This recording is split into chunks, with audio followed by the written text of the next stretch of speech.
A very happy Onam. Happy Onam to your lordships, my lord, all your lordships. My lord, may I have your lordship permission to mention an exceptionally urgent matter in the category, my lord? I've sent the mail yesterday for a demolition today, my lord.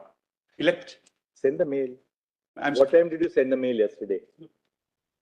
3 o'clock, my lord. Yesterday, 3 Must have p.m.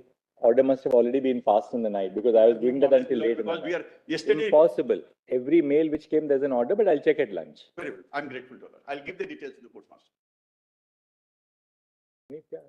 Yeah, I sent a mail. I'm grateful. Wait, please, your lordship. My lord, I will cover only 3 points now, my lord. The interpretation of Article 370, which according to us is the correct interpretation, subject to, my lord, meeting with your lordship's approval. Second, State Reorganization Act.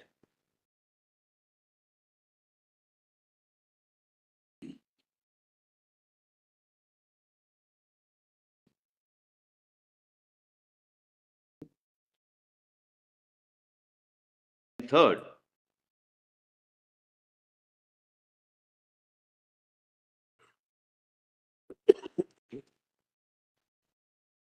what are the parameters of the power of legislature during Article 356 is in force? There are some judgments which would render assistance to your lordships, and my lord, I would read those judgments.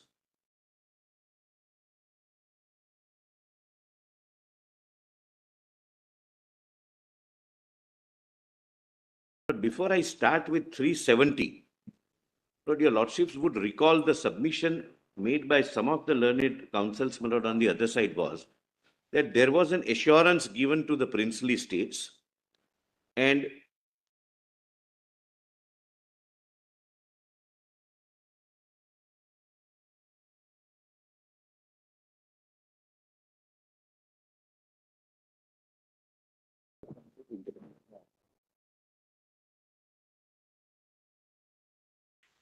Assurances in the statute.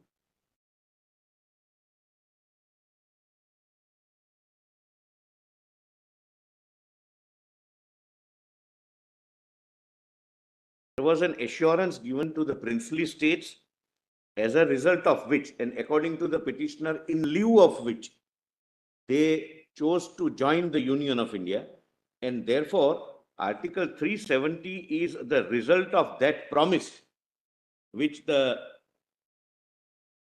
Dominion of India then and subsequently Union of India made, and therefore 370 is to be treated as permanent.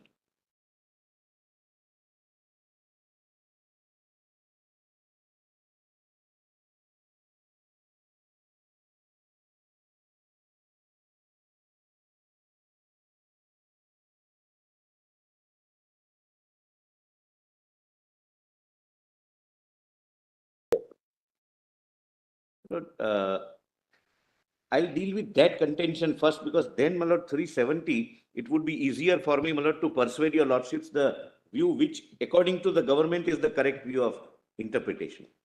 Lord, this question arose for the first time in the case of Madhav Rao Scindia, where the government withdrew the privy purses.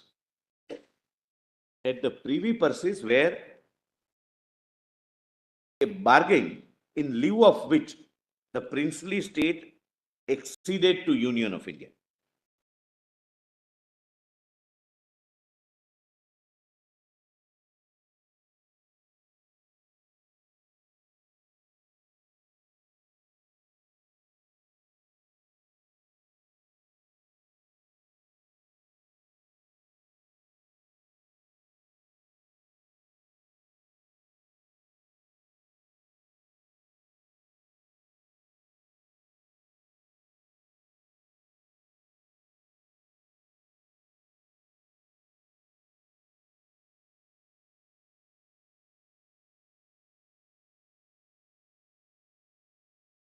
There were two state constitutional provisions, namely Article 291 and 362, which provided for the privy purses.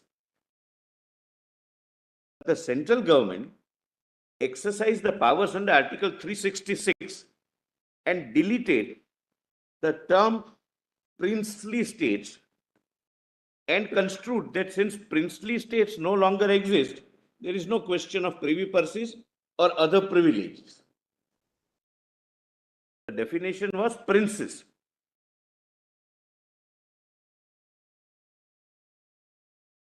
Lordships are not required to go into that question right now. But this Honorable Court allowed that petition that so long as these two provisions remain on the Constitution, you cannot take away the privy purses by merely changing Article 366, which is the definition clause.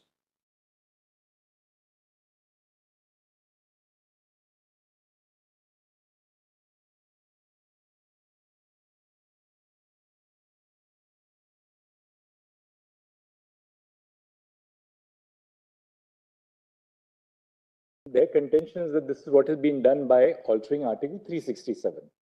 Yes. In our case, they are trying to bring our case on parity with the privy purses case also, one. Yes, but their main plank of the contention is that this was 370 was in lieu of our exceeding, right, and therefore you could not have done it.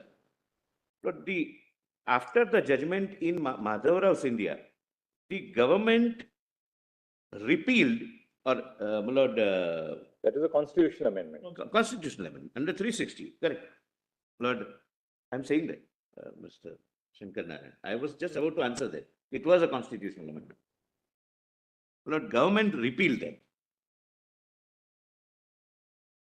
So the root was taken away. That is namely Article 291 and 362.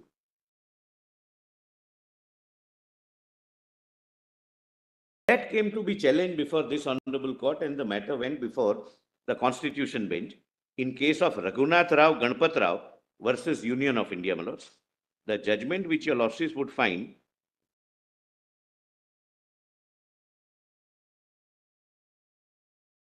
Raghunath Ganpat Rao?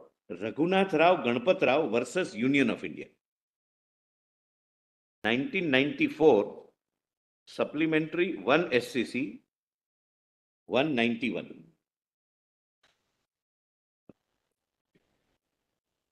But will we not also have to look at the original Madhavrao India?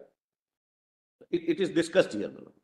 Okay. It is discussed here and distinguished. Because Madhavrao India places limitations on the power of the union government to use the route of an interpretation or definition provision to abrogate substantive constitutional rights.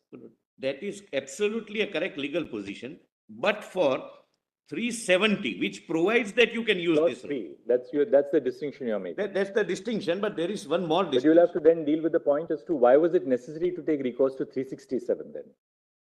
That when I come to 370 the interpretation, I'll deal with that. But here, in substance, if I were to summarize the ratio of this judgment in one line, the court said that any change in the Constitution which brings everyone at par can never be faulted with. Princely states after formation of the Constitution of India lost their special status, and the word fraternity used in the preamble has to be given some meaning, and this has the impact of bringing all citizens at par. My lord, kindly see, my lord, that is volume 7. Where will we find that in the case law compilation? Lord, volume 7 of case law compilation, PDF page 537.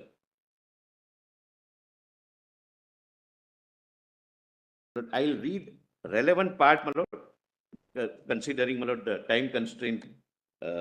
I intend to complete, my lord, on this side of the lunch, my lord. Mr. Solicitor, we'd also, after you finish this, go back to Madhavrao 1.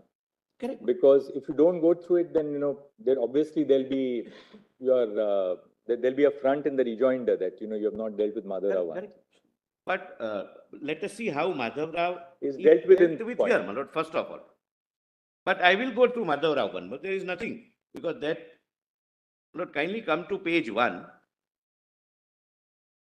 so that your lordships have, my lord, the background. the two writ petitions, your lordship gets, my lord, it's paid 543.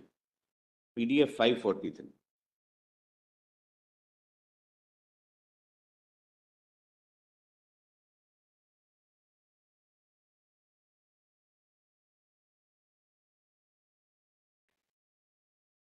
Your lordship gets that, my lord? Yes, I am just. These two writ petitions call in question the constitutional validity of the Constitution 26th Amendment Just Act. 1 second. 1 second. I'm sorry, my Lord Justice Gawai and Justice Suryakant, my Lord gets. Volumes, Case Law, Volume 7, at 543 minutes, the beginning of the judgment. Yes. These two writ petitions call in question the constitutional validity of the Constitution 26th Amendment Act inter alia on the ground that it violates the basic structure and essential feature of the Constitution of India and is therefore outside the scope and ambit of constituent powers under Article 368. In addition, certain directions or suitable orders are sought for declaring that petitioners continue to be the rulers of the successor rulers or the successor rulers, as the case may be, and directing the respondent Union of India to continue to recognize their personal rights, amenities, privileges as rulers of their erstwhile state and also continue to pay privy purses. Your Lordships, my Lord, kindly come to the bottom of the para, which starts with, my Lord, by the said instrument, the petitioner accepted the matter specified. Does your Lordship get, my Lord, some 10th para from the bottom? My Lord Justice Gawai, my Lord, and by the said instrument, the petitioner accepted the matters specified in schedule thereto as matters with respect to which the Dominion legislature may make laws for the state and declared his intent that the Governor General of India, the Dominion legislature, the federal court, and any other Dominion authority. I couldn't get that. Where are you reading? I'm sorry, my Lord. I'm reading at, my Lord, page 543. My Lord, paragraph 3 at classitum F. F, yes. Classitum F, my Lord, your Lordship, just one line above classitum F. By the said instrument. By the said instrument. My Lord, court is referring to the instrument of accession signed by the IOA, Instrument of Accession. Sri Raghunath Rao, my Lord, or maybe his my Lord, ancestor. By the said instrument, the petitioner accepted the matter specified in the schedule thereto as matters with respect to which the Dominion legislature may make laws for the state and declared his intent that the Governor General of India, the Dominion legislature, the federal court, and any other Dominion authority established for the purpose of Dominion shall, subject to terms of the instrument exercise in relation to Kurundwad state, such functions as may be vested in so-and-so, so-and-so, so-and-so of the instrument, provided that nothing therein shall be deemed to commit the ruler in any way to acceptance of any future constitution of India or to fetter his discretion to enter into agreements with the government of India under any such future constitution. Subsequently, a number of rulers executed agreements of merger and transferred the administration of their states to the Dominion of India. The merger agreement was in the form given in the white paper on Indian states and it was executed in so-and-so. Then, my Lord, para 4. This one.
There's a little bit of a background about Kurundwad state. Oh. Kurundwad is a very small town, very close to Sangli. And Kurundwad is on the banks of the river Krishna. And there's a very famous, there's a place of pilgrimage called Narsoba Chiwadi, where lots of pilgrims come from across the country. And once in a year, the Krishna will rise and sweep the whole town clean, you know. Because With the town clean. And because the Krishna is very, and the lands are extremely fertile because of the Krishna river, right on the banks of the Krishna. Maybe that may be the reason why the human habitation must have established there near the sources of water and yeah. All earlier. Or earlier civilizations are on the bank of Near the river. river. Now your lordships may come to page 548, the arguments.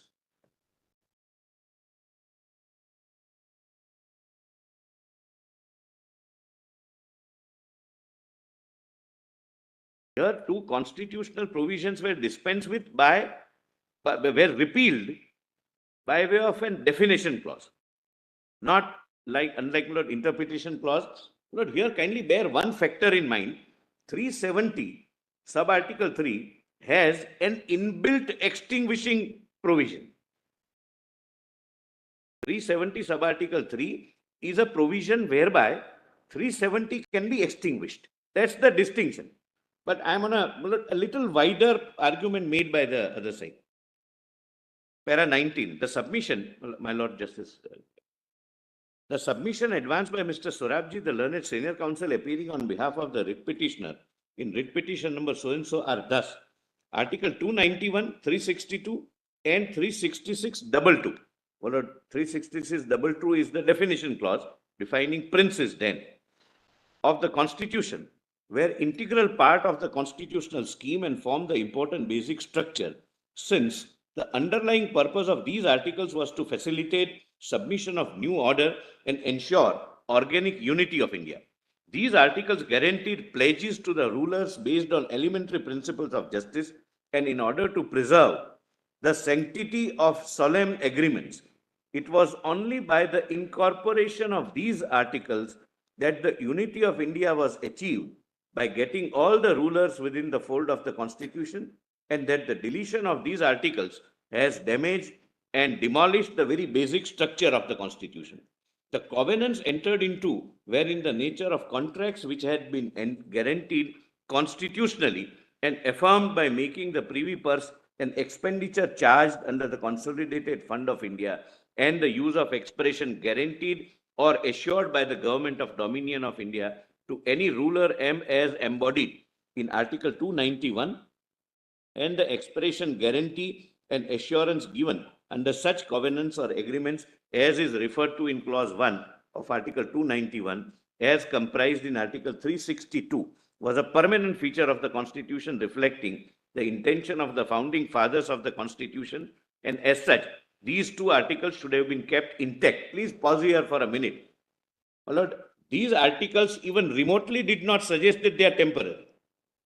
As against 370, which by its very definition says and it's temporary, and I will also be able to attempt to demonstrate that it could never have been but for temporary. Such a drastic provision, the visionary fathers and mothers of the Constitution would never have kept it permanent, where two organs can change the Constitution the way they like. But that's a separate argument.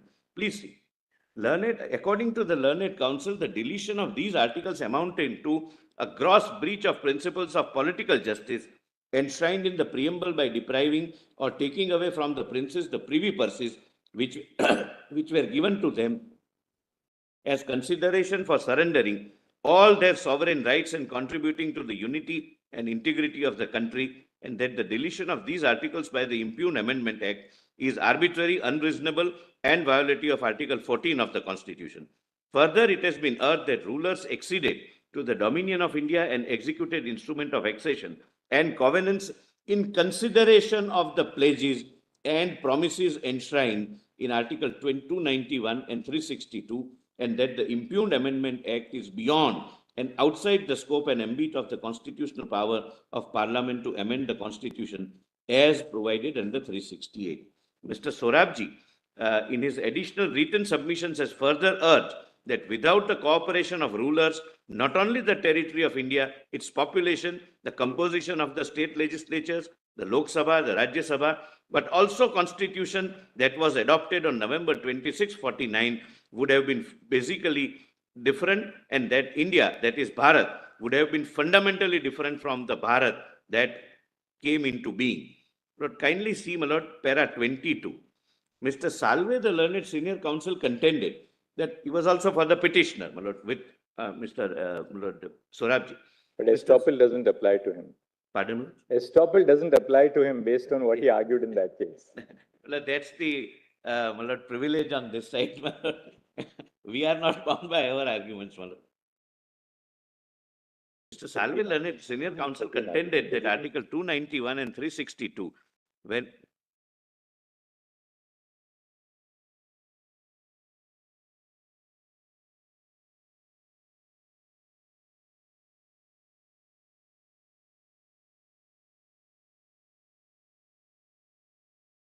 yes.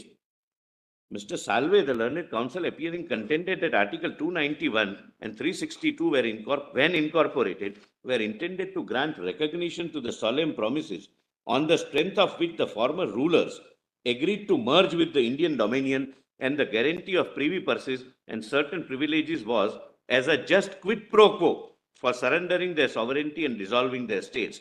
It has been stated that constitutional guarantees and assurances promising continuance of privy purse as enshrined in the agreements and covenants were an integral part of the constitutional scheme and an important part of the constitutional structure, and they were to be fully honored and not cast away on a false morass of public opinion or buried under the acts of states. But the impune ex specie has abolished and destroyed those constitutional provisions of Article 291 and 362, affirming the guarantees and assurances given to the rulers under those agreements. Then your lordships may kindly come to para 23. It is further emphasized that Sardar Patel, who made it clear that according to the vision and views of the constitution makers, the guarantees of privy purses, privileges, etc., were perfectly in keeping with view the democratic ethos and principles of Indian people. Then the learned counsel stated that views expressed in the Constituent Assembly were unanimously accepted and there was no dissent, and that in fact the closing remarks in the debate of Dr. Patabi Sitaramaiah were only remarkably confirmatory of the permanence and indefeasibility of the aforesaid guarantee and assurances, but also went a long way in determining that the said guarantees and assurances have come to stay as an integral and untouchable part of the basic structure of the Constitution. Finally, it was said that there can be no basic structure of a constitution divorced from the historical evolution of precepts and principles on which the Constitution is founded. Any effort to determine the basic structure of the Constitution without keeping a finger on historical pulse of the Constitution may well lead to substantial injustice. According to him, if the historical approach to the test of basic structure is kept in view, the guarantees and assurances of the privy purses, privileges, etc., granted by the Constitution makers by incorporating Article 291, 362, and 36622 in the Constitution framed by them would, without any doubt or dispute, emerge in their own right as basic features of the Constitution, which cannot be abrogated or annihilated by any constitutional amendment, etc. Now, your lordships and my lord, kindly see para 28 at page 551.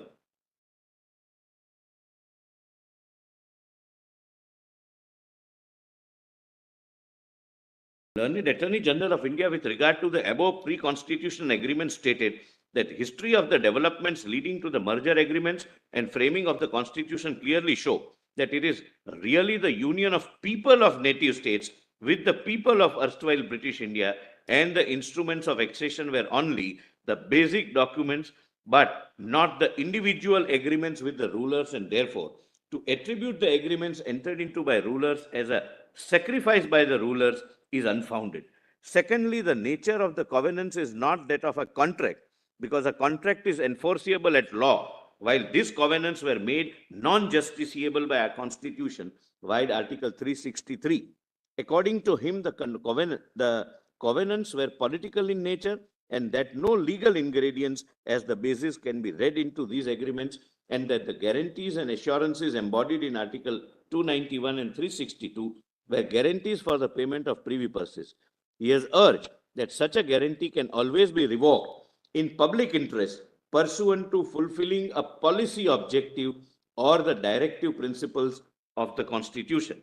That being so, theory of sanctity of contract or unamendability of Article 291 or 362 did not have any foundation. He continues to state that the theory of political justice is also not tenable because political justice means the principle of political equality, such as adult suffrage, democratic form of government, etc.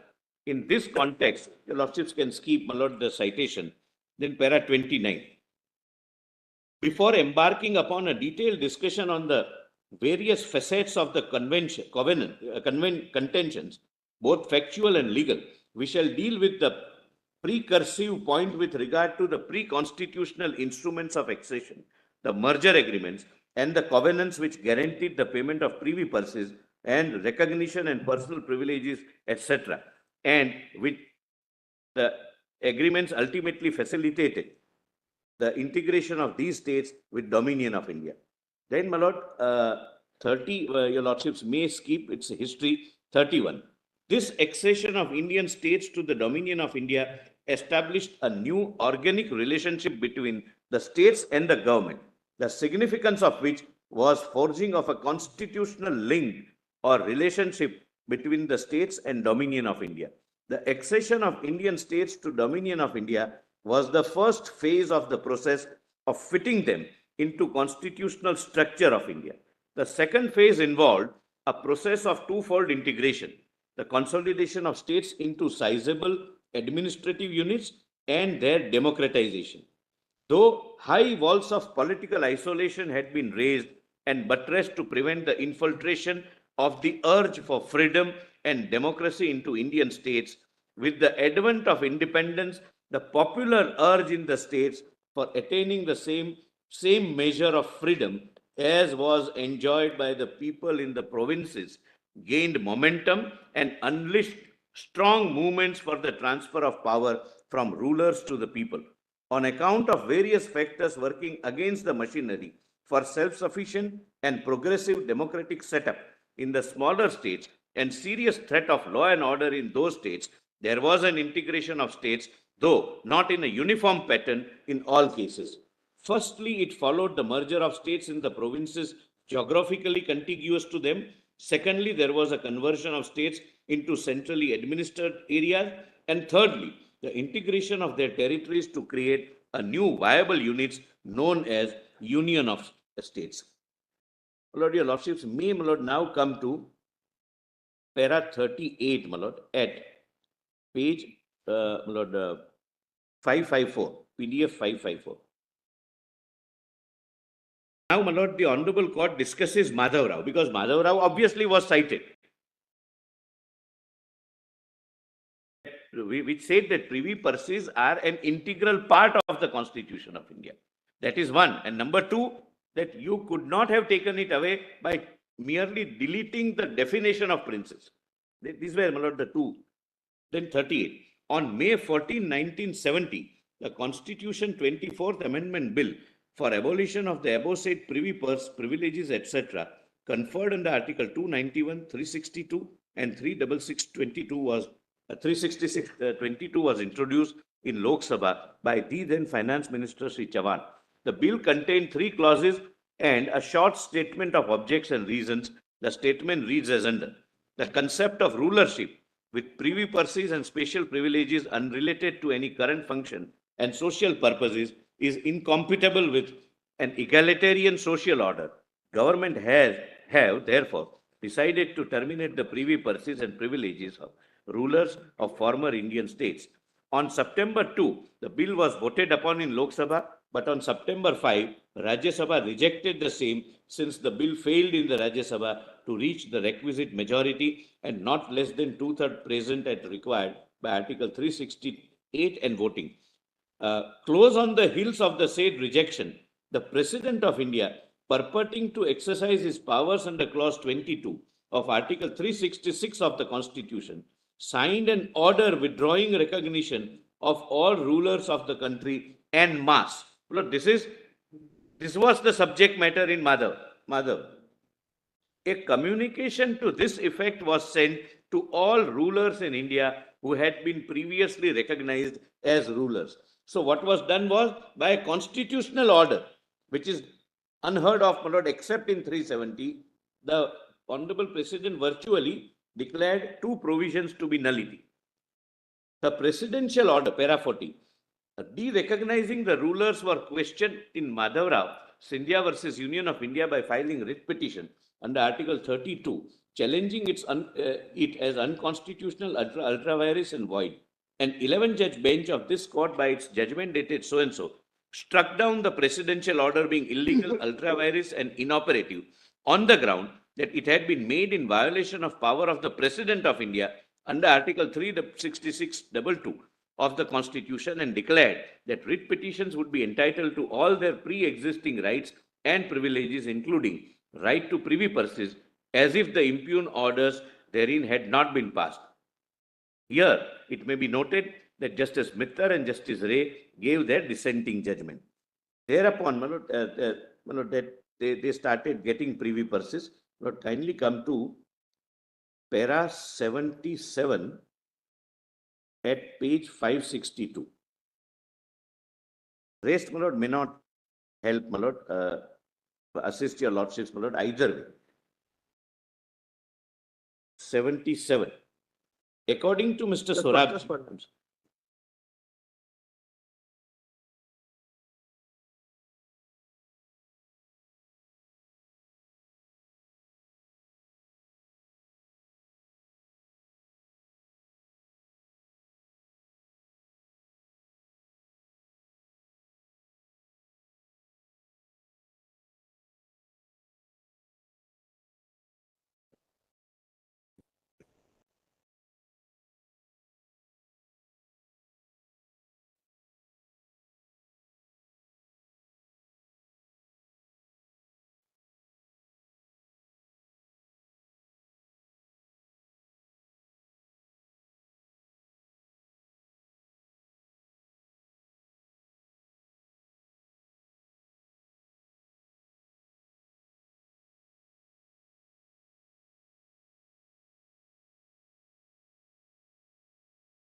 para 77. Just one.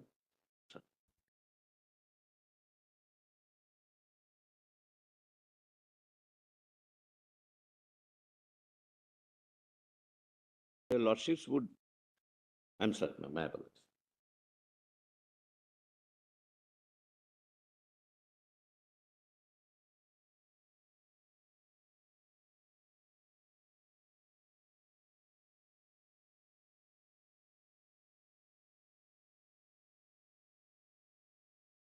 In the merger or the other agreements, that the President of India will recognize the ruler or something because of inheritance and otherwise.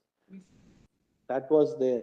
Yeah, That but was, 366. there was some stipulation because those, the rule of primary nature and other things were all recognized in that. That's how. Lord, yes, my lord, every ruler was You are apart nodding from. the head because you argued that matter. This guaranteed them not only privy purses, some privileges. Correct. Lord, all states were divided into gun salute states. Some were 21 gun salute, somewhere the smallest was one gun salute. They did refer to presidential orders in that merger agreements also, no. At that time, there won't be any president as such. No, my lord, there was none. No, because at the time when the agreements were signed, there won't be a Thereafter, the constitution was made and the honorable president was elected. The petitioner. No, merger agreements were signed by Dominion of India or subsequently Government of India by the Secretary, Minister of State, Ministry of State. VP Menon, Lord, essentially is the signatory.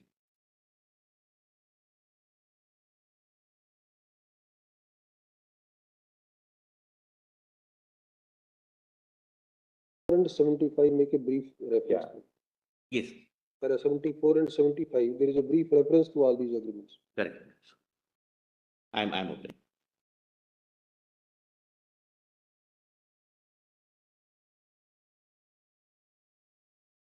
Your lordships are on para.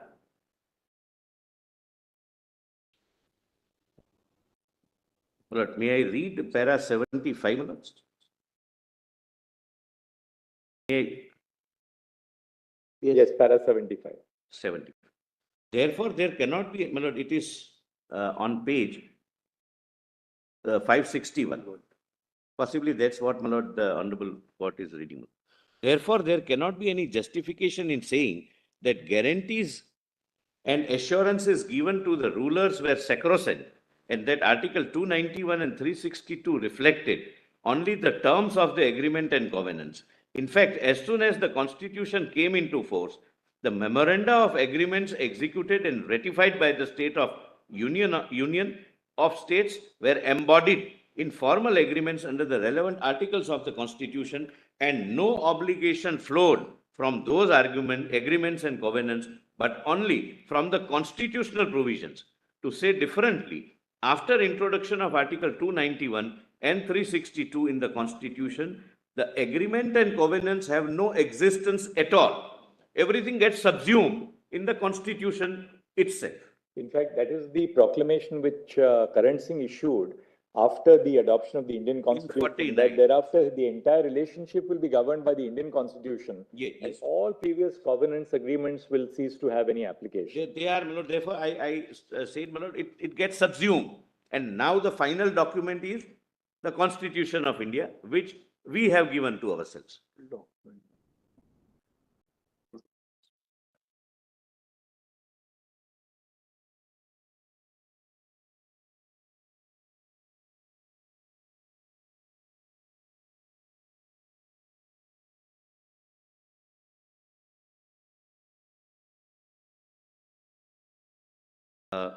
To say differently, after the introduction of Article 291 and 362 in the Constitution, the agreements and covenants have no existence at all. The reference to covenants and agreements was casual and subsidiary, and the source of obligation flowed only from the Constitution.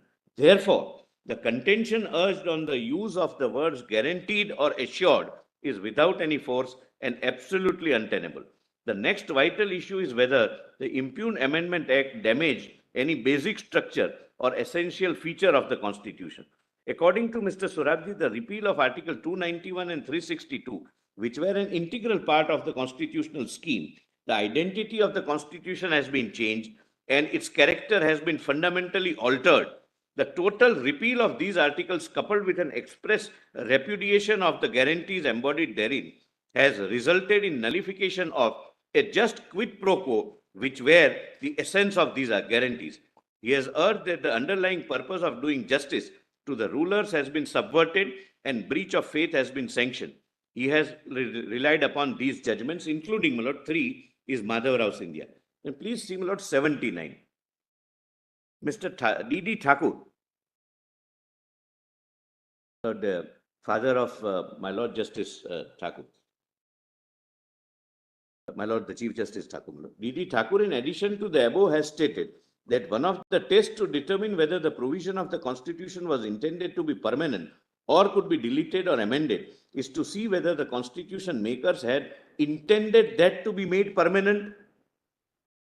In support of this submission, he placed much reliance on the observations of Justice Mudholkar in Sajjan Singh. My Lord, I can skip that.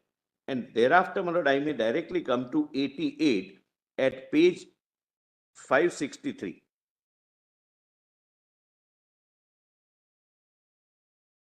Your Lordship has, my Lord Justice Govai and Justice Surya.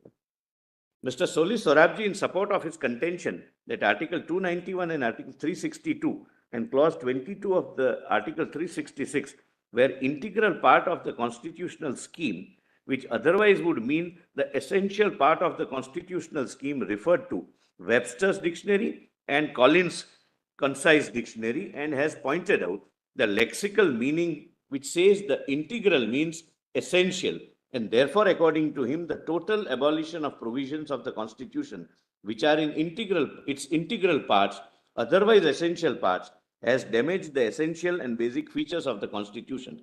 To draw strength for his submission, he relied upon certain observations made by Justice Shah in his judgment in Madhav Rao, observing, now Madhav Rao is dealt with, and distinguished by the provisions enacted in Article 366(22), 291 and 362 of the Constitution.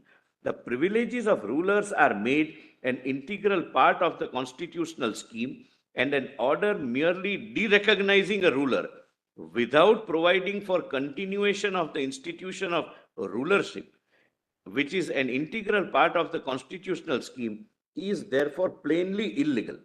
The learned Attorney General has vehemently opposed the above submission, stating that the expression integral part of the scheme of the Constitution used in Madhav Rao are not the same as the basic structure, and that expression has to be read in the context of a challenge to the ordinance which sought to render nugatory certain rights guaranteed in the Constitution then existing. It is further stated that the attack on 26th Amendment based on principles laid down in Madhav Rao is totally misconceived, because only in order to overcome the effect of that judgment, the 26th Amendment was passed by Parliament in exercise of its constituent powers. The President exercised executive power, which he did not possess. Just to contrast, Article 370 has a constituent power in the President under sub-Article 3, the self-extinguishing provision.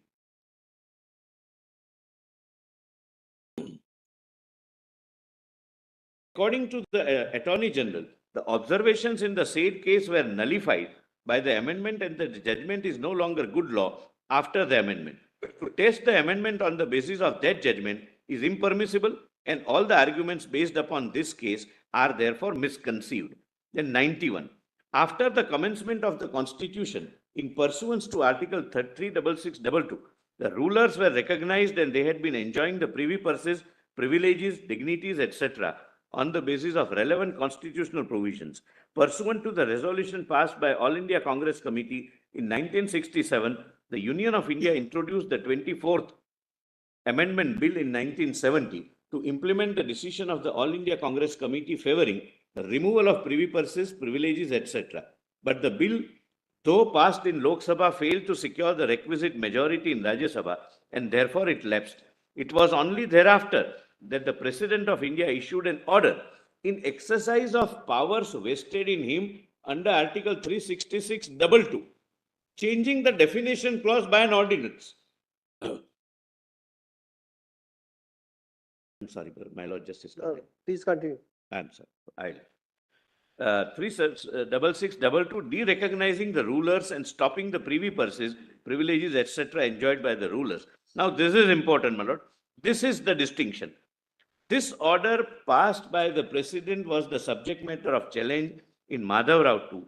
The Supreme Court struck down the order of the President as invalid, as in the view of the court, derecognition of rulers would not take away right to privy purses when Article 291 and 362 were in the Constitution. This is the ratio, that you can't delete a definition while retaining the constitutional rights guaranteed under 291 and 362. It was only in that context the observations which have been relied upon by Mr. Sorabji were made. The 26th Amendment itself was passed by Parliament to overcome the effect of this judgment. Now, by this amendment, Article 291 and 362 are omitted. Article 363A is inserted, and Clause 22 of Article 366 is amended. Therefore, one cannot be allowed to say that the above said omitted articles and amended clause were the essential part of the constitutional scheme. So, they have to be read only in the context of a challenge made to the presidential order, which sought to render nugatory certain rights guaranteed in the Constitution, which were then existing. In any event, the constitutional bar of Article 363 denies the jurisdiction of any court in disputes arising from covenants and treaties executed by the rulers. The statement of objection reasons of 26th Amendment clearly points out that the retention of the above articles and continuation of the privileges and privy purses would be incompatible with the egalitarian society assured in the Constitution, and therefore, in order to remove the concept of rulership and terminate the recognition granted to ruler and abolish the privy purses, this amendment was brought. Now, 92 is very important, my Lord. My Lord, which would also assist your Lordships on the question of federal diversity. We are of the opinion that the observations of Justice Shah in Madhav Rao that privileges of rulers are made an integral part of the constitutional scheme, and that the institution of rulership is an integral part of the constitutional scheme must be read in their proper context. That was a case whereby a presidential order, the rulers were deprived of their privy purses and other privileges while keeping Article 291 and 362 intact in the Constitution. This doesn't arise here, my lords. Indeed, the said presidential order was issued after the government failed in its attempt to effect an amendment on those lines. It is in that connection that learned judge made the above observations. It is clear that the learned judge used the word integral part in their ordinary connotation, not in lexicographical sense. Ordinarily speaking, integral means of a whole or necessary to completeness of a whole, and as forming a whole. Our Constitution is not a disjoint document. It incorporates a particular socio-economic and political philosophy. It is an integral whole. Every provision of it is an integral part of it. Even the provisions contained in Article 21, temporary, transitional, and Part 21, temporary, transitional, and special provisions. One may ask, which provision, which concept, or which institution in the Constitution is not an integral part of the Constitution? He will not find an answer. To say that a particular provision or a particular institution or concept is an integral part of the Constitution is not to say that it is an essential feature of the Constitution. Both are totally distinct and qualitatively different concepts. The said argument is really born of an attempt to read a judgment as a statute. One may tend to miss the true meaning of the decision by doing so. We may say the aforesaid observations of Justice Shah constituted the shit anchor of the petitioner's argument relating to the basic structure. My lord, just similarly, federalism is also, my lord, a basic structure. But the federal diversity can still exist within federalism. But my lord, that's a separate issue. In the above premise, it is not permissible to test 26th Amendment with reference to observations made in Madhav Rao. Lord, now kindly come to para 96 at page 566. Yeah. Permanent, your lordship, yes.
Para 96 at page 566.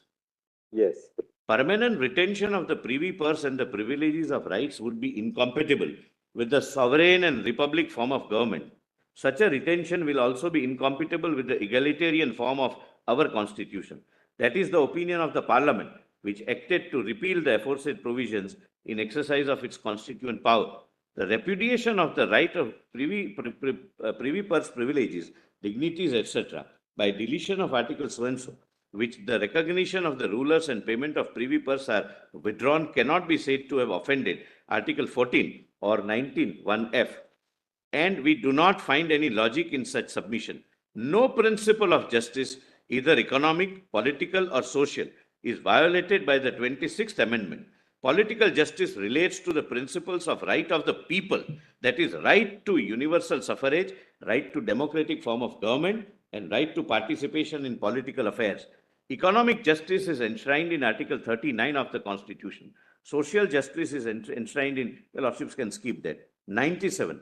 A serious argument has been advanced that the privy purse was a just quid pro quo to the rulers of Indian states for surrendering their sovereignty and rights over their territories, and that move for integration began on a positive promising note, but it soon degenerated into a game of maneuver, presumably as a deceptive plan of action.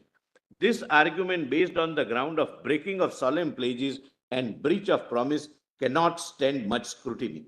To say that without voluntary accession, India, that is Bharat, would be fundamentally different from that Bharat that came into being prior to the accession is untenable, much less inconceivable. Please mark this, Malad. Beautiful words. One should not lose sight of the fact that neither because of their antipathy towards the rulers nor due to any xenophobia did the Indian government entertain the idea of integration, but because of the will of the people. It was the people of the state who were basically instrumental in integration of India. It would be apposite to refer to the observations of Justice Bose in Virender Singh judgment. Every vestige of sovereignty was abandoned by the dominion of India and the states and surrendered to the people of the land, who, through their representatives in the Constituent Assembly, hammered out for themselves a new constitution in which all were citizens in a new order, having but one tie and owing but one allegiance, devotion, loyalty, fidelity to the sovereign democratic republic, that is India. Thereafter, it is also worthwhile to take note of the historical process of states integration. Your Lordships may directly can come to 109 at page 569, 107.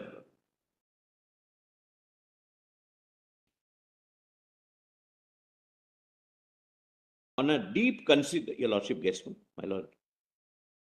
Para 107. On a deep consideration of the entire scheme and content of the Constitution, we do not see any force in the above submission. In the present case, there is no question of change of identity on account of 26th Amendment. The removal of Article 291 and 362 has not made any change in the personality of the Constitution, either in its scheme or in its basic features or in its basic form or its character. But please read 370 in this. Does it change the personality of the character of the Constitution? The question of identity will arise only when there is a change in the form, character, and content of the Constitution. In fact, in the present case, the identity of the Constitution, even on the test proposed by the Council for writ petitioners and interveners, remains the same and unchanged. Sri So-and-so has contended that by removing the real and substantial distinction between erstwhile princes forming a class and the rest of citizenry of India, the constitutional amendment has at one stroke violated the basic structure of the Constitution as reflected both in Article 14 and 51C and treated unequals as equals, thereby giving a go-by to a solemn treaty obligation which was sanctified as independent constitutional guarantee. 109, Malord, this is very, very important and crucial for our purpose, Malord, the purpose of the respondents. After carefully going through the above decisions which relate to service matters, We are afraid that such an argument as one made by Sri So-and-so could not be substantiated on the principles laid down in these two decisions, that Article 14 will be violated if unequals are treated as equals. In our considered opinion, this argument is misconceived and has no relevance to the facts of the present case. Please note this. One of the objectives of the preamble of our Constitution is fraternity, assuring the dignity of the individual and the unity and integrity of the nation. It will be relevant to cite the explanation given by Dr. Ambedkar for words fraternity, explaining that fraternity means a sense of common brotherhood of all citizens. No region, no part of the region, no citizen staying in any region should get any different treatment than rest of the country. In a country like ours, with so many disruptive forces of regionalism, communalism, and linguism, it is necessary to emphasize and re-emphasize that unity and integrity of India can be preserved only by a spirit of brotherhood. India has one common citizenship, and every citizen should feel that he is Indian first, irrespective of other bases. Therefore, I started by saying that a psychological duality in the mind is now completely gone. In this view, any measure, please mark this, in this view, any measure at bringing about equality should be welcome. There is no legitimacy in the argument in favor of continuance of princely privileges, since we have held that abolition of privy purses is not violative of Article 14. It is unnecessary for us to deal with the cases cited, which according to him go to say so and so. Then 1110. One of the arguments advanced by Mr. D.D. Thakur is that the Constitution should be read in the context of a pluralistic society of India, where there are several distinct and differing interests brought together and harmonized by the Constitution makers by assuring each section, class, and society preservation of certain political, cultural, and social features specific to that class or section. By way of example, reference to Article 370, which confers a special status for Jammu and Kashmir, is made. He continues to state that likewise in the northeastern states, the tribals were given autonomous powers for their district councils co-equal to what is conferred on the states, and that the minorities special provisions are made in Article 30. Besides, Article 25 and 26 are meant to safeguard the minorities and religious denominations. The persons to determine the injury will be those for whom these provisions were made and whose interests are prejudiced. According to him, in such a circumstance, the assurance and guarantees given under Article 291 and 362, which are the Magna Carta, assuring the rulers of their pre-existing rights, cannot in any way be destroyed. We do not think that the aforesaid special provisions have any relevance here. As repeatedly pointed out Supra, the only question whether there is any change in the basic structure of the Constitution by deleting Article 291 and 362 and by insertion of Article 363A and amendment of Clause 22 of 366. We have already answered this question in the negative, observing that the basic structure of the essential feature of the Constitution is or are in no way changed or altered by the impugned amendment. We cannot make surmises of its ifs and buts and arrive at conclusion that Article 291 and 362 should have been kept intact as special provisions made for minorities in the Constitution. It is but a step in the historical evolution to achieve fraternity and unity of the nation, transcending all regional, linguistic, religious, and other diversities, which are the bedrock on which the constitutional fabric has been raised. The distinction between the erstwhile rulers and the citizenry of India has to be put an end to so as to have a common brotherhood. The court traces it to fraternity mentioned in the preamble. But even removal of some provision according to this judgment can further the constitutional objective and can be in furtherance of the basic structure of the Constitution. Fraternity equality is a basic structure of the Constitution. It's a part of brotherhood. It's a part of equality, part of fraternity. And if any provision which keeps out of the total composition of our Constitution as an appendage, as a transitory provision, to be removed at an appropriate stage, if it is removed, it furthers the basic structure and it enhances the equality and fraternity, which is the bedrock of the Constitution.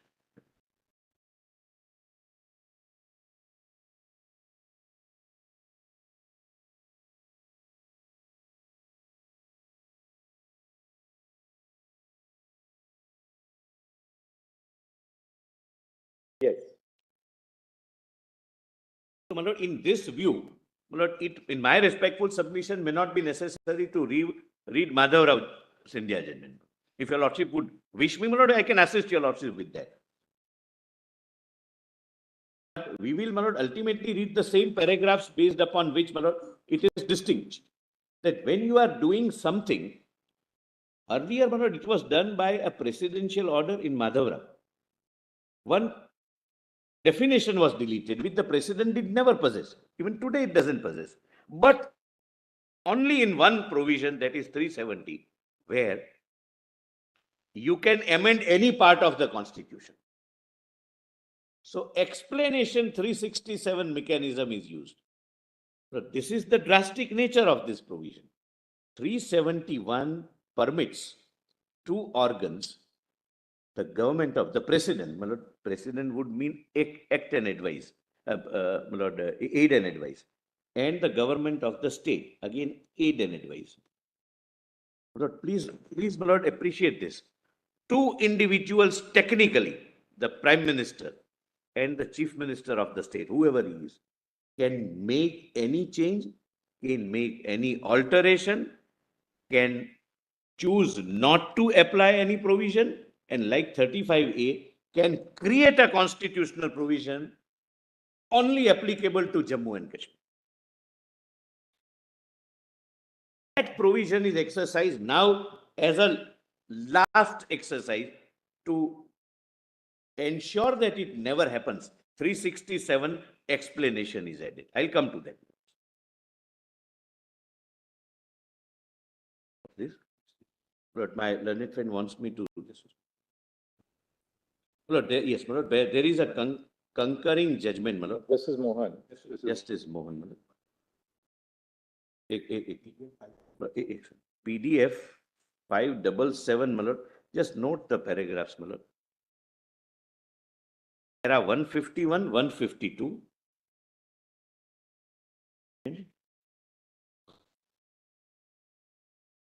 118, 180. 118, PDF. Okay. Yes, yes. I'm sorry, 206. It's at page. I'll just read. Your lordship need not go to. It's a 2-line paragraph, but a very 594, PDF 594. This is, the concurring view. Justice Mohan, my lord, Justice Mohan. Therefore, this court cannot concern itself with the moral aspect of the impugn amendment. The impugn amendment is the will of the people expressed through Parliament. Lord, here the Parliament has examined on 4 occasions with 2/3 majority in both the houses.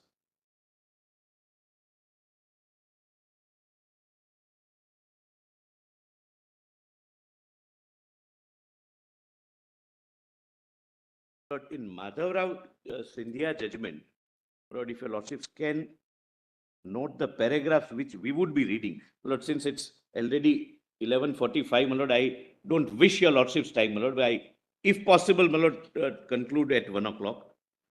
Lord, in Madhav Rao Scindia, my lord, we will be relying upon 97, 109, 119, 120, 125, 126, 143 and 145 And and 145. Ultimately, it turned that without deleting Article 291 and 362, whether presidential order can be used, by deleting the definition only. That was the discussion, which is distinguished, my lord, in this judgment. Now, my lord, with your lordship's permission, my lord, I may go but, to. Mr. Solicitor, can the abrogation stand independent of the modification which is made to Article 367 here? Lord, that is my submission. Lord, even in absence of the proviso, Lord, explanation, the last explanation, what it does, it merely substitutes the term constituent assembly With legislative. with legislative assembly. Lord, my submission is going to be that when the constituent assembly is dissolved without any recommendation, that part of the requirement goes, because proviso becoming otiose cannot result into the main provision becoming inoperative. Then the president was left to his own choice. And 367 mechanism is affirmed, my lord, in Damnu, your lordships have seen. My lord, so far as 370 What is. was done in Madura was that a presidential order was issued, because if you see the provisions of Article 366, Yes. 22, as it stood prior to the amendment by the 26th Amendment. If you have this red book, it may not be in that. You will have to get it in the red book at page 372.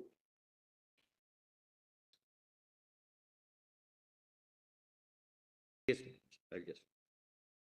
That said, ruler in relation to an Indian state means the prince, chief, or other person by whom any such covenant or agreement as is referred to in clause 1 of Article 291 was entered into, and who, for the time being, is recognized by the president as the ruler of the state, and includes any person who, for the time being, is recognized by the president as a successor of such ruler. Yes. Now, what happened there was, initially, after the proposed amendment didn't pass muster in the Rajya Sabha, a presidential order is issued, purportedly under clause 22. And the object was, now we are de-recognizing you. If you are being de-recognized, you lose the benefit of your privy purse in Article 291. That is Presumed to be the consequence of de-recognition. right. So this was done in exercise of the power which was conferred under clause 22 as it then stood prior to the 26th Amendment. Our court said, look, by recourse to a presidential order, you cannot override a substantive provision of the Constitution, namely Article 291 and Article 362. That was Madhura's India. Correct. Then came the Constitutional Amendment, which was upheld against the challenge on the ground of the basic structure violation. Argument in this case is that what you have done essentially here is worse, because there was a presidential order in exercise of a provision in Article 366, which gave the president the power to recognize or de-recognize a ruler. Here what is being done is that 367 itself is sought to be amended in exercise of the, during the, we've seen Operating the modality. 370, To amend 370. which has been done consistently and affirmed by your lordships. Well, the distinction is twofold distinction. A, 370 is the only article, was the only article which permitted the president to change any other article. So 367, your lordships have shown, I have shown the chart, that 367 mechanism was used in past. That has been the convention. So the only thing which happened, my lord, on 5th and 6th of August was that using the mechanism of 367, the Constituent Assembly was changed. It is not worst. There, my lord, there is a... The 367 mechanism which was used earlier to, for instance, substitute, the Sadari Riyasat, etc., that was with the concurrence of the assembly. No. Only once. That was 370 sub-article 3. This, my lord, use of 367 is not kindly, my lord, see the distinction. What was done with the concurrence was under 370 sub-article 3. Constituent Assembly was there in 1952, it recommended and a change was made. This time, it is under 371D.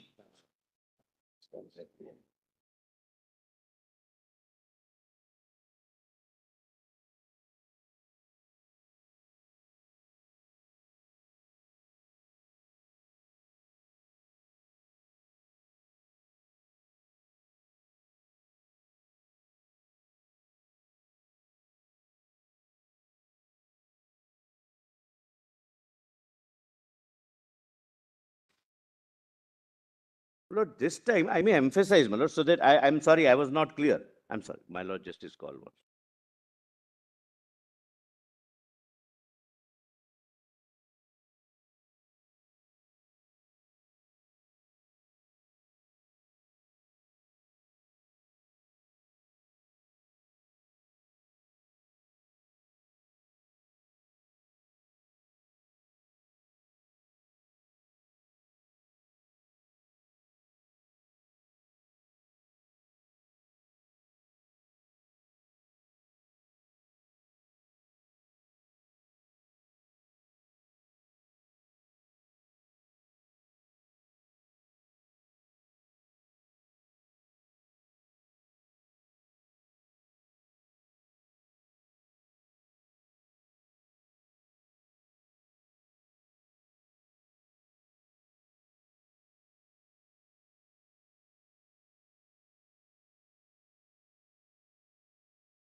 may I request your lordships to take 370 once again, my lord, for the time being, to make myself clear, my lord.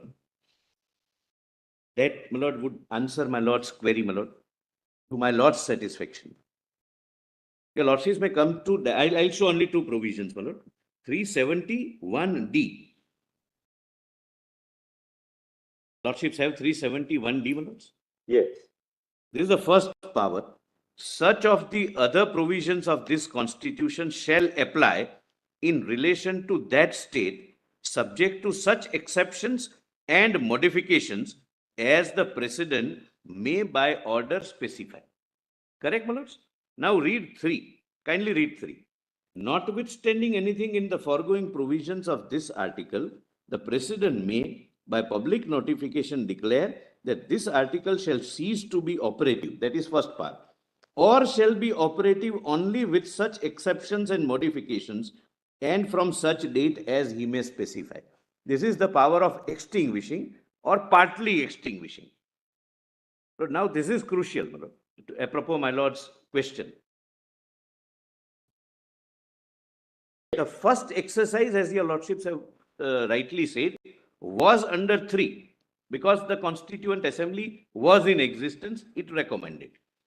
Rest, whenever there were modifications made in 367, were made under 1D. All rest, all under 1D, including this one. With the concurrence of the government. Concurrence of the government. The reason for that was very simple, because you were amending the constitution and you were not dealing with subclause 3 of, 3, yes. you're not dealing with subclause 3. I'm not dealing. I dealt with at the end on, my lord, 6th of August. Because subclause 3 only deals with 370 itself. Itself, not other, your lordships are right, not other part of the Constitution. Because D refers to other provisions, because before D you have C. Yes. C says that the provisions of Article 1 and of Article 370 shall apply to the Yes. state of Jammu and Kashmir. Correct. Therefore, in that sense, it freezes the provisions of Article 370 in relation to the state of Jammu and Kashmir. Now, what it does is, therefore, it says, other provisions of the Constitution shall apply subject to such exceptions and modifications. Therefore, other provisions will mean provisions other than Article 1 and Article 370. And 370 itself. And 370 itself. Correct. Therefore, if you have to make an alteration of 370 or abrogate its status or reduce it or dilute it or alter it, you have to follow Three. 3 equals to 3, Correct, my lord. right? But, my lord, kindly, I'm sorry, my lord, I'm almost reaching, my lord, at your lordship's level. But then No. can you do that? Can you do that? Exactly, that's what I'm answering. Using the power under 367 then. That's the point. Exactly, that's what I'm answering. I cannot do that under sub-article 3. 367, I cannot modify under sub-article D. That I can do and I have done only under 371D. It has been used as a mechanism and Damnu approves it. Right. We've seen Damnu. any- We are now just looking at it, we are looking at it as a matter of first impression. Correct, my lord. The first impression. Can you alter the import of a provision of Article 370 itself by a process other than 3? Because what you No. have done essentially here is No, no. that you have used 367 to amend the proviso to 370. Correct. No, not amend. 367 is explanation that instead of A, it would be B. It may have an effect of amendment. Whether you call it an explanation or an amendment, Yes, one thing is very clear, that the amendment to 367 has the consequence of now reading the words Legislative Assembly in place of Constituent Assembly. which in fact was not necessary, but yes, it was done, but not under 370. It was done under the first step was, my lord, the first step was the president under 371D added the explanation that henceforth, What the question being put to you is slightly, I think, different.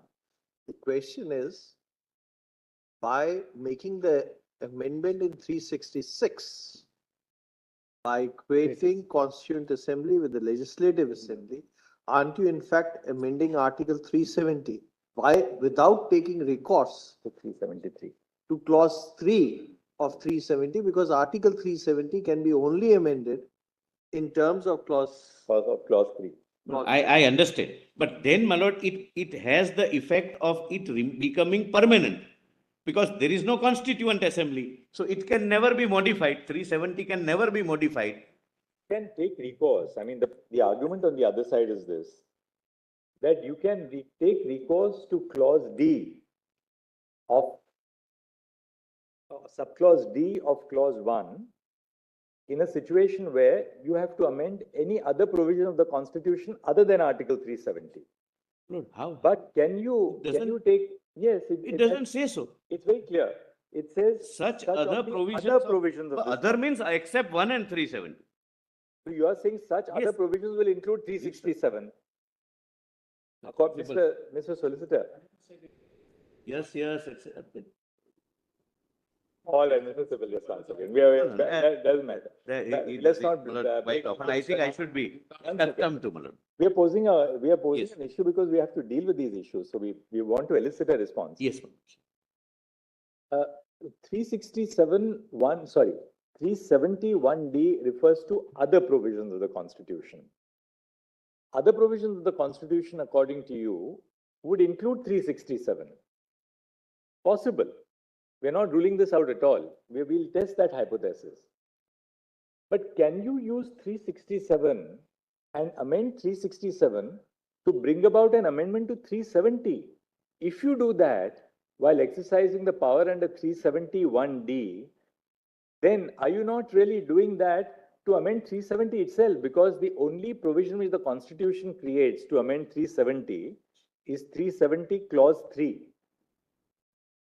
What you are now doing is, according to them, is that you are using the amendment of 367, applying the provisions of 371D to bring about an amendment to 370 itself. Whereas the purpose of 371D is to amend some other provision of the Constitution. True, 367 is another provision of the Constitution, but can you use that to amend then 370 itself? That's the point which you have to answer. Lord, I can assure my learned senior. No, please. No, I can assure him, nobody can disturb me or derail me without my consent. I'm quite accustomed to such interruptions. No, And, my lord, Mr. Solicitor, please don't get derailed because this is the heart of the matter. No, I know that, my lord. And he also don't knows. mind spending But 5 minutes I'm on it quite because accustomed. some clarity on this is necessary. Yes. Let's sit down and do it for 5 What will minutes be, and then my lord, we are I through will with this put it part. slightly differently. I'll put it differently. The interpretation which your lordships are, my lord, prima facie now testing. We're testing it. No, we are testing it. The prima facie testing it. Lord, what will be the impact of that interpretation? I'll read, my lord, the entire Article 370. Meaning thereby, my lord, in absence of a constituent assembly, which can never be modified, the sub-article 3 can never come into effect, come into operation, and 370 gets the status of a permanent provision. Lord, please read it in totality. My lord, please read the entire article. My lord, for my satisfaction, please have a look at, my lord, the entire article. Notwithstanding anything in this constitution, your lordships can skip. The power of parliament to make laws for the said state shall be limited to those matters in the union list and concurrent list. Your lordships have seen, my lord, those the precedent here. Instrument of accession.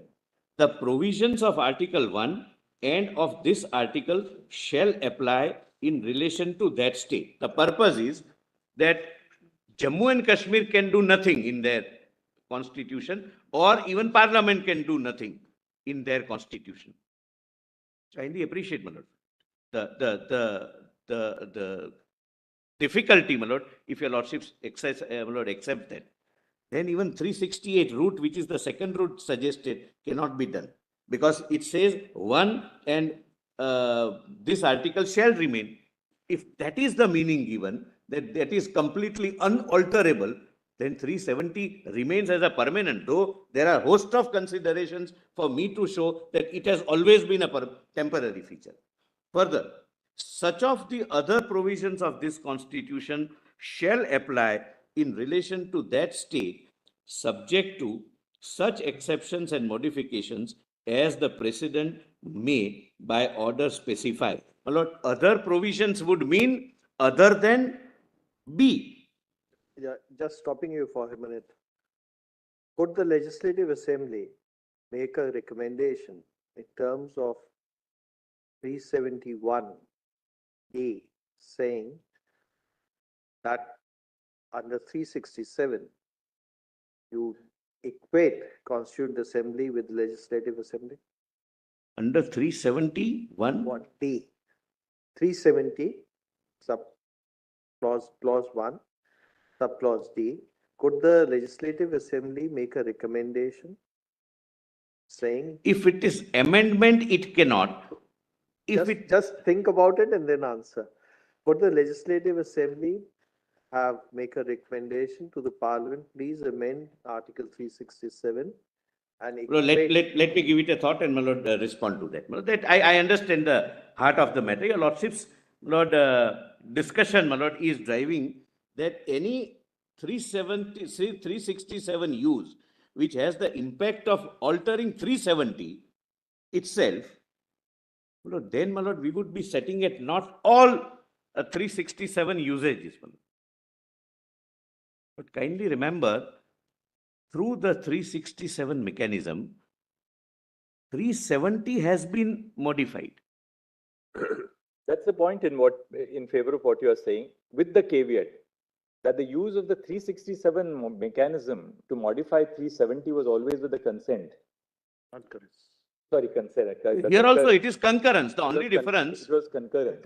Yes, That's this is the very one. That is constitutionally the significant difference. But this Now, is what also we with have to concurrence. see, Look, this is also with concurrence. The only difference is the concurrence of the governor because governor steps into the shoes of the government. There's a difference between concurrence and recommendation. Correct. But Concurrence for can be subsequent, recommendation has to be. no, recommendation is of the body, Constituent Assembly as it stood, and subsequently, if we are right, Legislative Assembly. Concurrence of the government. Please see, my lord. And government, the only dispute was that government cannot mean governor. Please see, my lord, concurrence provision, second provision. Concurrence of the government means that Council of Ministers. Council of Ministers, if it is there, otherwise powers are exercised by the governor. And that's why, my lord, I pointed out that there are several exercise of 371D when there was a precedence rule with concurrence of the governor. At least you have provided yesterday. At least, At least you have read it yesterday. yes.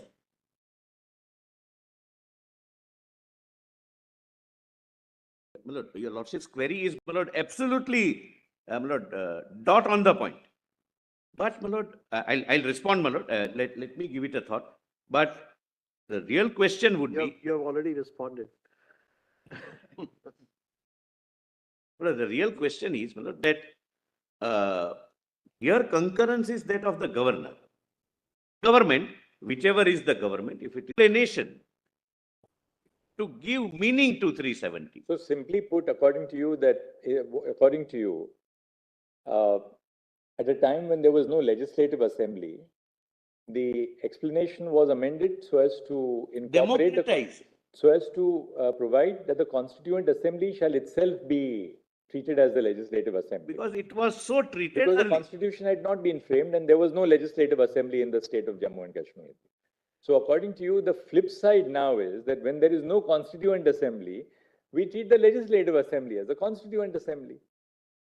To democratize, my lord. Otherwise, my lord, kindly see, suppose the government took the decision. The government took the decision, my lord, suppose.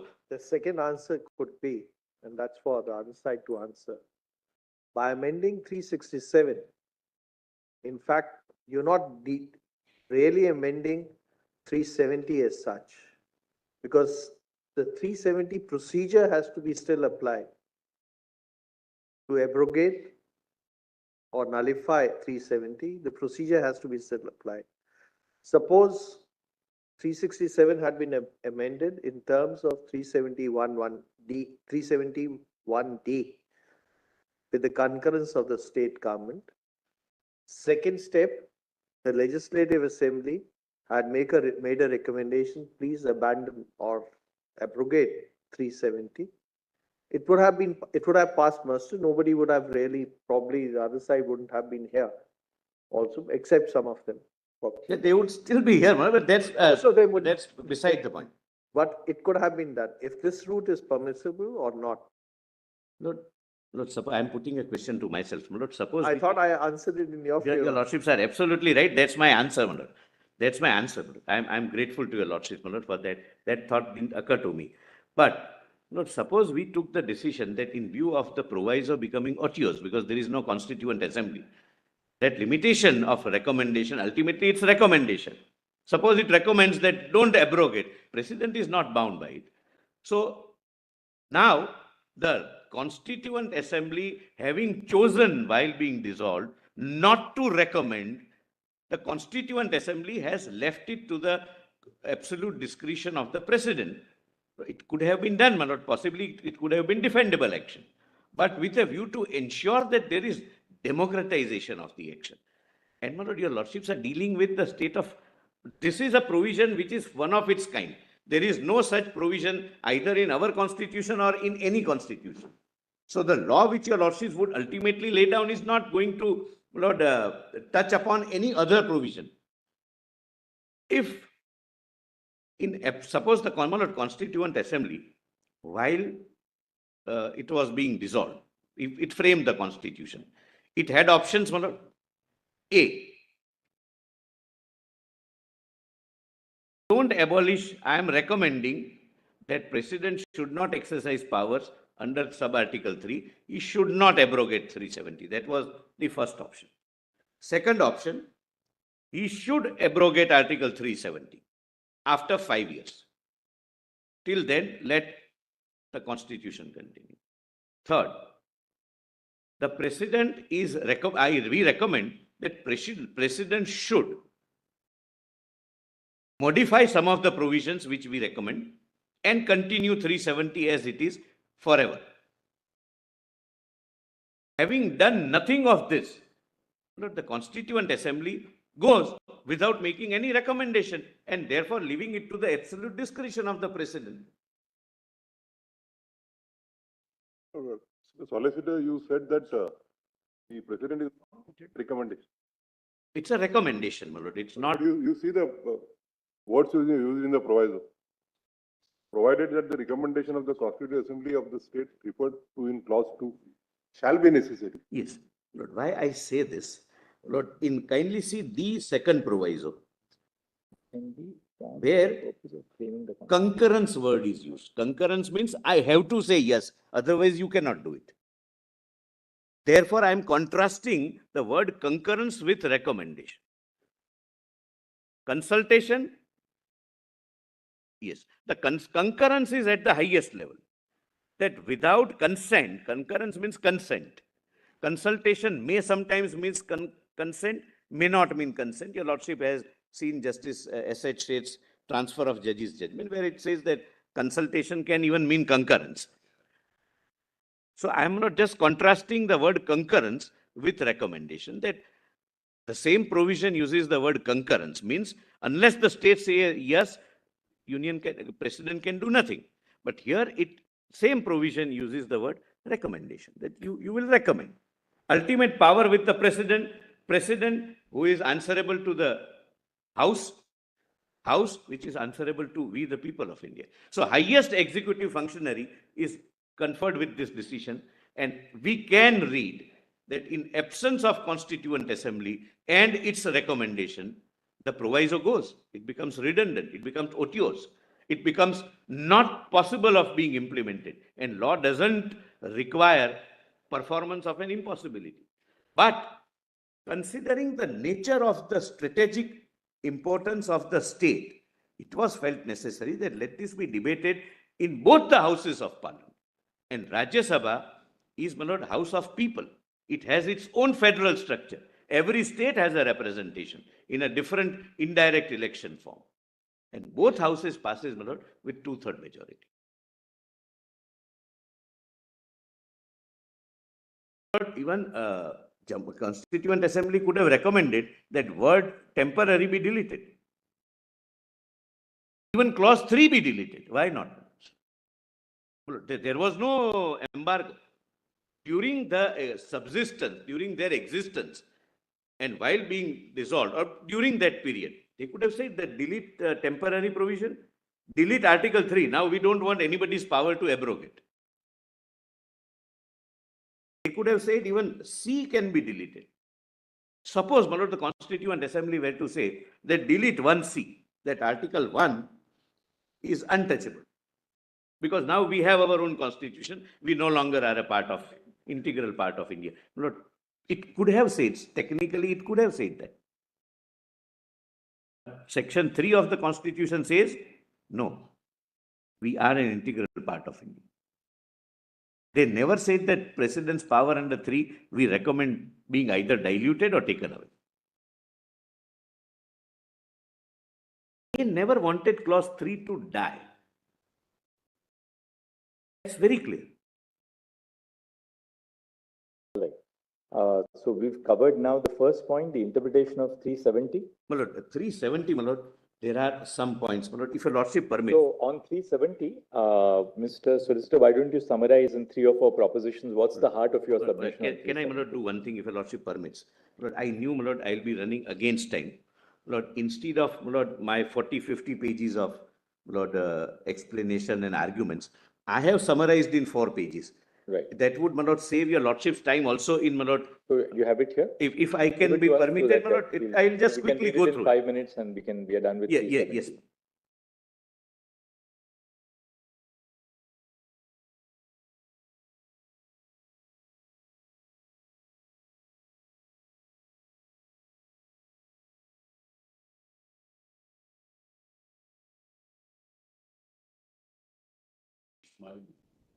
You can.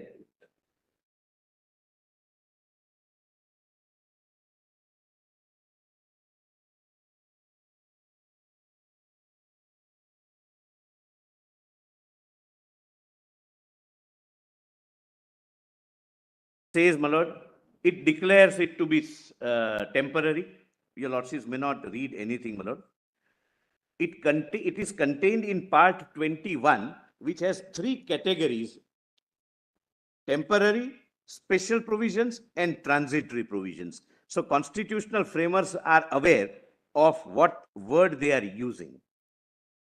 My lord, second, I have said, my lord, I have already said, and this is, my lord, something very, very serious. Look at the width of the power. 2 individuals in practice, and legally speaking, 2 organs, namely the president and the state government, can alter any part of the constitution and apply it to one part, can delete any constitutional provision, can create a new provision. And therefore, my lord, the submission is, considering the very expanse of this provision, the constituent framers would never have, my lord, contemplated this to remain forever. Such a position can never remain forever, where our constitution remains a floating document perennially for one state.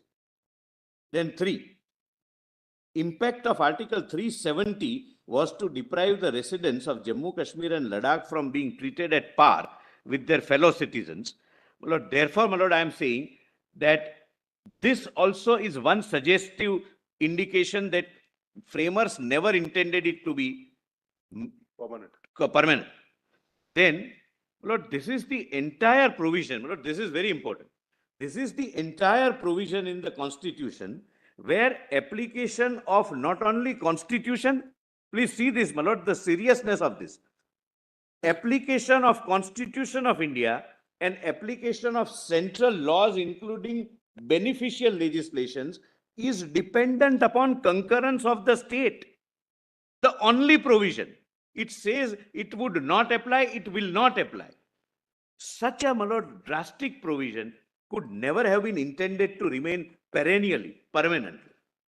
Then, my lord, this is the only provision which has an inbuilt self-extinguishing provision, sub-article 3.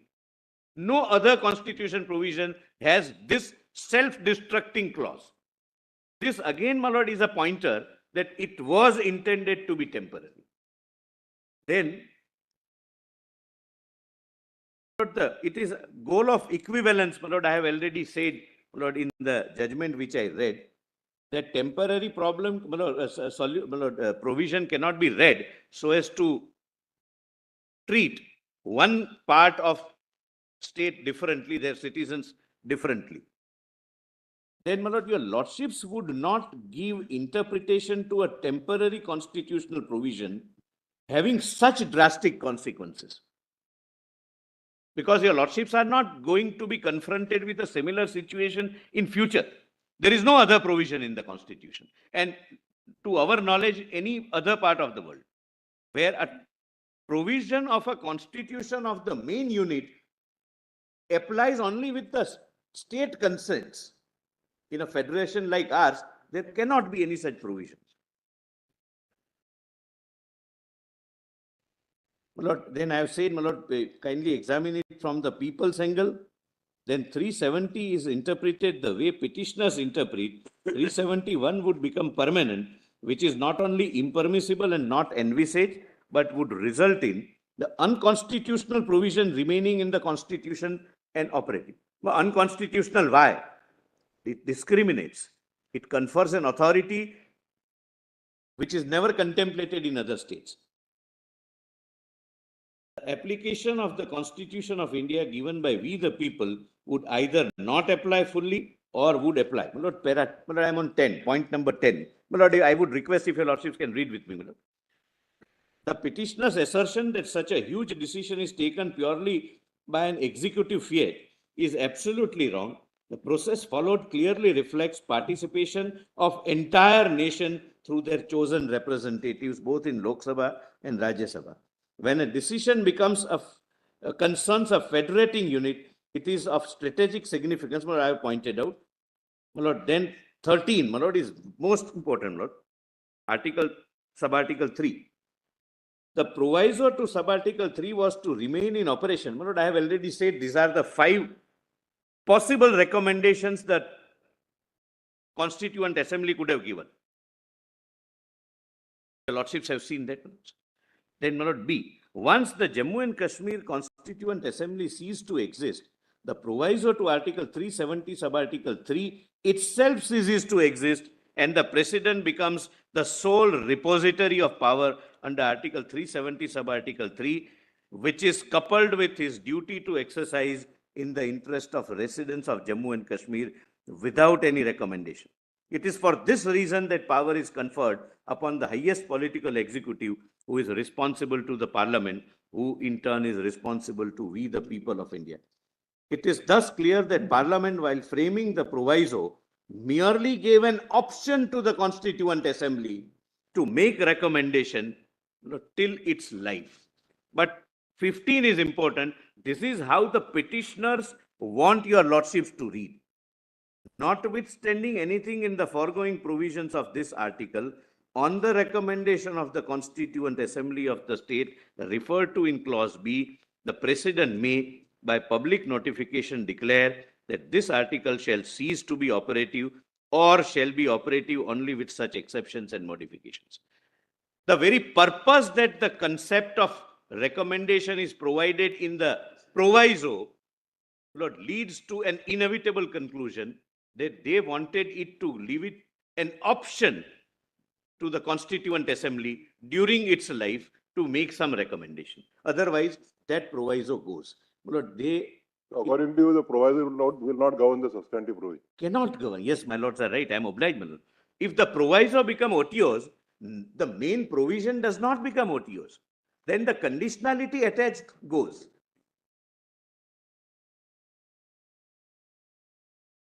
A tail cannot verify. Yes, my learned friend is right. If this interpretation to Article 373 is not accepted and the President's power is under Article 373 is taken away, merely because the Constituent Assembly has ceased to exist, without making any recommendation, it would create a devastating situation which could never have been envisaged by the framers of the Constitution, nor ever been conceived. If the president cannot exercise the powers under clause 3, it would mean that existence and exercise of power of the president of India provided for in the constitution is dependent upon some decision or lack of it by a different body. My lord, can we read a constitution that president's decision is dependent upon some outside body takes a decision or does not take the decision? If it takes, it's an option. If it doesn't take, you lost your option. The president of India cannot be denuded of its power by either they giving recommendation or at least not in absence of recommendation. Such an interpretation would never be given, as such contingency could never have been, my lord, conceived. Then 17. Secondly, if mere absence of constituent assembly mentioned in the proviso to clause 3 is treated to be rendering the power of president of India nugatory, redundant and unexercisable, it would mean that by using any provision under Article 371B and 1D, any provision of the Constitution can be amended and applied to the state of Jammu and Kashmir, and even the provisions which are part of basic structure, please mark this, my lord, this is what fell from my lord Justice called, that you are putting it at the higher threshold than the basic structure. Basic structure cannot be altered by constitutional amendment, but there is no such limitation in 1D. You can, they have chosen not to apply some of the fundamental rights, meaning thereby a permanent power is vested on two organs of the state to alter even the basic structure so far as its application to the state of Jammu and Kashmir is concerned. And this is very, very serious. Now, of course, my lord, it can never be done. Now, all are at par. Even if the Constituent Assembly would have been in existence, the limited role stipulated, my lord, that I have already said, my lord, it is only recommendatory, and my lord, President could have taken any other decision. That may not be correct actually, because so long as the Constituent Assembly, it was not recommendatory. Look at the way the article is couched. Provided that the recommendation of the Constituent Assembly of the state shall be necessary. So it's not recommendatory in that sense. I'm sorry. Constitution always, let's put it very, Constitution as a supreme document in a democratic country will always face restriction, whether it's the judiciary, whether it's the president, whether it's the legislature. Lord, It's always- I bow down, that's- but my submission. Constitution is governance by limitation. With And, limitation. and the use of the words recommendation shall be necessary is a clear indication that it's not merely recommendatory, but that there has to be a recommendation before you exercise. Can your lordships read it a slight differently, the way, my lord, I read it? What is mandatory, the word shall, that you take recommendation. The recommendation is not binding, my lord. Otherwise, the Constitution would have said that it would and act accordingly. What is mandatory is taking the recommendation. That's another way of, my lord, interpreting. No, the other part of the argument, we understand that the proviso, after the Constituent Assembly had done its job, is no longer applicable, but it doesn't affect the main part. We have main clause 3, we have, we'll examine that out. Yes. Now 19. The only constitutionally compliant way of interpreting Article 370 to achieve the ultimate goal of bringing the people of Jammu and Kashmir at par with the rest of the country and conferring them with all constitutional and statutory rights at par with the rest of the country is to either read an unfettered and plenary power of the President of India under Article 370 sub-Article 3 once the Constituent Assembly ceases to exist. Just now, Lord, I pointed that out. Or modifying the 370 sub-Article 3 by replacing the successor body. We went for the second, which according to me was not necessary. It could have been done without, my lord, any recommendation also. Lord, then power of the President under sub-Article 3 is unfettered, as Article 370 starts with a non-obstante clause, notwithstanding anything contained in the Constitution of India, and sub-Article 3 starts with a non-obstante clause, notwithstanding anything in the foregoing provisions of this article.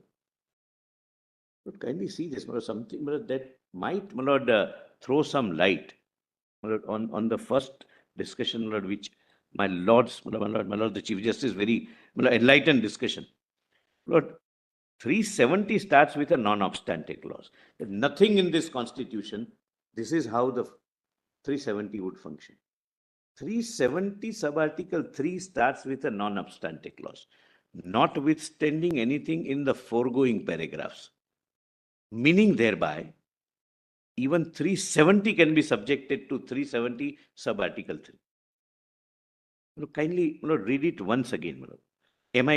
I do not know. Obviously, because 370 clause 3 has a non-obstante clause which overrides everything else in this in this Even article. 1D, Right. even 1D, which says that don't do anything except 1 and 3, and There are two non-obstante clauses. The first is notwithstanding anything in this constitution. And 370 clause 3 says notwithstanding anything in this article. Therefore, it overrides, therefore, it's a power to override even clause 1. Clause 1, yes, clause 1, 2, 2 doesn't come, my lord, 1D also. Lord, your lordships, Lord, very illuminating. But there can't be any doubt about it, because when 370 clause 3 says notwithstanding anything in this article, that would include clause 1. There's no Lord, difficulty about that. meaning thereby, modification in 370 itself was permissible through 367. And when you override clause 1, the plain intent, therefore, is that the constitution itself becomes applicable then. Correct. Once you exercise the power under 3, whether there was a valid exercise is what we have to decide. But once you exercise validly the power under 3, then the constitution applies. That would be the plain consequence of it. My lord, your lordships may treat this as read, my lord. Yes, we'll read it. My lord, Let's go now to the last Lord, point. only, my lord, Now, last reorganization, Mr. last Solicitor. 2 pages, my lord, last 2 pages. The status of Constituent Assembly. Constituent. What was the status of Constituent Assembly? Because nomenclature is a Constituent Assembly. But whether it enjoy, my lord, I am at the outset, I I'm mean, not saying that it is subordinate to the Constituent Assembly for the Union. I mean, you can't elevate that Constituent Assembly. Lord, I must clarify one thing as an officer of the court. Lord, I am conscious of the principle laid down in Keshwanand Bharti, that there is a distinction between Constituent Assembly and a and Parliament, legislative assembly. and Parliament, or Constituent Assembly and Legislature. They are not interchangeable. That's why, my lord, this submission, that here Constituent Assembly for all intent and purpose was a legislative assembly, not preparing a document of governance for a sovereign region, but was, my lord, kindly see, my lord, there are some arguments based on, my lord, the judgment also, my lord. My lord, the position as far as the state of Jammu and Kashmir is concerned, even prior to coming into force of Article 1, was who created Constituent Assembly? The Maharaja, who signed instrument of accession and surrendered his sovereignty. Then he issued that proclamation. Your lordships are, my lord, remembering that now whatever constitution is framed would be binding on him. He subsequently, my lord, creates a constituency. So he could never have created a Constituent Assembly which would have a role independent of, larger than, or completely different from the Constituent Assembly of which he became an integral part. And at that time, my lord, the Jammu and Kashmir was an integral part of India. So the body which was created was known as Constituent Assembly, but was a subordinate creature, then, my lord, Constituent Assembly. And the Constitution of Jammu and Kashmir can never be put at the same pedestal as the Constitution of India, because the very birth of the Constituent Assembly of Jammu and Kashmir was because of Article 370. And in other words, according to you, the role of the Constituent Assembly of Jammu and Kashmir is the role which is created for it by our Constitution, by the Constitution of India, nothing beyond that. It cannot be beyond that, above that, or superior to that. It is subservient and subordinate. It never had original constituent power. Lord, please see, my lord, the Constitution as we understand around the world Lord, has certain attributes, namely, it must be a document of governance providing for everything the way, my lord, we have provided. This constitution has only certain aspects. Rest, my lord, they leave it to the Constitution of India. For being recognized as a constitution, you must provide for a kind of sovereignty. I'm not on, my lord, sovereignty means sovereignty, my lord. It's not autonomy. And sovereignty would mean right to acquire new areas and right to cede new areas, right to acquire territory and right to cede territories, which we have in Article 1, 2, 3, 4. Constitution of India has. Lord, none of the attributes of a constitution, so to say, Lord, can be attached to this constitution. It was a piece of legislature recognized, accepted, and known till 5th of August and 6th of August 2019 as constitution.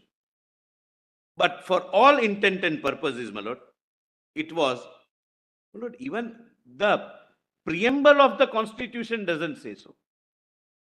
A preamble of Constitution of Jammu and Kashmir doesn't say so, that this is a document which is a constitution. It merely says, Lord, please see the preamble of Jammu and Kashmir Constitution. It says, with a view to further define our relationship with Union of India. It doesn't say that we are creating a constitution of our governance. So please see, Lord, that's the only purpose. They say, we the people of Jammu and Kashmir, with a view to, I'll just read for your lordship, my lord.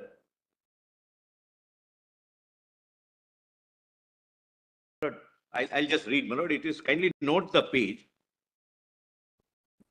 Volume 2, page 16. Your lordship need not open. I'll just read.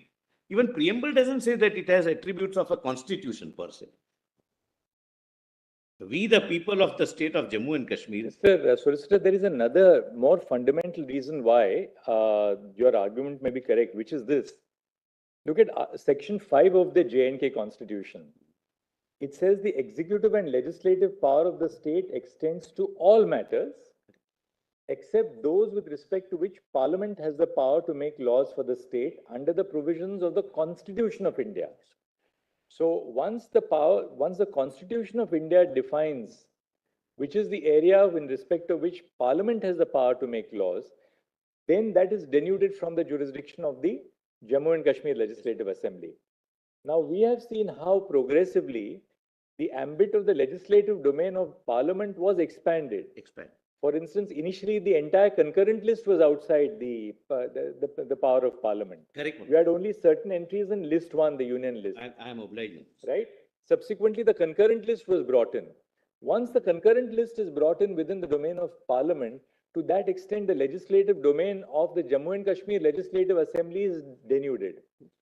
Then entry 97 was wholly outside the purview of Parliament initially. Later on, as we see, entry 97 is also gradually brought in within the purview of Parliament, albeit in the context of laws affecting the sovereignty and integrity of India, terrorism, so on and so forth. Therefore, it's very obvious from Section 5 of the J&K Constitution that once the Constitution of India prescribes a certain legislative domain for Parliament, then that is progressively denuded from the legislative ambit of the J&K Legislative Assembly. And that was not fixed as of 1957. Another very important feature is that Section 5 does not fix the ambit of the legislative or executive domain of the J&K government and the Legislative Assembly as of 26th of January 1957. Correct. In fact, it contemplates that what the Constitution of India will prescribe for Parliament will be outside the domain of the of our domain. In that sense, it is always intended to be subservient to the Constitution of India. And my lord, it's not really a document which has equivalent effect. And that's what the 147 makes these provisions unamendable. Section 147. 3 and 5 cannot be amended. Otherwise, what happens? Lord, this is amendable. This constitution, if it would have survived, was amendable by the Legislative Assembly. So, they can amend their preamble and academically, potentially, can become a theocratic state because secularism was not applicable.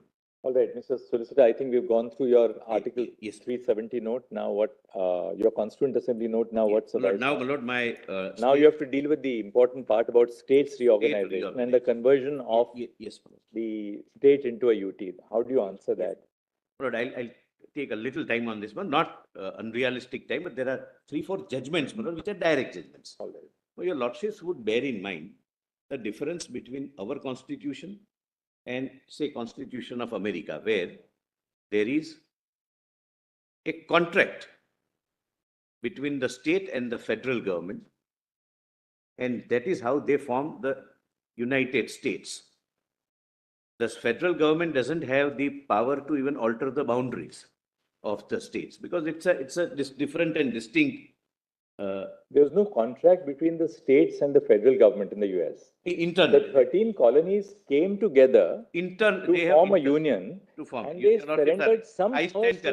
surrendered some powers to the union. To the union, otherwise retaining, my lord, some of the states have its own Supreme Court, etc.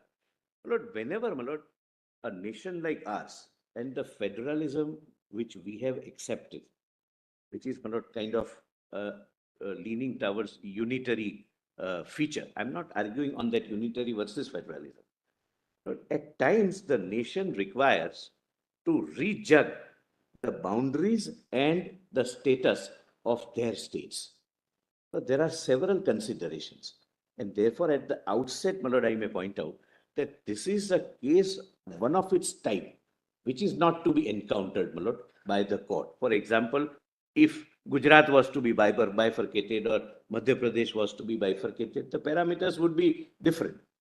But when Jammu and Kashmir, considering its very strategic importance, border state, history of terrorism, history of, my lord, infiltrations, history of outside influence, outside means outside country. My lord, I have given the details in my affidavit, my lord, filed long back, how, my lord, the situation in Kashmir is developing.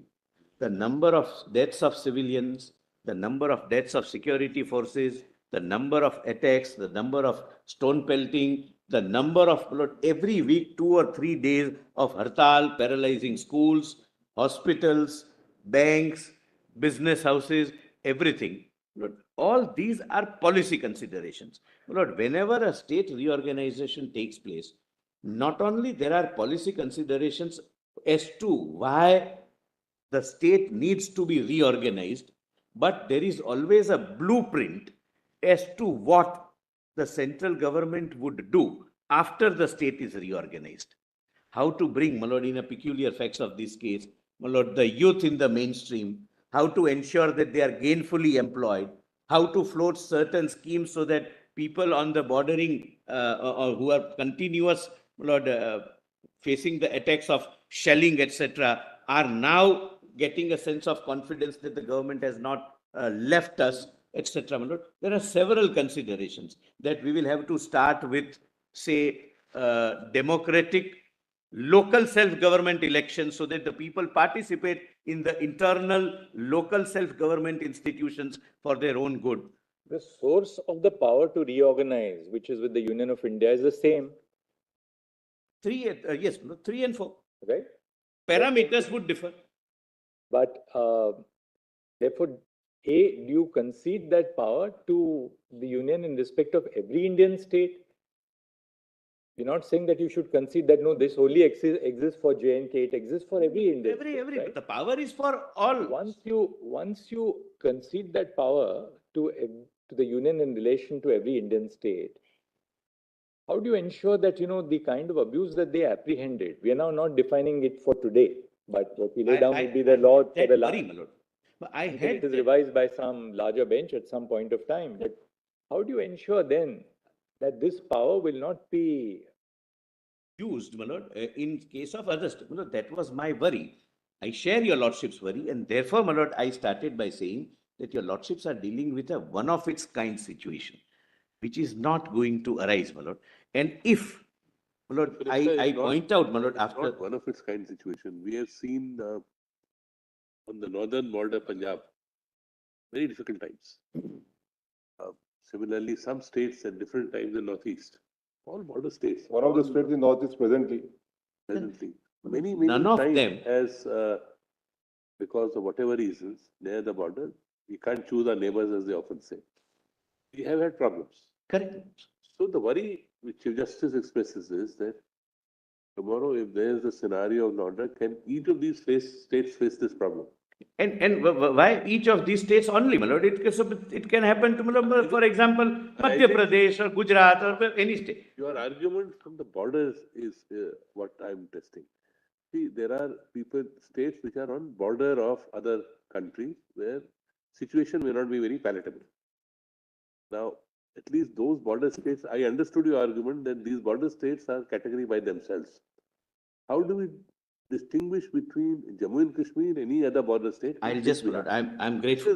I'll point out. My lord, none of the border states, take, my lord, northeastern states or Punjab, as your lordships gave an example. Uttarakhand has a border state.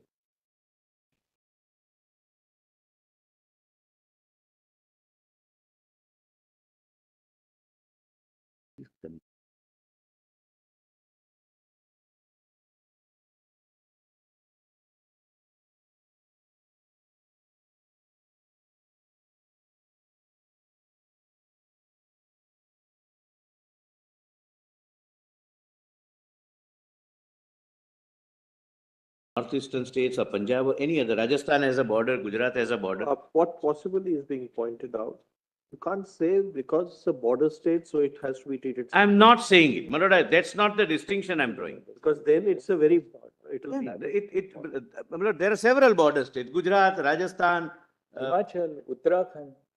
Himachal. I'm not, my lord, kindly don't misunderstand my submission that because it is a border state, it requires different treatment. My lord, kindly see the consistent, repeated situation which we are facing since decades on a daily basis is not happening in Gujarat or Northeast or any other border state. Here is a border state where one of our territory is occupied by Pakistan. Lord, we have POK. I have given figures. My lord, what are the deaths taking place every year, right from 20 years before? This is a problem faced by the nation from decades, since decades, which we are, my lord, trying to, my lord, sort out or deal with. And I'll show, my lord, this is not, my lord, just, these decisions are never taken as knee-jerk reactions. There is always, my lord, policy considerations. Border state, this particular state being a different kind of a border state is one, but there are several considerations.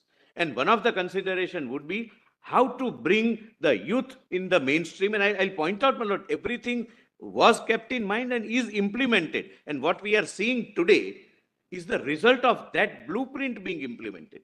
My lord, after this decision, there were elections which took place of district development councils. There are 34,000 elected people. Democracy going to the grassroots. There are, Lord, large number of schemes which are introduced. Lord, the youth which used to be employed by the interest not inimical to India, my lord, maybe terror groups or whoever, and were paid, now are gainfully employed. My lord, there is always a blueprint, and I'll be able to show that blueprint working. My lord, I'm not conscious of the fact that end would not justify the means, but end, your lordships can certainly see whether these policy considerations which decided the reorganization were correct or not. Because the government has acted with a blueprint, not only for reorganization, what would be done after reorganization and how Jammu and Kashmir would return to normalcy. And I'll be able to show the steps which are taken. Right now, my lord, I will deal with in three parts. My lord, the impression which is given to your lordship is that this has been reduced from state to union territory. Means there is a downgradation. And my lord, there are some other factually incorrect statements were made, my lord. by one of the council, my lord, who argued for reorganization, against reorganization, that we lost this, there is no representation, there is no consolidated fund of India, we can't participate in election of president, our seats in the parliament is So gone. let's look at it at the first level, basic level, the textual level of the Constitution. Let's go step by step. Then we'll go to the last part, namely, which was what motivated this decision. And there you have said that these are policy considerations. Look at the nature of the state, the history. You can't lose sight of all that. We must also deal with it at a textual level. Does Parliament have the power to convert an existing Indian state into a union territory? Yes. If it does have that power, how do you read Article 3? If you can just assist us on, that's the Before basic that, textual question. Lord, yes, Lord, there are, my lord, specific judicial pronouncements on that. No, but we will go to the judicial pronouncements. I'll But why don't you textually- first look at the text of the statute? Before that, of the Constitution. may I request your lordships to have a just bird's eye view of the Reorganization Act itself? No one has shown that, my lord, to your lordships. I want your lordships to see that. You look at the Reorganization Act, that will provide us. I'm not reading every part. I'm just taking your lordships through the titles. Lord, Let me look nobody at has the- read, let my me lord, look and at first, with the that's worrying us. Let's look at the source of the power. kindly come to, my lord, Article 3. Just in a minute or so. Yes, Just how you interpret Article 3. Article 3. Also, I would like to know whether it's some kind of what is the nature of exercise of that power? Is it a permanent exercise of power? Is it a temporary exercise of power? What is No, that? it is, my lord, I must, Lord, let me answer that straight. Lord, this question was put in the parliament when the reorganization bill was passed. Lord, I'll just read, my lord, the statement of the honorable minister on the floor of the house. So the union territory here is not intended to be a permanent territory. No, my lord. All right. And that's what, my lord, I'm making. Question number two. Question Yes. number two. How impermanent is it? And question number three, when are we going to have elections? I understand, my lord. So that is why, my lord, I was going to show to your lordships the steps taken to ensure that we reach that stage. I will show those steps, my lord. All right. Now let's go to Article 3. Article 3. Article 3, formation of new states and alteration of areas, boundaries, or names of existing states. Lord, first, my lord, before that, please read, my lord, explanation 1 so that your lordships can read in that context. In this article, in clause A to E, state includes a union territory, but in the proviso, state does not include a union territory. Correct, my lords? So wherever you read state, read union territory. Union That's all. territory except the proviso. So now let's read Yes, clause yes, A yes. in the light of that. Yes, ma'am. And, my lord, this very reorganization has been subjected, and, my lord, this honorable court has said that it is permissible. This reorganization act has passed the muster of your lordships under 3 and 4. The judgment I'll show. Parliament may by law form a new state by separation of territory from any state or by uniting two or more states or parts of states or by uniting any territory to a part of any state. So, my lord, I would read, Parliament may by law form a new union territory by separation of territory from any state or by uniting two or more states, we are not concerned, or parts of the state, again, we are not concerned. So there is a power of having two union territories out of one state, then B, increase the area of any state, diminish the area of any state, alter the boundaries of any state. But here, this would also result. Does clause A contemplate a situation when the entirety of a state can become a union territory? There are two, Jammu and Kashmir and Ladakh. There is nothing, my lord, which Does prohibits. clause A contemplate a situation where an entirety of a state can become, say, more than one union territory? What you've done? It can, my lord. I'm not answering that question because that doesn't arise here.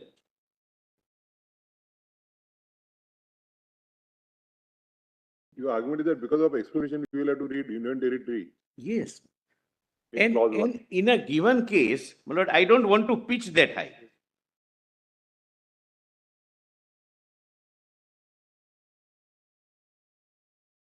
Clause A, the problem. Form a new union territory, we will not read it as state. Form a new union territory, singular will include a plural. So form more than one union territory, no problem. Form a new union territory by doing what? By separation of territory from any state. Territory means geographical area. Right. So from the state of J&K, you carve out a territory and form, say, a union territory of Ladakh. Jammu, Kashmir and Ladakh.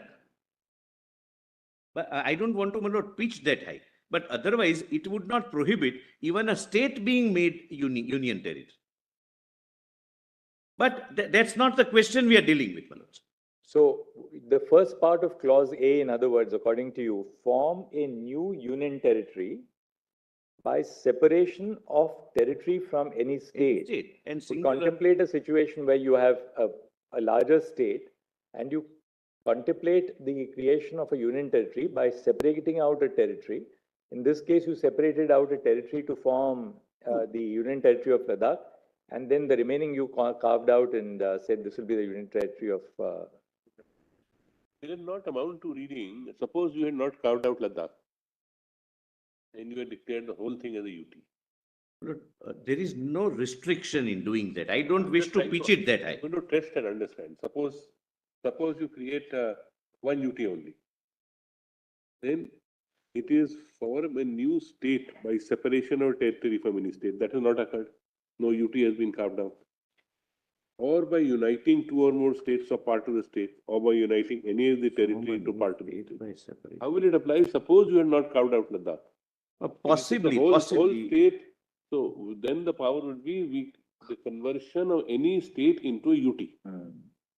That possibly The is fact that you carve out a part of a state. possibly, your lordships are right. That cannot is give not a higher this thing. that is possibly not contemplated, subject to.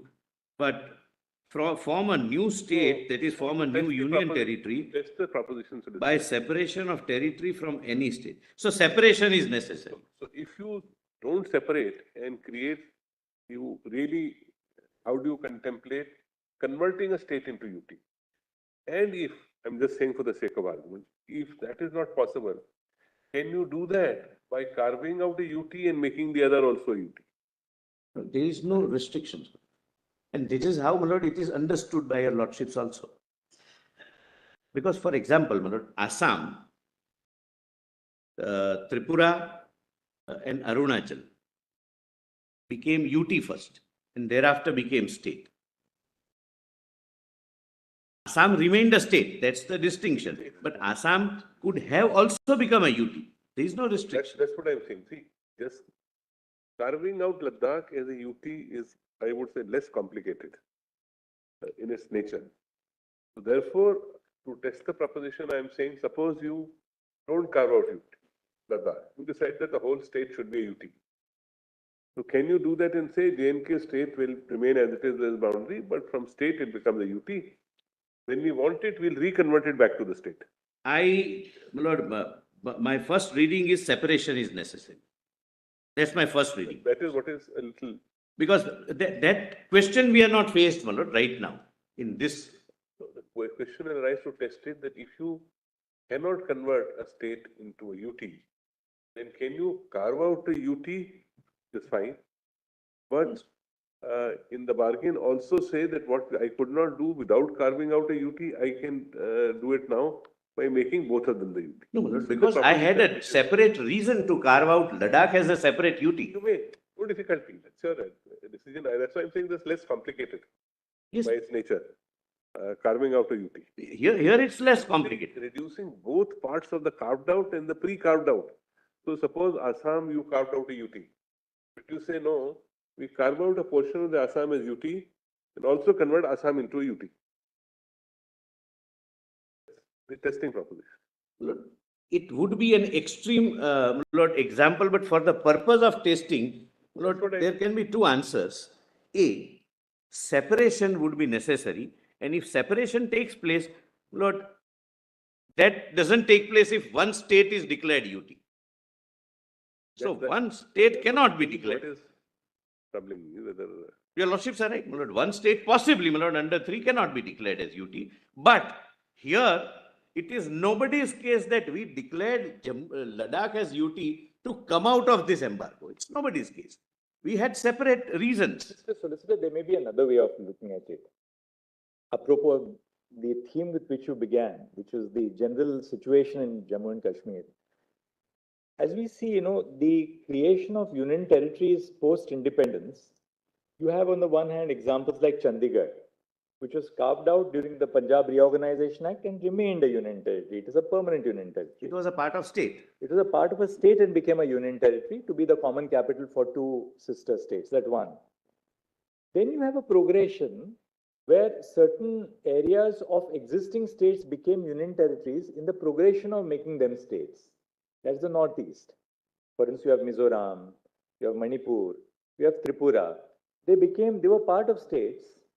They become union territories, but that's in the process of making them into a stable administration to become states. You can't immediately make them states. Parliament can certainly make that. Today, the situation is not right to make them full-fledged states. Today, we will carve them out, give them the status of a union territory at a future point of time when Parliament feels that, well, they now are sufficiently stable institutionally, we will make them as states, which we did in the Northeast. To put something, perhaps you may look at what we are trying to suggest. Why is it not possible for the union to say that, well, right now, say in a case of a particular state, we have such an extreme situation in terms of national security, in terms of, other... We want direct control. That we want for a certain stipulated period that a union territory should be created. But this creation of a union territory is not a feature of permanence. But this shall then again progress back to its position of a state. Removing the reasons why it was required to be Should the converted. union not have a control for a certain stipulated period to bring stability? Because ultimately, let's face it, whether it's a state, whether it's a union territory, all of us have survived, the nation survives. Yes. Right? Doubtlessly. If the nation itself doesn't survive, there's no question, there's no relevance of states or union territories. So is it not, should we not give that allowance to Parliament to sort of postulate that for a certain period, in the interest of the preservation of the nation itself, in the interest of the preservation of the union itself, we want for a certain stipulated period that this particular state should go into the fold of union territory on the clear understanding that this shall revert to a position of a state over a period of time. You can't lay down that period in a given case. In a given case, it may be 6 months. In a given case, it may be 1 year.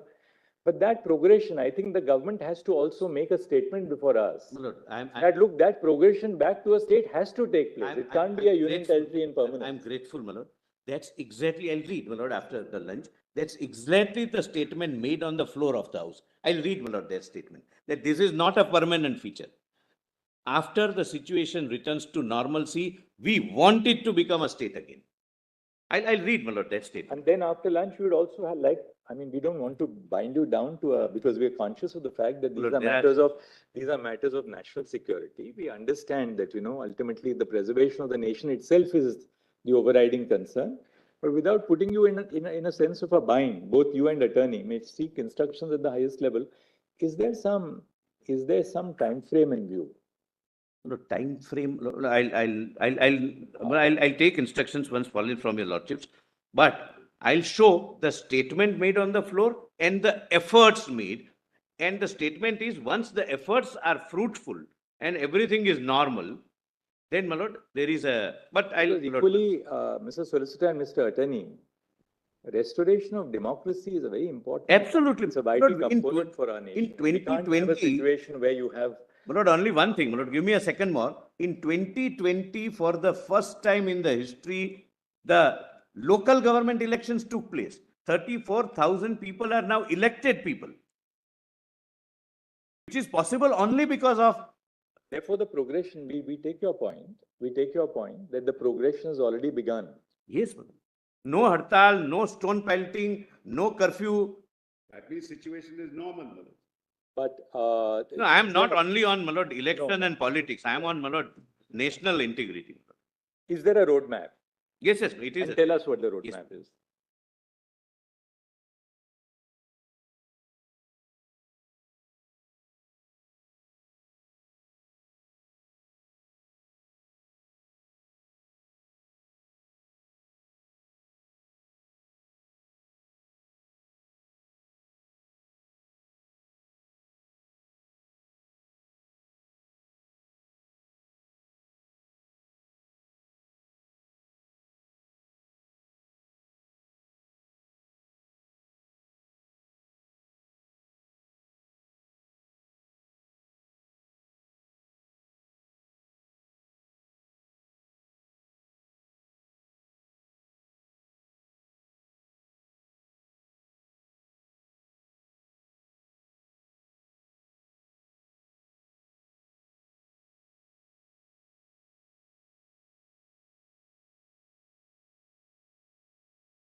the instructions are that UT is not a permanent feature.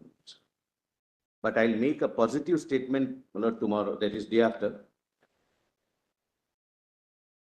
I'll have to meet, For Kashmir, Jammu and Kashmir, yes, yes, not not Ladakh. Ladakh. Ladakh would remain UT.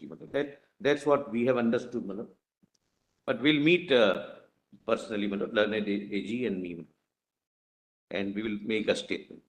But I must tell your lordships, so far as Ladakh, as I have already pointed out, that local body in terms of district development council elections took place in 2020. And so far as Ladakh is concerned, it consists of two units. Units, is a loose word I'm using. That is Leh and Kargil.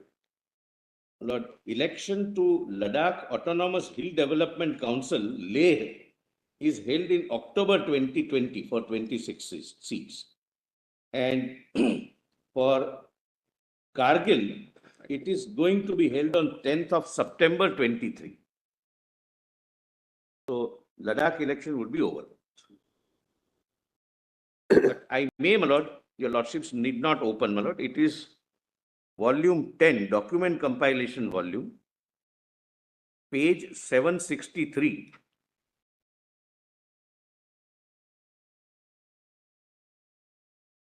Compilation volume? Volume 10, page 763. But I am reading 4 lines from Lok Sabha and 4 lines from Rajya Sabha, because something said on the floor of the house has its own sanctity. Therefore, my lord, I am reading it.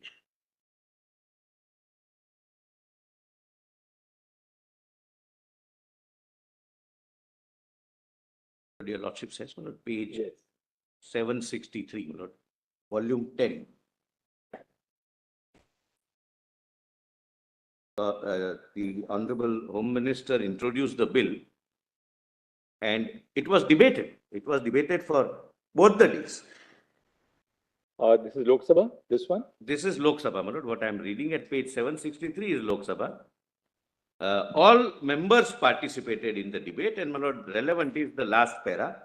अध्यक्ष महोदय, मैं अनुच्छेद 370 की बात बाद में करूंगा. सबसे पहले मैं इस चर्चा में काफी सारे सदस्यों ने भाग लेते हुए कुछ चीजों के बारे में जानना चाहा है, कुछ मुद्दे भी उपस्थित किए हैं जिनका मैं सबसे पहले जवाब देना चाहूंगा. काफी सारे विपक्ष के सदस्यों ने कहा है, सम्मानीय सदस्यों ने कहा है कि यूटी क्या हमेशा के लिए है, यूटी क्यों बनाई गई है, यूटी कब तक रहेगी. सोएन ने भी कहा. मैं इस सदन के माध्यम से पूरे देश के सामने और विशेषकर घाटी और जम्मू, घाटी मीन्स वैली के लोगों के सामने स्पष्ट करना चाहता हूं कि जहां तक यूटी का सवाल है, परिस्थिति सामान्य होते ही उचित समय पर पूर्ण राज्य का दर्जा देने में इस सरकार को कोई आपत्ति नहीं है. It's just read the last 3 words again. Is it say पूर्ण राज्य? पूर्ण राज्य का दर्जा. I'll just read. मैं इस सदन के माध्यम full statehood. मैं इस सदन के माध्यम से पूरे देश के सामने और विशेषकर घाटी और जम्मू के लोगों के सामने स्पष्ट करना चाहता हूं कि जहां तक यूटी का सवाल है, परिस्थिति सामान्य होते ही उचित समय पर पूर्ण राज्य का दर्जा देने में इस सरकार को कोई आपत्ति नहीं है. My lord, 512 is Rajya Sabha, my lord. Here also, my lord, this question arose.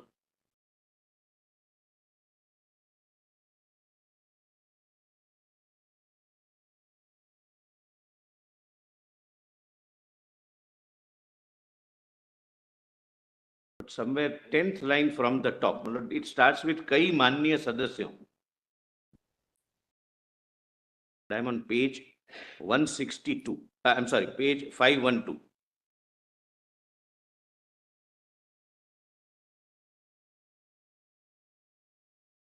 Lordship has one. After that, after the English words, constitutional position? No, उससे the same line. अगर सभापति महोदय की आज्ञा हो तो मैं पूरी कॉन्स्टिट्यूशनल पोजीशन सदन के सामने रखने को तैयार हूं. एक माननीय सदस्य ने पूछा कि कब तक यह यूटी रहेगा। मैं माननीय श्री सोएनसो और जिन अन्य माननीय सदस्यों ने यूटी के बनने पर आपत्ति दर्ज की है, मैं निश्चित रूप से उनको आश्वस्त करना चाहता हूं कि जैसे ही नॉर्मल परिस्थिति हो जाएगी, उचित समय आएगा, इसको फिर से स्टेट बनाने में हमें कोई एतराज नहीं।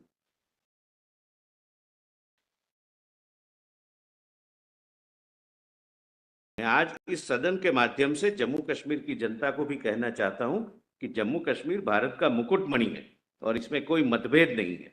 जब भी उचित समय आएगा, मगर आज जिस प्रकार के भाषण हो रहे थे, मुझे लगता है थोड़ा लंबा समय रहेगा, एटसेट्रा एटसेट्रा, क्योंकि इस भाषण इसके बाद घाटी में भी होने वाले हैं। That was my lord an apprehension. What's the date of this? 5th of August 2019, when reorganization bill was being considered.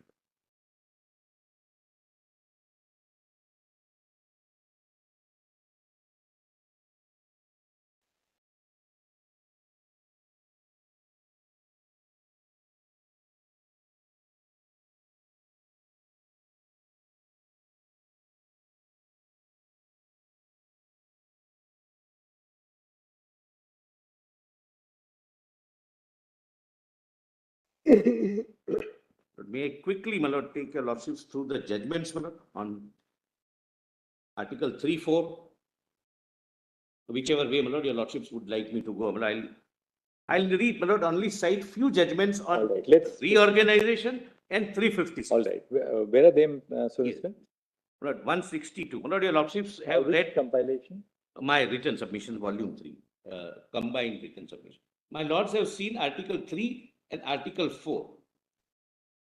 The respectful submission is, my lord, and this, my lord, we, during discussion with Mr. Dwivedi, my lord, we came to know, Lord, the distinction is, this is the only state where it was not at par with the rest of the country, and now it is becoming the part. That is, my lord, the distinguishing feature which would never arise in case of any other state. Now, my lord, this UT, my lord, of Jammu and Kashmir came up for consideration of this honorable court. My lord, at page 162, the judgment of... I closed the compilation volume, so I'll have to research find out where. Volume 3. I'm sorry, Volume 3. Volume 3.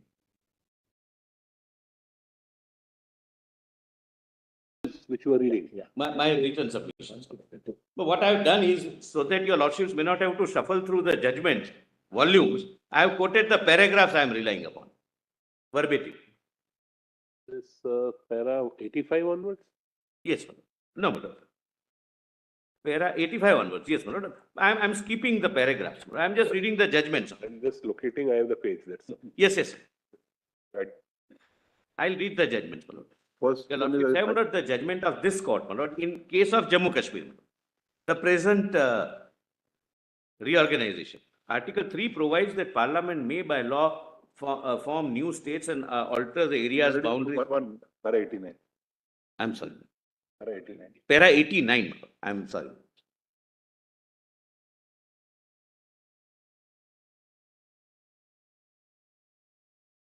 May I read? Yes. Article 3 provides that Parliament may by law form new states and alter the area's boundaries or names of the existing states. The explanation 1 provides that in clauses A to E and Article 3, a state includes union territory. Thus, explanation 1 makes it amply clear that the power of Parliament under clause A of Article 3 to make a law to form a new state or to alter a boundary of a state includes a power to make a law to form a new union territory. Explanation 2 clarifies that power conferred by clause A on Parliament to enact the law to frame a new state includes a power to form union territory by uniting parts of any state or union territory to any other state or union territory. Now, kindly come to para 26, at page 163. On conjoint reading of Article 3, 4 and 239A, we find that Parliament, by making a law can convert an existing state into one or more union territories. B. Parliament is empowered by law to create a body of legislature for the union territories of Puducherry and Jammu and Kashmir. Accordingly, subsection 2 of section 14 of Jammu and Kashmir Reorganization Act provides that there shall be a legislative assembly for union territory of Jammu and Kashmir. And C. Even if law made by Parliament creating a body of legislature for union territories of Puducherry and J&K has the effect of amending certain parts of the Constitution, it shall not be deemed to be an amendment of the Constitution for the purpose. But if your Lordship sees holistically Article 3 and Article 4, and I am saying this academically, I am not pitching it, my lord, for this particular case, but there is nothing, if we read as a common scheme of, my lord, reorganization, that one state, for a good reason, the threshold of your lordship satisfaction would be higher, can be converted into UT. Because 4 says some incidental provisions can even include something which may otherwise amount to amendment, but would not be treated as an amendment under 368. Then, my lord, Pradeep Chaudhary, my lord, I am skipping. Your lordship's 1 and 2 were made applicable to Jammu and Kashmir. No? Yes, but what happened was, during the first arguments of the petitioners, they pointed out the Article 3 as applicable to the state of Jammu and Kashmir, which provided that nothing can be done without consent of Jammu and Kashmir Assembly. Without pointing out to your lordships that before this Reorganization Act was placed before the House, the entire Constitution was made applicable. Therefore, that proviso goes. Now, what Article 3 your lordships have applied, my lord, when this reorganization took place. Lord, I hope I am able to make myself clear. What was shown was the earlier Constitution as applicable to Jammu and Kashmir, Article 3 as applicable to Jammu and Kashmir, which provided for a mandatory consent.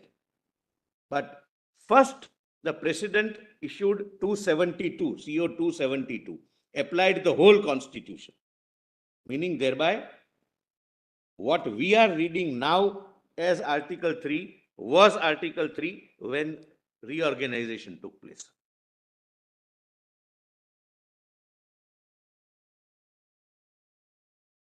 What's the date of reorganization? What's the date of reorganization? It was passed on 6th of August.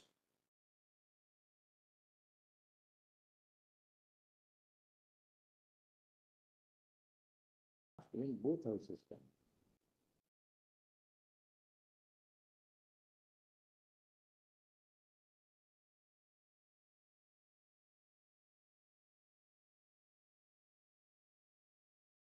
Lord, this is, Berubari is considered.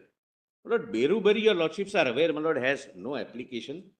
A part of India was being ceded to some other country.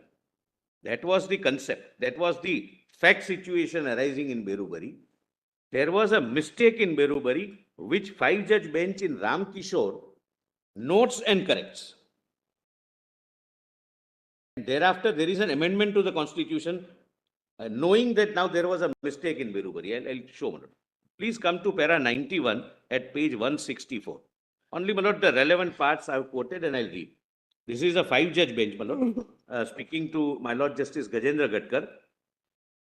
Before proceeding to deal with the points which have been raised before us by Mr. Mukherjee on behalf of the appellants, it is necessary to advert to the opinion expressed by this court in re the Berubari Union and Exchange and Enclaves, so-and-so. The Berubari Union at para so-and-so, with a view to correct an error which has crept into the opinion through inadvertence. On that occasion, it was urged on behalf of the Union of India that if any legislative action is held to be necessary for implementation of Indo-Pakistan Agreement, a law of Parliament relating to Article 3 of the Constitution would be sufficient for the purpose, and that it would not be necessary to take any action under Article 368. This argument was rejected. In dealing with this contention, it was observed by this court that the power to acquire new territory and the power to cede a part of the national territory were outside the scope of Article 3C of the Constitution of India. This court then took the view that both the powers were essential attributes of sovereignty and vested in India as an independent sovereign republic. While discussing the significance of the several clauses of Article 3 in that behalf, it seems to have been assumed that union territories were outside the purview of the said provisions. In other words, the opinion proceeded on the basis that the word state used in all the said clauses of Article 3 did not include the union territories specified in the first schedule. Apparently, this assumption was based on the distinction made between the two categories of territories by Article 1(3). In doing so, however, the relevant provisions of the General Clauses Act were inadvertently not taken into account. Under Section 358B of the said Act, state, as respects any period after the commencement of the Constitution, 7th Amendment Act, shall mean a state as specified in the first schedule to the Constitution and shall include a union territory. This provision of General Clauses Act has to be taken into account in interpreting the word state in the respect of clauses of Article 3, because Article 367(1) specifically provides that unless the context otherwise requires, the General Clauses Act shall, subject to any adaptations and modifications that may be made therein, under 372, apply for the interpretation of this Constitution as it applies for interpretation of an act of legislature. Therefore, the assumption made in the opinion that Article 3 in its several clauses does not include union territory is misconceived, and to that extent, the incidental reason given in support of the main conclusion is not justified. My Lord, after this judgment, my Lord, 18th Constitution Amendment is made. Judgment is, my Lord, 27th August 66. I'm sorry, the judgment is 1965. What is the date in 1965? Lord, I'll just give the Lordship may give me a minute. The amendment is, my Lord, 27th August 68. 27th August? 66. 27th August 66. Just give us Ram Kishore's.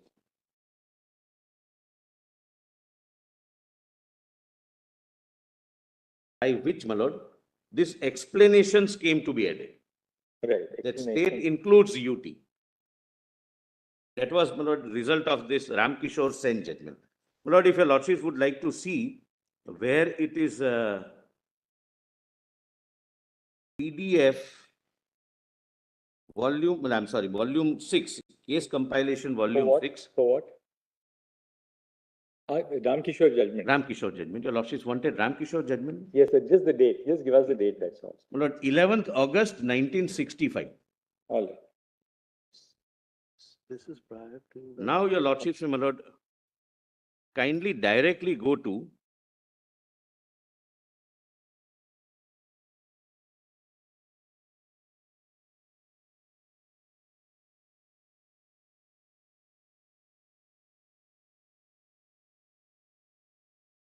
your Lordships have seen page 167, the view of Justice Khanna, my Lord, Justice Khanna, Delhi High Court.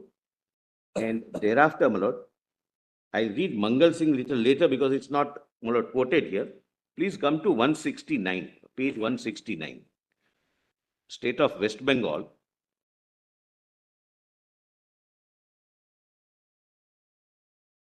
And read only the highlighted part. Now, my Lord, I am confining to highlighted part.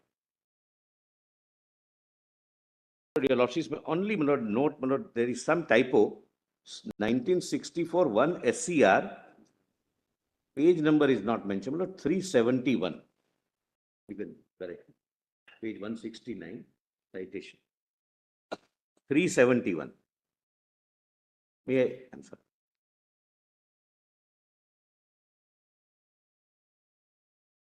So this is a judgment by 6 honorable judges bench. The legal sovereignty of Indian nation. Your Lordship, guess, my Lord, Justice called, my Lord, para 101. 101.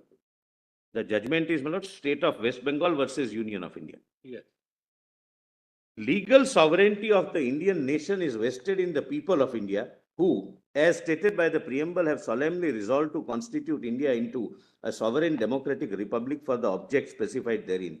The political sovereignty is distributed between, as well as we will presently demonstrate, the Union of India and the states with greater weightage in favor of union. Kindly come down, my lord, to para 35 of the judgment, only the underlying portion. There are no independent constitutions of the states apart from the National Constitution of Union of India. Chapter 2, Part 6, from Article 152 to 237 deals with states, the power of legislature of the states, the power of executive and judiciary.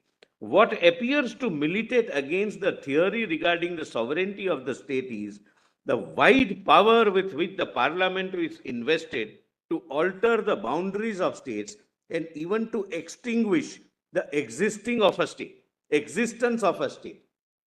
There is no constitutional guarantee against alteration of boundaries of the state. By Article 2 of the Constitution, the Parliament may admit into the Union or establish new states on such terms and conditions as it thinks fit.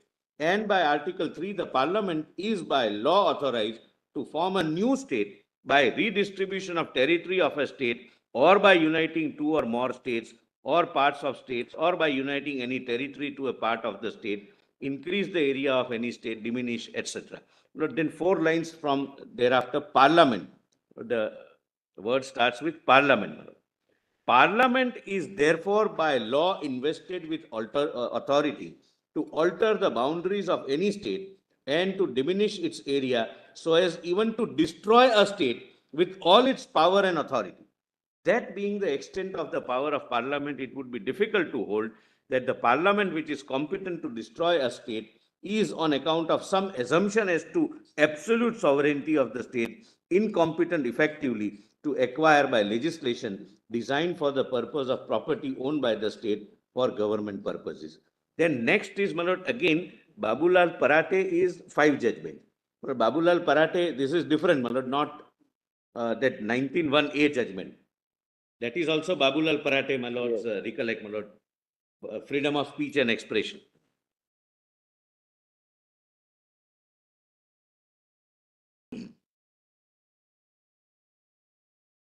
But here,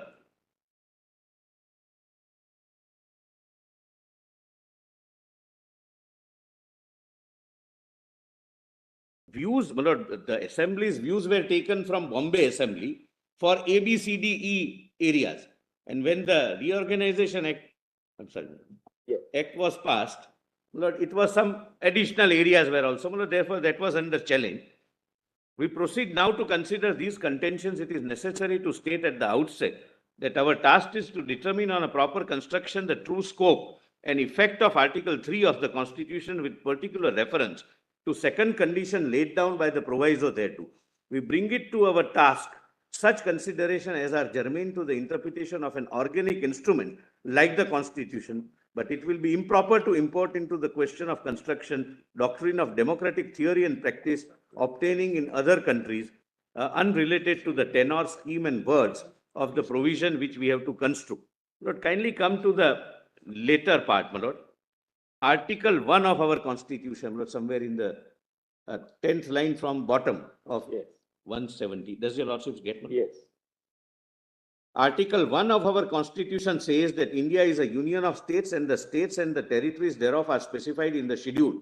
There is therefore no difficulty in understanding what it meant by expression state in Article 3. It obviously refers to states in the first schedule, and the legislature of state refers to the legislature which each has under constitution. That being the position, we see no reason for importing into the construction of Article 3 any doctrine, consideration of the sanctity of rights of states, or even for giving an extended meaning to the expression state occurring therein. None of the constituent units of Indian Union was sovereign and independent in the sense the American colonies or Swiss cantons were before they formed their federal unions.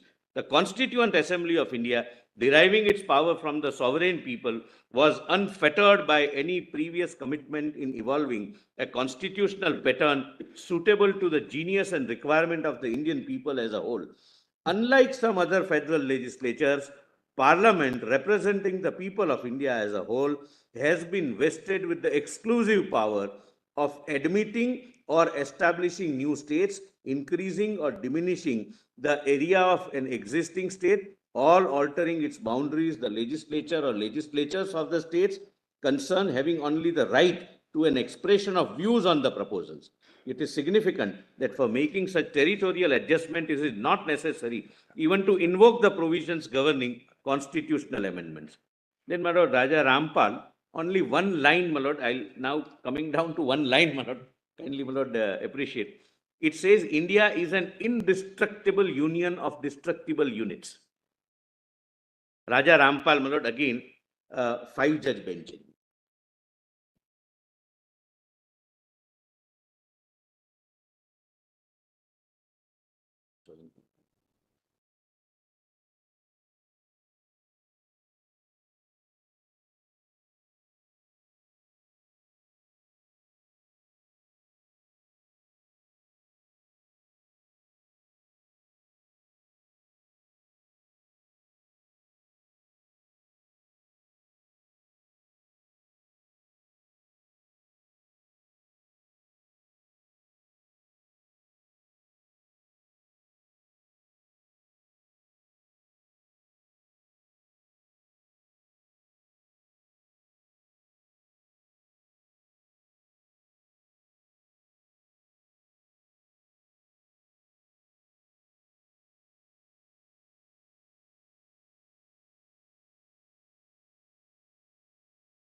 Law, my lord, I am pointing out. I am not pitching that argument that high, my lord. What we have done is, as a temporary measure, as it is clear from day one, the parliamentary debates, that we have created two units, namely two union territories, and one union territory is with legislature, the power vested with the power of police with the center, because of the very peculiar nature of the situation arising since decades.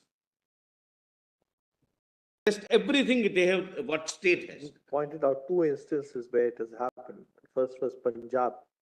That was a very peculiar problem. Punjabi Suba movement, etc. More or less everybody was agreeable, probably it could not muster through the legislative assembly. No, there was no assembly. It It was during governor's rule. No, I understand that, but earlier it could not muster through the division of Punjab between Haryana and then parts of Punjab going to Union Territory first, even Himachal Pradesh, then Himachal Pradesh itself becoming a state. And then probably Cochin and Travancore is the other example which is given. The third is this. This is a way, because once you suspend the proviso, then virtually the power of the state governments are taken away. The representation of the state is represented by the will of the people of the larger country. Correct. Can lead to.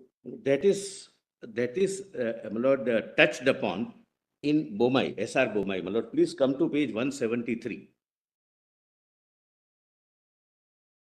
When this question was, my lord, considered in Bomai judgment, we read Bomai judgment for a different issue.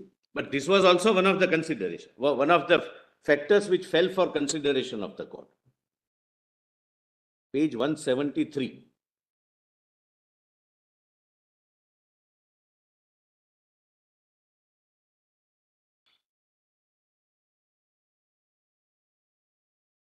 Here the court considers what is the scope and ambit of the state's views. That's why I'll, my lord, rather than paraphrasing, I'll read, my lord. Lord, kindly see S.R. Bromai, para 108. Para 108, my lord, just is called page 173. I have quoted S.R. Bomai. But last 4 lines on that para. But I'm trying to rush, my lord, so that I can finish. Your Lordship gets on a conjoint reading, my lords. My Lord Justice Khanna gets on a my Lord Justice Suryakant and yes. On a conjoint reading of these articles, it becomes clear that Parliament has the right to form new states, alter existing states, or the name of any existing state. Thus, the Constitution permits changes in the territorial limits of the states and does not guarantee their territorial integrity. Even names can be changed. Under Article 2, it is left to Parliament to determine the terms and conditions on which it may admit any area into the Union or establish new states. In doing so, it has not to seek the concurrence of the state whose area, boundary, or name is likely to be affected by the people. All that the proviso to Article 3 requires is that such cases the President shall refer the bill to the legislature of the states concerned likely to be affected to express their views. Once the views of the states are known, it is left to Parliament to decide on the proposed changes. Please, my lord, note, Parliament can, therefore, without the concurrence of the states or states concerned, change the boundaries of the state or increase or diminish its areas or change its name. These provisions show that in the matter of constitution of states, Parliament is paramount. This scheme substantially differs from the federal setup established in the United States of America. So, my lord, it is in substance, in my respectful submission, said that it's a provision which is strict compliance is not insisted upon, provided there is a broader compliance, namely the entire nation, considering that this affects the nation as a whole. This situation doesn't affect the state only or neighboring states only. This affects the entire nation and therefore including representatives of Jammu and Kashmir. Parliament and Rajya Sabha, Lok Sabha and Rajya Sabha have representatives of Jammu and Kashmir.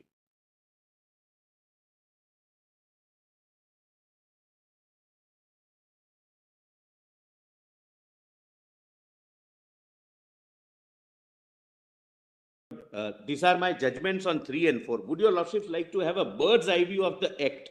All right. Lord, volume 3, documents, page 112. I won't take more than, my lord, 5 minutes to do this. I am, my lord, tempted to show this because nobody has shown, which could not have been my objection, but without showing several statements were made that we are reduced to nothing, everything is taken up. Therefore, my lord, it is my duty to point out just bird's eye view, my lord. Page 112. Volume 3.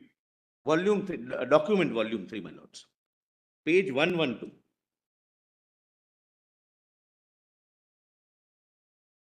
Please see definition. Assembly constituency is defined 2C. It has all attributes of a state.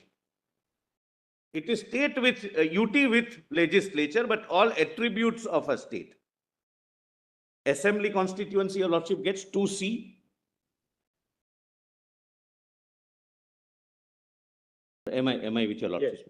Then election commission 2D, then 2G, my lord, on the next page 113. 2G legislative assembly, J population ratio and union territory. Please, my lord, see the formation of union territory of Ladakh without legislature. Then, my lord, formation of union territory of Jammu and Kashmir with legislature. Correct, my lords? Then come to, my lord, page 114. No reduction. They say that our representation in parliament is reduced. On and para 10. On and from the appointed date, there shall be allocated 5 seats to successor union territory of Jammu and Kashmir and 1 seat to union territory of Ladakh in the House of People. Earlier they had 6. Now it is 5 plus 1, 6. Then delimitation of I'm sorry. That's section 10. Section 10, my lords. My lord, the argument of Mr. C.U. Singh was that we have lost representation in parliament.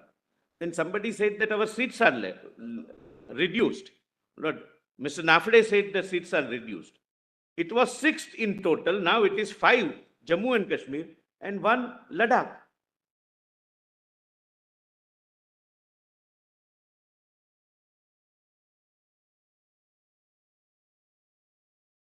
my lord, 12.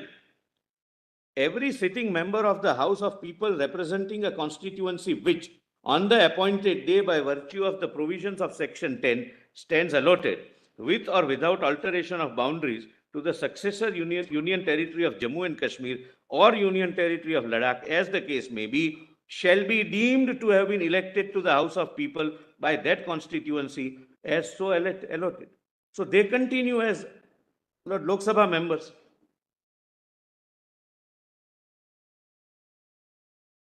And 13, all and from the appointed day, the provisions contained in Article 239A, which are applicable to Union Territory of Puducherry, shall also apply to the Union Territory of Jammu and Kashmir. So, my lord, now, my lord, this is amended. My lord, after, my lord, this is amended. What is placed is not amendment. My lord, I'll just place your lordship, my lord, the copies of the amended act. I'm not reading from this act, my lord, I'll give copies to the other side also.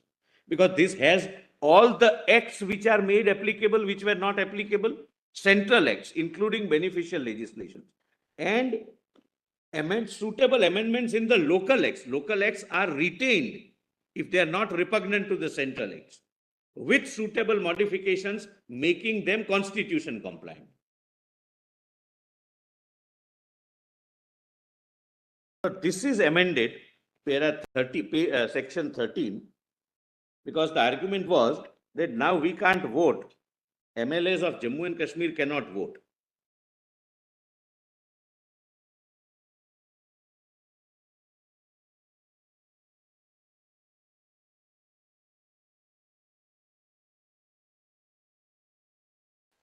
Lord, at page 10, foot of the page, section 13. My Lord Justice Gawai and Justice Suryakant has that.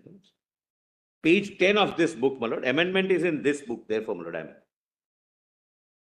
Page 10, right side, left side, top is the pagination. Section 13. On and from the appointed date, the provisions contained in Article 239A or any other article containing reference to elected members of the Legislative Assembly of the state, which are applicable to Union Territory of Puducherry, shall also apply to Union Territory of Jammu and Kashmir. So they can vote, my lord, wherever MLA is required to vote. For example, the example given by petitioner was presidential election. 14, my lords.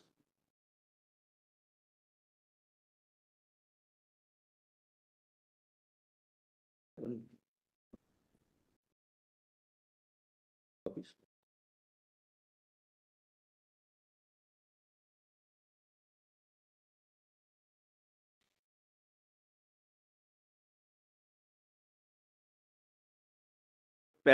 Section 14. There shall be an administrator appointed under Article 239A of the Constitution for the Union Territory of Jammu and Kashmir, and shall be designated as Lieutenant Governor. The total number of seats in the Legislative Assembly would be 107. Then, my lord, every entry except police. Police is, my lord, now for obvious reasons, my lord, I need not even explain why police is, my lord, directly under the control of the center.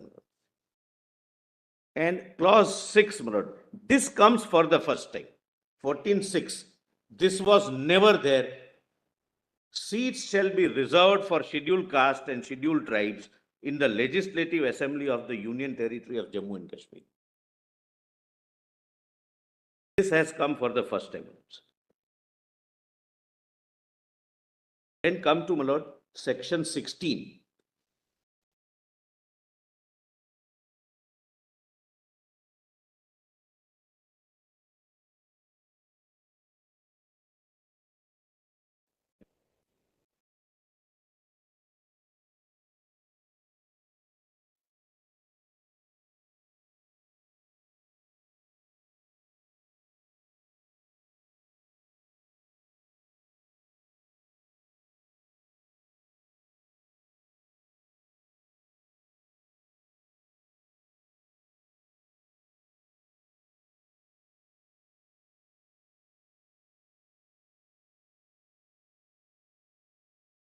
Lord, earlier only permanent residents could contest elections under section 16.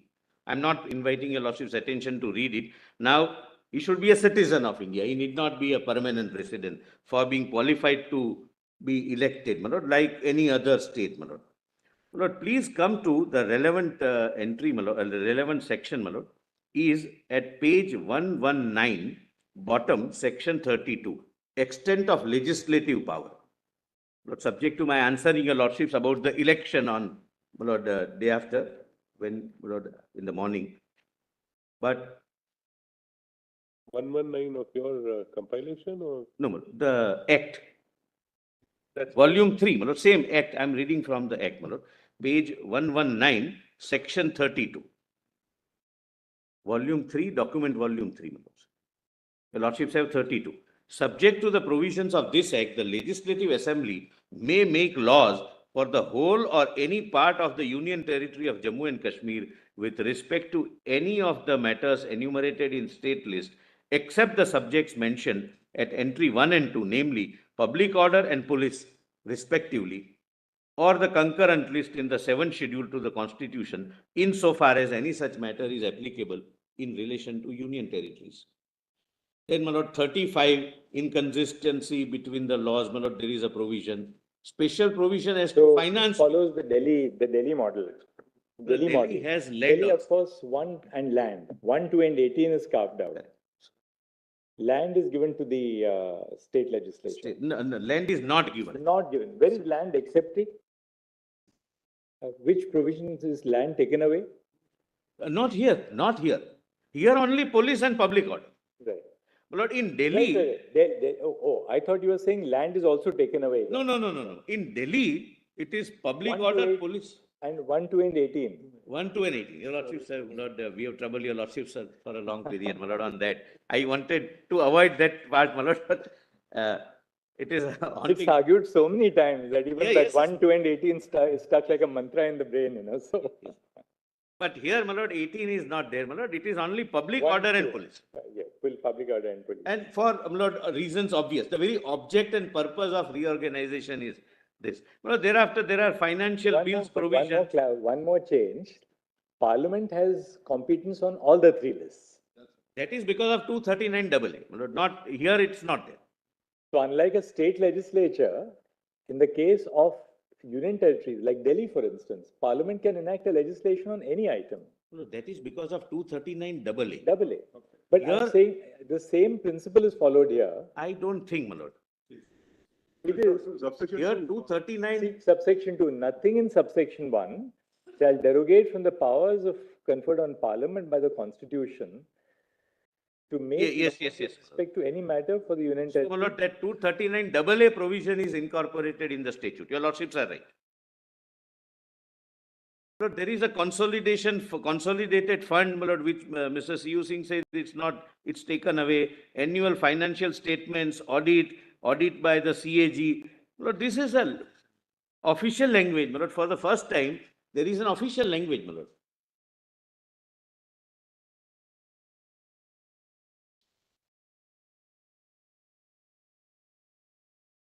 I wish this was pointed out to your lordships, my lord, while saying that we have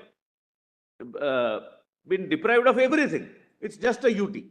It is a state, my lord, for all purposes except these 2 entries.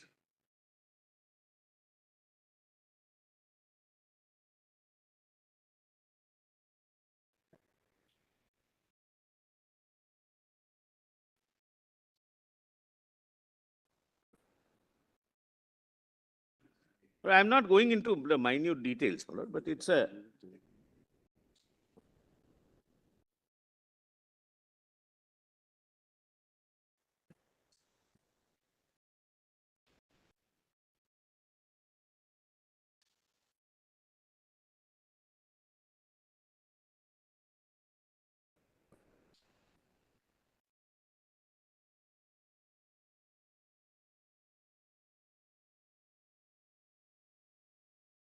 But Mr. C.U. Singh argued that the assets are also merged with Union of India. Actually, nothing turns on it in this case. It's almost like trivia right now.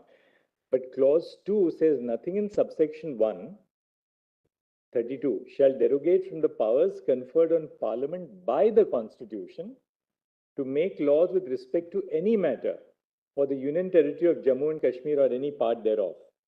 So this provision does not empower Parliament to make a law on the state list. Like 239 AA. The provision comes in 246(4). 246(4) says Yeah. Parliament has power to make laws with respect to any matter for any part of the territory of India not included in a state, notwithstanding that such matter is a matter enumerated in the state law. No, that is at par with everyone. That's why, no, just as a matter of constitutional position, Parliament can enact a law on all the three lists for Jammu and Kashmir. Even in absence of subsection 2, it could have. That's right. That's Article 246(4). Of Constitution operates. That's a constitutional position. So I am not reading, my lord. Mr. C.U. Singh, my lord, said that even the assets will go to, has gone to the central government. So there is a specific provision, apportionment of assets. Jammu and Kashmir assets remain with Jammu and Kashmir, and Ladakh assets went to Ladakh. That's how, my lord, whenever reorganization takes place, the things happen. Now, my lord, I may come to Article 356. Kindly come to my written submissions. And this is, my lord, the last part of my submissions, my lord. I have already crossed my time, my lord, but 142. Yes, my lord, I am placing it for your lordship's consideration. Lord, the government's rule, governor's rule is in challenge, as I have pointed out, after 14 months. Which PDF? 142, my lord. My written submissions, 142. Volume 3, 142.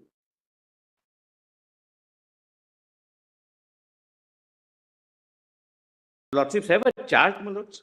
Yes. So what I have done is, I have mentioned the number of the petition with the name,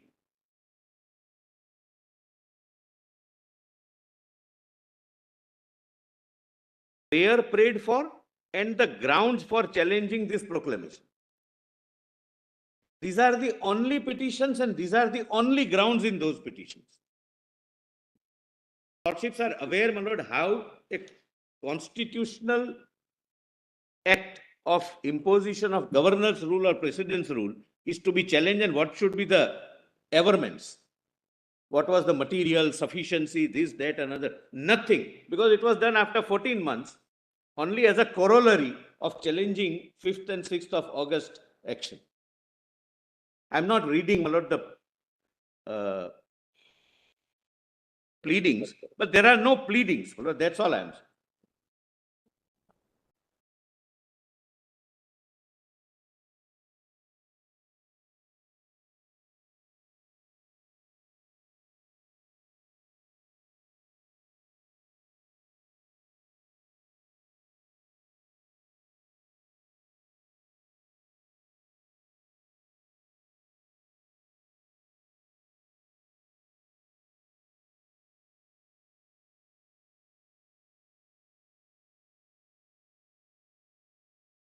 But now, I am not reading, but there are no pleadings that it is arbitrary, it is illegal, and therefore declare it to be avoided. That's all, nothing, no pleadings. Only technically a prayer is there. That's what, my lord, they can argue. Therefore, they have made a prayer after 14 months without pleadings. Now, please come to, my lord, 146 of this very note, my lords.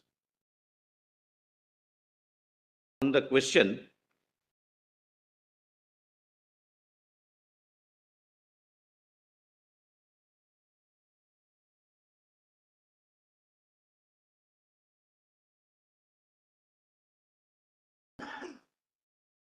so this is again S.R. Bomai.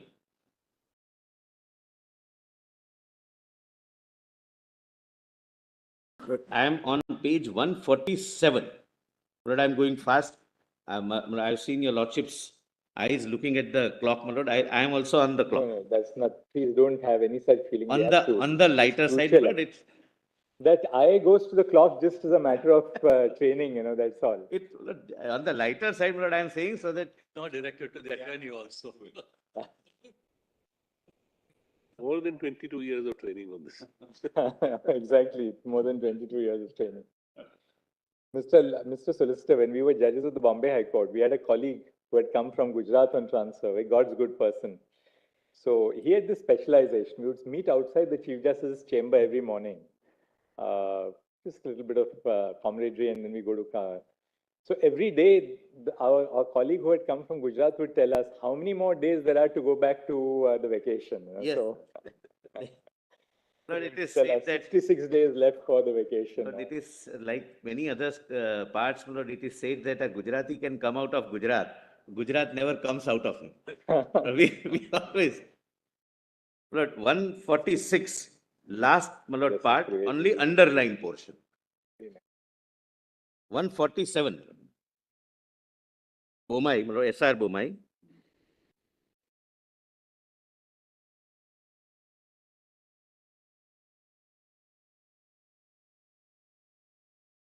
This, my Lord, kindly read, my Lord, the canvas of the court's jurisdiction. In fact, once the issuance of proclamation is held valid, the scrutiny of the kind and degree of power used under the proclamation falls in a narrower compass. There is every risk and fear of the court undertaking upon itself the task of evaluating with fine scales and through its own lenses the comparative merits of one rather than the other measure. The court will thus travel unwittingly into the political arena and subject itself more readily to the charges of encroaching upon the policy making. The political thicket objections sticks more easily in such circumstances, although therefore on the language of Article 356(1), it is legal to hold that the President may exercise only some of the powers given to him. In practice, it may not always be easy to demonstrate the excessive use of power. My Lord, why I am reading this, Mr. Sibal read the first part of it. My Lord, his attention, my Lord, missed this last part. My Lord, therefore, I am, for completion, this is the law. My Lord. Lord, kindly come to the next judgment, my Lord, at page 148, State of Rajasthan versus Union of India. Lord, 7 honorable judges, my Lord. The bold part, my Lord. There is a part which is made bold.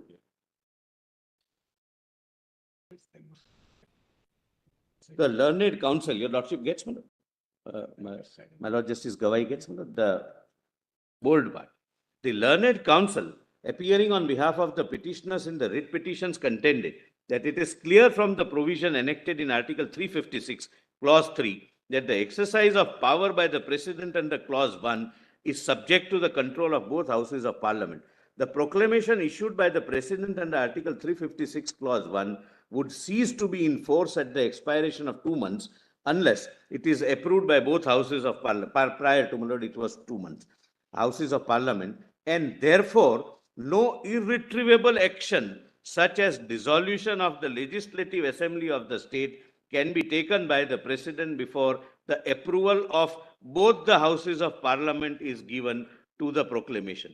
He also restricts that irretrievable action can be taken, but not before it is approved by both the houses. Otherwise, the parliamentary control would be defeated and it would be possible for central government to present a fait accompli to the 2 houses of Parliament, and neither house would be able to remedy the mischief done even if it disapproved the proclamation. Moreover, either house of Parliament may disapprove the proclamation even before the expiry of 2 months, and where that happens, the President would be bound to revoke the proclamation immediately, because the proclamation cannot continue in defiance of the will of either house of Parliament without destroying the collective responsibility of Council of Ministers to the House. It was also, this is the contention, it was also urged that during the period of 2 months, no power can be exercised in virtue of the proclamation, which would bring about a final and irrevocable consequence if the President has reason to believe that either House of Parliament may not approve it, or also the control of the House of Parliament would be completely set at naught, and executive would be able to take irreversible action like dissolution of assembly by passing both houses of Parliament and ignoring their wishes. In Rajasthan, state of Rajasthan, somewhat affected by the subsequent decision in Bomai? Yes, Because Rajasthan was 77. That was when Mr. Charan Singh wrote the letter to the. No, it comes subsequent. And I thought that Rajasthan is substantially diluted by Bomai. It is, my lord. That's what, that part I am going to read. Yes. But therefore, I have put it, my lord, chronologically so that your lordship gets everything at one, in one document without shuffling. This is not the majority decision. It, This is Justice Bhagwati's decision, not the majority. In Rajasthan. majority, I can show, I mean, this is a better worded from my point of view. Majority says the same thing. I'll show, my lord, those paragraphs tomorrow. So let's not, my lord, give off the cuff, my lord, answer. 160, I'm sorry, my lord. Let me not give off the, I'll put it, my lord, that way. It would be clear from this discussion that when a proclamation is validly issued by the president,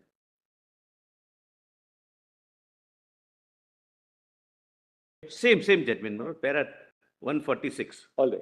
I'll, my lord, give, I'm not reading, but I'll give the majority also, saying the same thing. But wording wise, I found this to be matching my submissions more. It would be clear from this discussion that when a proclamation is validly issued by the president under Article 356 Clause 1, it has immediate force and effect the moment it is issued, and where by proclamation the president has assumed to himself the powers of the governor under subclause A, he is entitled to exercise those powers as fully and effectively as the governor during the period of 2 months when the proclamation is in operation. There is no limitation imposed by any article of the Constitution that these powers of the governor can be exercised by the president only when they have no irreversible consequences, and where they have such consequence, they cannot be exercised until the proclamation is approved by both houses of parliament. Here in this case, I must add, they are approved also when the decision was taken by both the houses on all occasions. Whilst the proclamation is in force during the period of 2 months, the president can exercise all the powers of the governor assumed by him, and the court cannot read any limitation which would have the effect of cutting down the width and amplitude of such powers by confining their exercise only to those cases where no irretrievable consequences would ensue, which would be beyond repair. When any power of the governor is assumed by the president under the proclamation, the president can, during the 2 months when the proclamation is in force, do whatever the governor could in exercise of such power, and it would be immaterial whether the consequence of the exercise of such power is final and irrevocable or not. To hold otherwise would be to refuse to give full effect to the proclamation, which, as pointed out above, continues to operate with full force and vigor during the period of 2 months. It would be rewriting Article 356 and making approval of both houses of parliament a condition precedent to the coming into force of the proclamation so far as the particular power is concerned. Now kindly see, my lord, only the bold part. It is true that once the legislative assembly of the state is dissolved by the president in exercise of the power assumed by him under the proclamation, it would be impossible to restore the status quo ante if the proclamation is not approved by both houses of parliament. But that is the inevitable consequence flowing from the exercise of the power which the president undoubtedly possesses during the time that the proclamation is in force.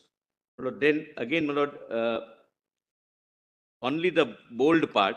It is therefore not possible to exceed. But rest I am not skipping because it's against me. I am skipping because I'm in a hurry. That kindly take him. If your lordship would like me to read, I can read everything. It is therefore not possible to accede to the argument of the petitioner in the writ petitions that during the period of 2 months before approval of the proclamation by the two houses of parliament, no irreversible action such as dissolution of the assembly of the state can be taken. The power to dissolve the legislative assembly of the state cannot also be denied to the president on the ground that the proclamation may not be approved by one or other house.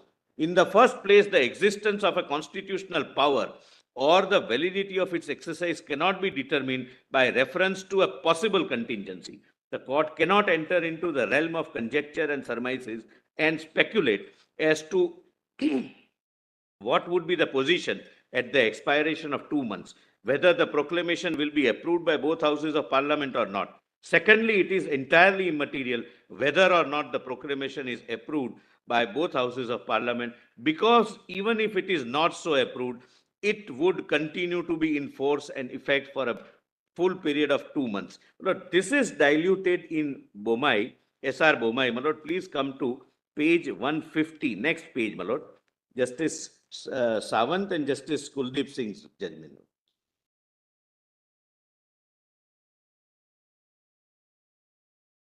153, my lord, are the summary of conclusions. On this point, it is conclusion number 4, Roman 4. Since the provisions contained in clause 3 of article, am I with your lordship, my lord? On my lord Justice call, my lord, page 150.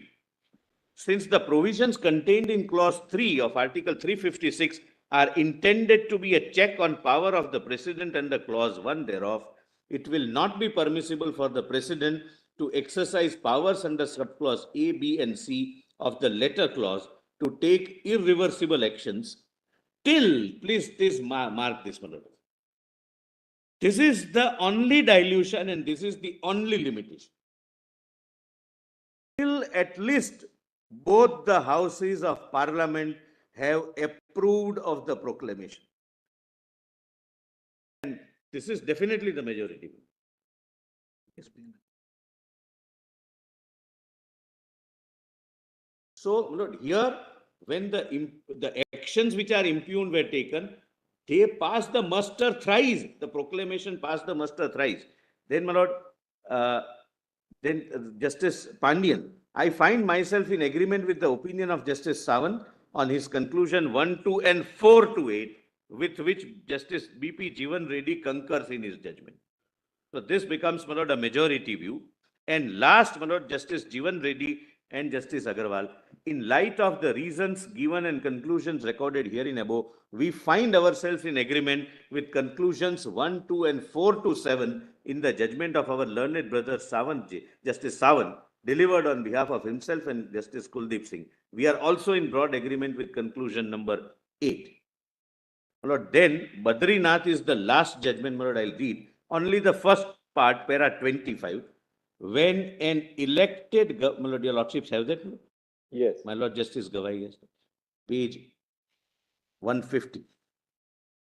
When an elected government is not in office, the orders of the governor under Article 356(1)(a) as an agent of the President of India are equivalent to the orders that might have been passed by an elected government in office, and the governor's orders had to be given effect fully and could not be ignored either by the executive or by UPSC, etc. etc. Then, my lord, kindly come to, my lord, one paragraph of in SR Bomai at page 152. Justice Jivan Reddy's, my lord, exposition on this at page 153.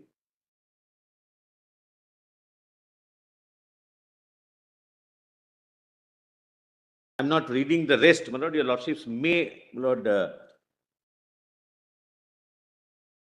it gives, my lord, what happens when 356 is implemented. Then at 153, fourth line from the top. My lord Justice Surikant and Justice Gawai has that page. I am on page 153, fourth line from the top. Coming to subclause B, your lordship gets that number? Yes. Coming to subclause B, when it speaks of the powers of legislature of the state being made exercisable by parliament or under its authority, it cannot and does not mean or imply dissolution of the legislature of the state. It is significant to note that the subclause refers to legislature of the state and not legislative assembly. In a given state, the legislature may consist of legislative assembly as well as legislative council. In such a case, there can be no question of dissolving the legislative council since it is continuing body. Only the legislative assembly can be dissolved. In other words, there can be no question of dissolution of legislature of the state, the expression employed in clause B. The question may then arise, why was subclause B put in and what does it imply?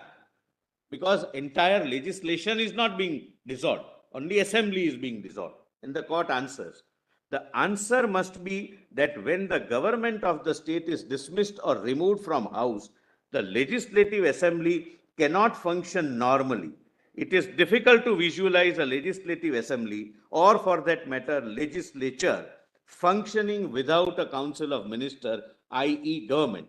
Thus, where the government of a state is dismissed or removed from office, or here resignation, the legislature of the state becomes ipso facto unworkable. It is for this reason that subclause B provides that powers of the legislature of the state shall be exercisable by or under the authority of parliament. The best exposition, my lord, of sub-article B.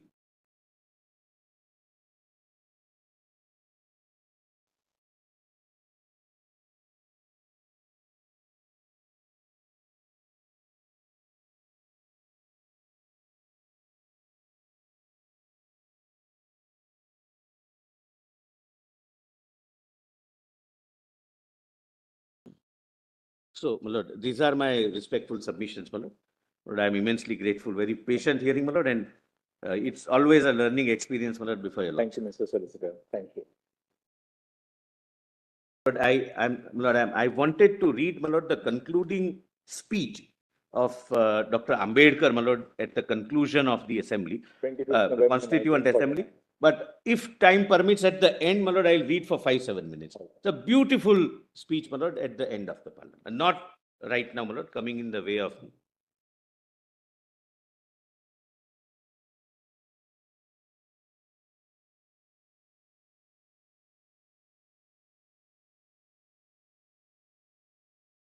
Habits very hard since while I was trying to read late at night through my iPad, still scribbling on the paper and then making some notes.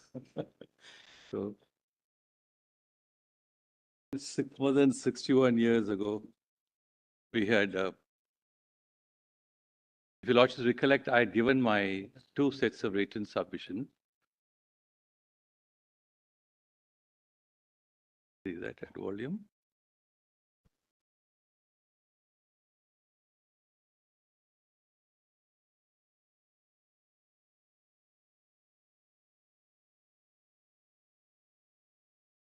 Detailed written submissions, which is at volume 4. I don't propose to read at length but some essential aspects which I thought can supply by way of an addition to the arguments made before your lordships. Which volume are you Before I referring do to? that, this is volume 4.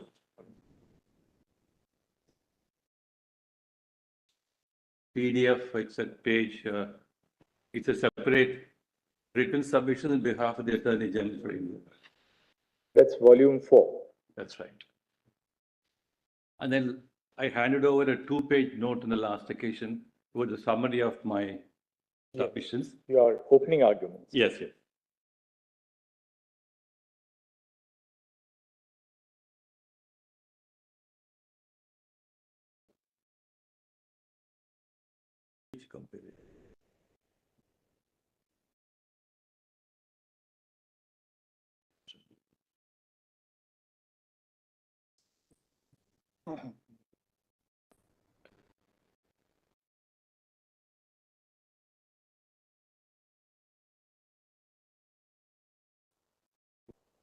When 61 years ago, we had Puranlal Lakhanpal wanting to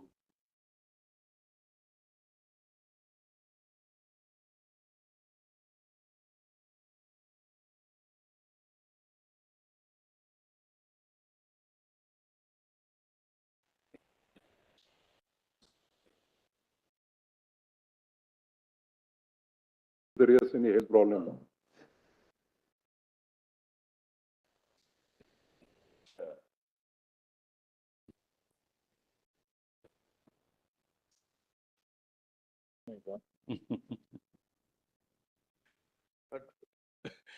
not a very good compliment for me, my lord. kept others alive. Brother Gavi got worried, because he noticed that the same position persisted for 30 minutes. Fortunately, he was the only one. Fortunately for me, he was the only one. Fortunately,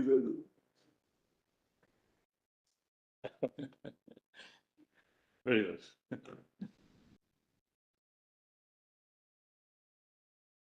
Please. In continuation of my summary,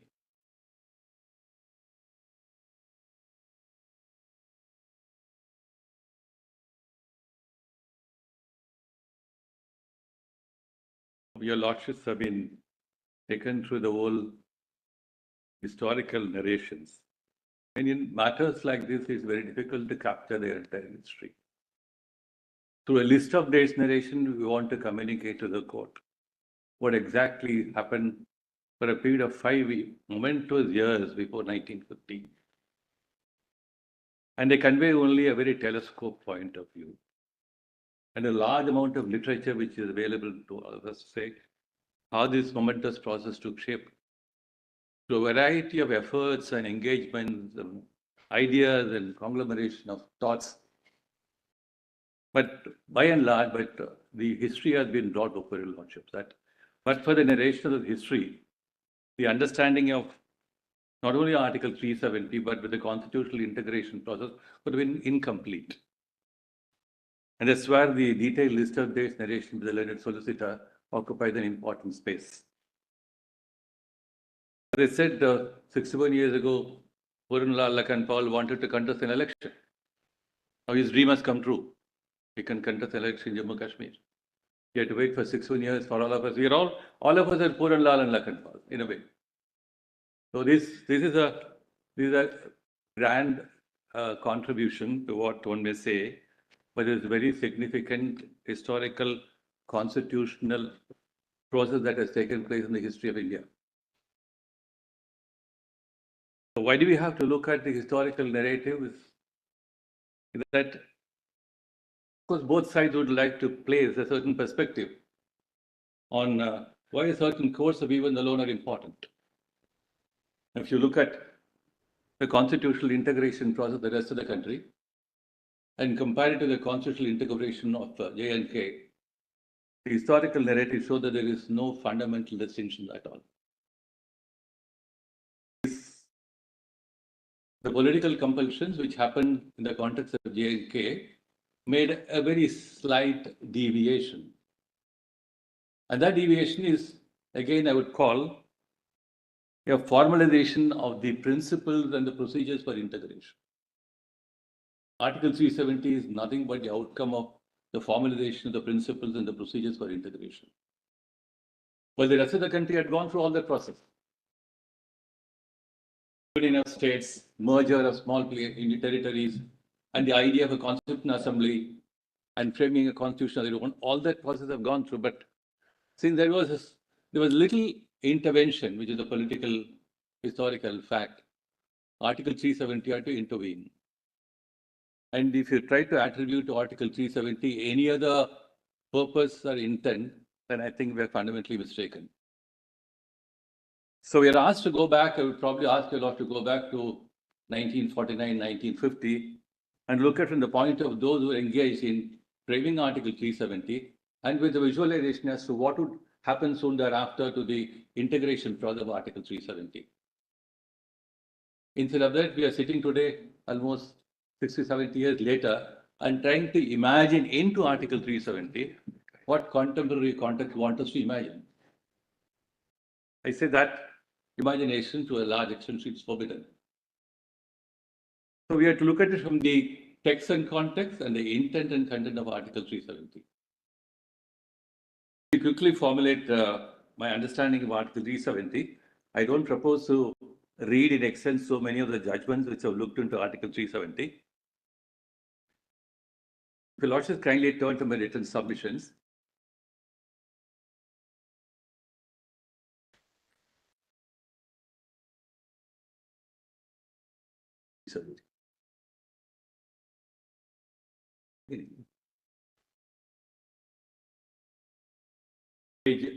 PDF internal page 27 of my written submissions.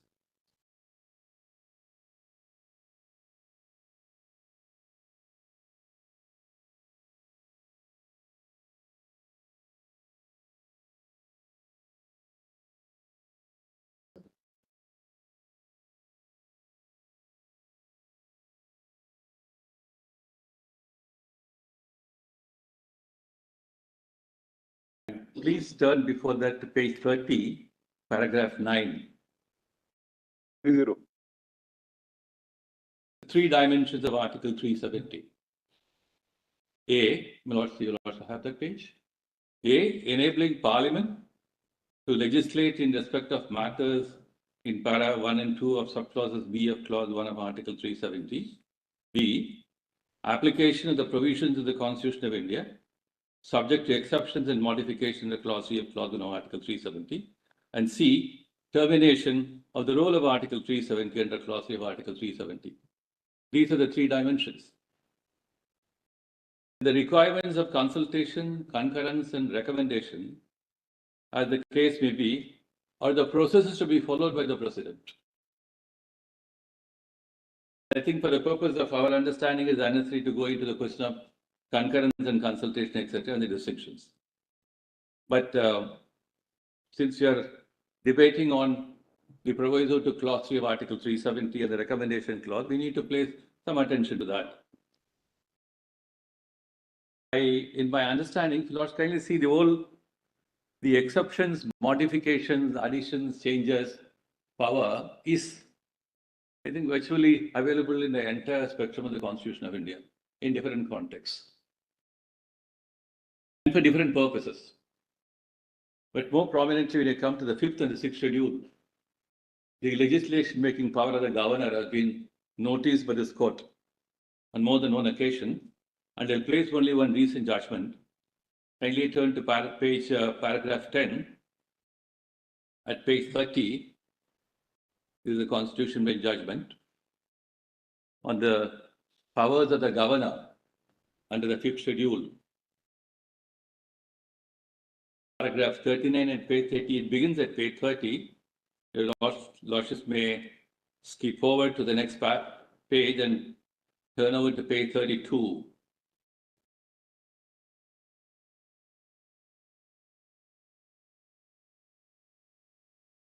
Middle of that page 32.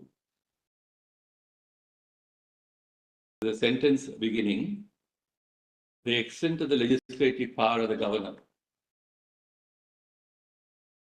The extent of the legislative power of the governor under section 92 of the Government of India Act 1935, in making a regulation for the peace and good government of any area conferred on the governor, in the words of Lord Halsbury, an utmost discretion of enactment for the attainment of objects pointed to.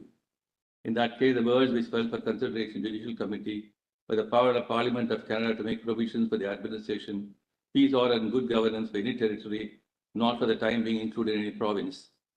It contended that if any legislation differed from the provisions in England had been made for the administration of peace, order, and good governance, the same could not be sustained as valid. That contention was not accepted. Then kindly turn over to the next page, page 33.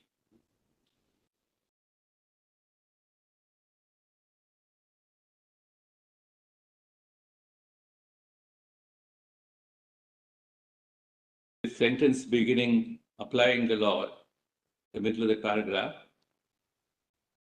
Applying law to an area is making regulations which are laws. So the power to apply laws is inherent when there is the power to repeal or amend any act or any existing law applicable to the area in question.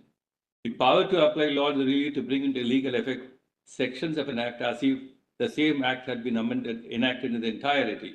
Application of laws is one of the recognized forms of legislation. You'll also find in Article 370, the application principle is virtually distributed in Article 370. I just presently read that.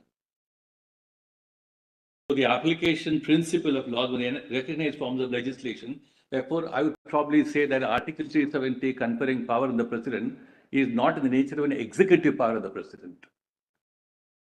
The executive head is conferred a legislative power. very extensive and wide power. The power to modify a parliamentary law, the power to subject a constitution to modification is a very vast power. And that's conferred on the president not as an executive head. And therefore, in order the president is enabled in exercising that power, we have only those processes to be followed: concurrence and consultation. So if the scheme was to have a provision to facilitate and aid the constitutional integration processes, we need all that to be put in place.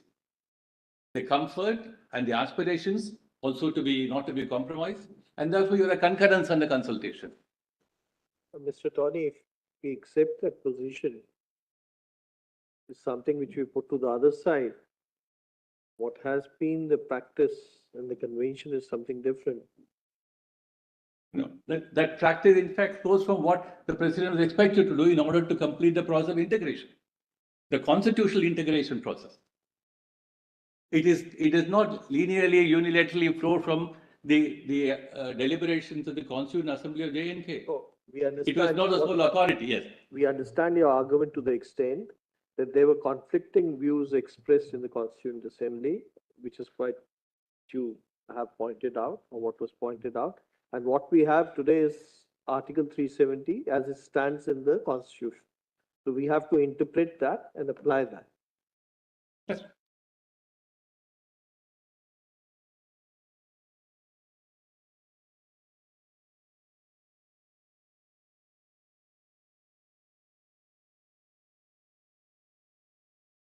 Let's kindly now turn to page 36. But we try to understand if this is a constitutional integration process. And Constituent Assembly of J&K will play a role in the constitutional integration process. How do you really make that happen? So I said the two important elements of 370, namely extending the provisions of the Constitution on the one hand, and enabling Parliament to legislate in the meanwhile, as the Assembly is in the process of crafting a constitution for the state of J&K. Very essential, important steps of Parliament in the meanwhile will legislate for the state of J&K. And the extension of provisions of the Constitution are equally important. They're the two limbs, important limbs. If the two important limbs in the hands of the president, and a terminus point will have to arrive at some point of time. I try to imagine that if Article 370 did not have clause 3 at all, it's impossible to think of a provision like this without a terminus point. It is not to serve a perpetual aid and advice position for the state of J&K through extending periodically, or what has happened over a period of time is, what the president has done is by updating various provisions of the Constitution by issuing various constitutional orders. The updating exercise went on till recently. Beyond the CO 54 1965, by which time the majority and important provisions of the Constitution were extended to the state of J&K. Beyond that, except in two occasions, it became contentious. They're really updating exercises. So if Article 370 was to be conceived as a permanent updating exercise, one would have wondered why it should have come at the time of enactment of the Constitution or constitutional integration with J&K. It could take an entirely different shape. So that was certainly not the intention. So if a terminus point has brought in, and that power has to be necessarily vested in the president.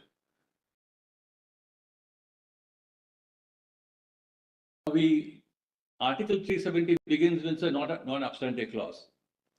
I understand, notwithstanding anything in this Constitution, also house Article 368. Anything done within the scheme of Article 370, anything and everything done by the president, doesn't admit of any role for Article 368. Therefore, when Article 360 does not come into the scheme of the Constitution. Argument that during a President's rule on 356, you could not have probably taken any measures reversible or irreversible without treading the path of Article 368 in this conceit.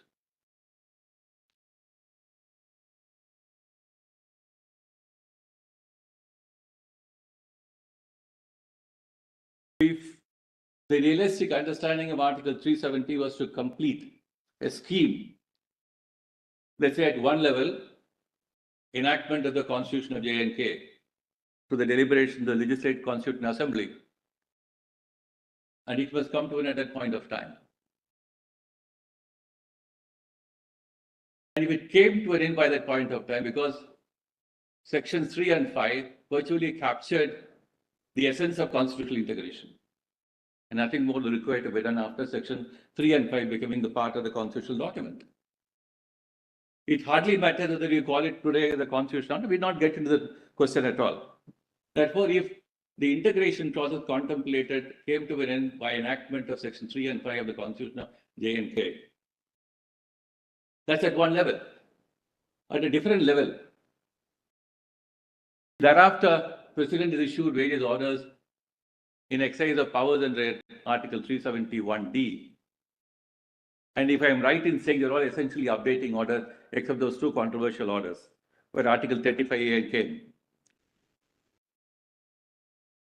I ask myself a question, is the President precluded from taking stock of all that has happened under Article 371D and say, what shall I do with it today?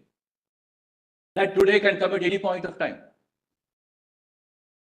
There is nothing, therefore, in the scheme of Article 370 enabling or injuncting the President to ask this question. She is entitled to ask this question at any point of time. At any given point of time, if there is a trigger which facilitates and enables the President to take stock of the whole situation. So COs 272, 273, which are preceded by stock-taking authority of the President. The President has taken stock of whether what shall I do with Article 370? Should it continue or should it be called to have served its purpose and terminate it? If that authority of the President is untrammeled,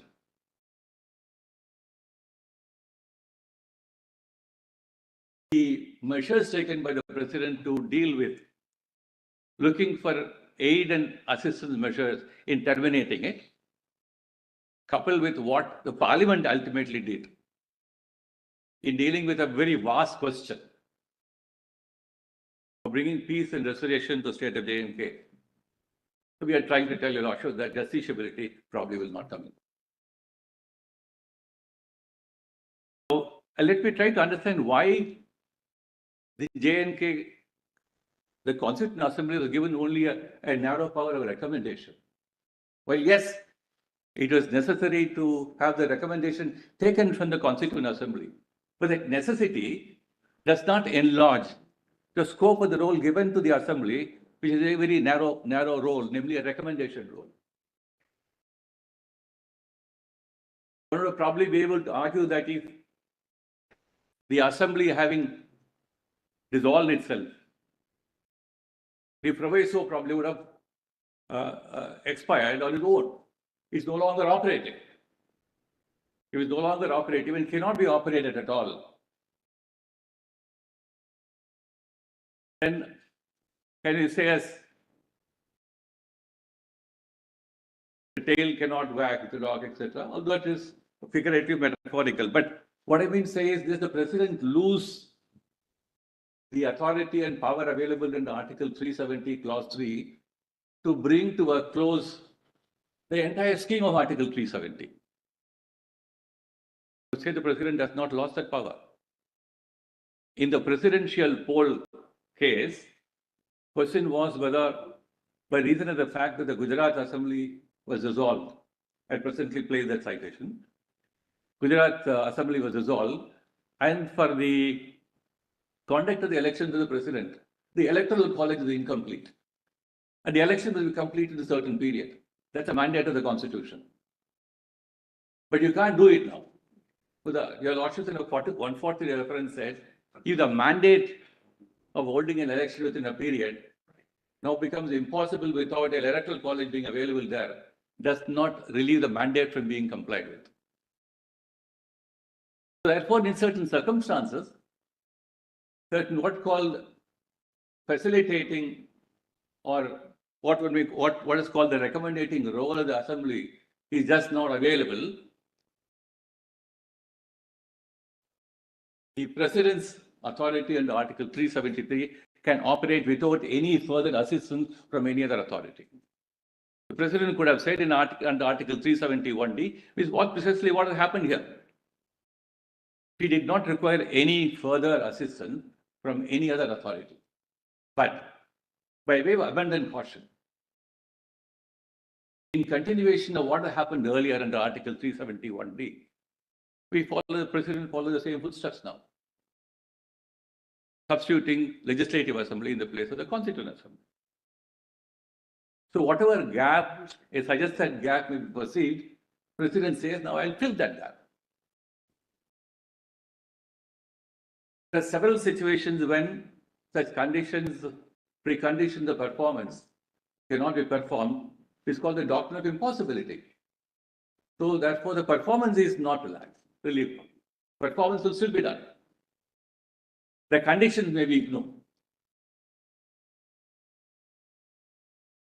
So therefore, if following an earlier precedent of Article 371D invocation, you had the substitution of legislative assembly in the place of constituent assembly, the president follows suit.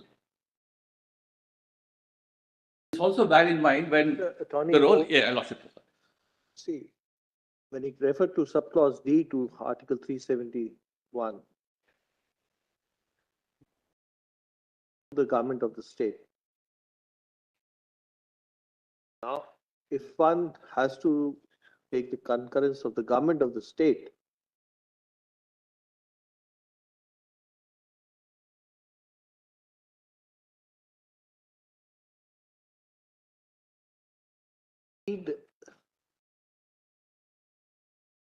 clause 3 of Article 370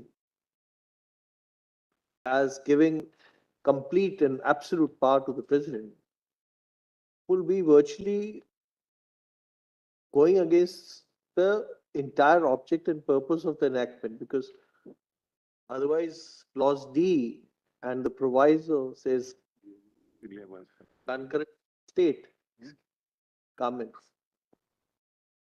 becomes a formality. When we read that article, when we read clause 3 to Article 370, we cannot ignore the Article 370 clause 1, including D and the proviso, state government. That's right. Right. Not to the Sadr Riyasat, but Council of Ministers. Governor with the Council of Ministers. Let me try to look at it from that angle. So if you're going to read clause 3 of Article 370 in isolation without reference to subclause D to Article 371, and then argue that this absolute power given, or absolute because there's an integration which has to be done, will it not be in conflict with, or not be in terms of the entire purport of the article itself? Perceptions about this conflict arise because we are dealing with a provision which was meant to work during a certain period. And during the period, how it would have worked. And since it crossed that period, we have all these questions which are apparently in conflict. So therefore, if you go back to a period prior to 1957, and imagine what would have happened if the Constituent Assembly had recommended to the President to dissolve or to delete Article 370, partially or fully. Question would have been entirely different. So because it did not happen, we have to put in position a certain understanding as to make it, give it a meaning and context till ultimately President takes stock on that. So that giving a meaning and context and relevance will flow from what has happened over a period of time. And what the President can ultimately do in our understanding of the role and relevance of Article 370. And that's the most fundamental thing.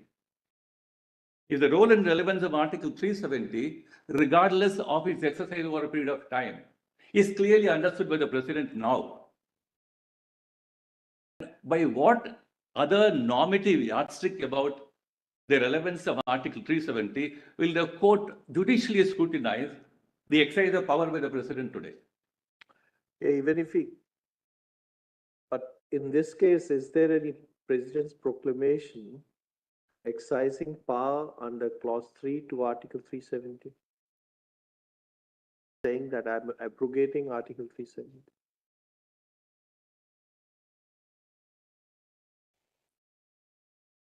I'll just come back. Can I come back to it by after reading of some part of in the line of my presentation? Kindly come to, let me complete this and come to your Lordship to answer your Lordship's question. Page 36 of my written submission. Page 36. We're talking about paragraph 12. We're talking about the recommendation role. I would just want to finish that part of the argument and then try to come back to this. Kindly turn to page 36, paragraph 12.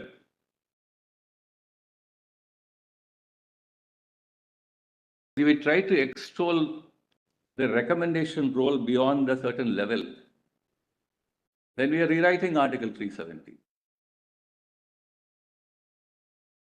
So the recommendation role is a very minimal role.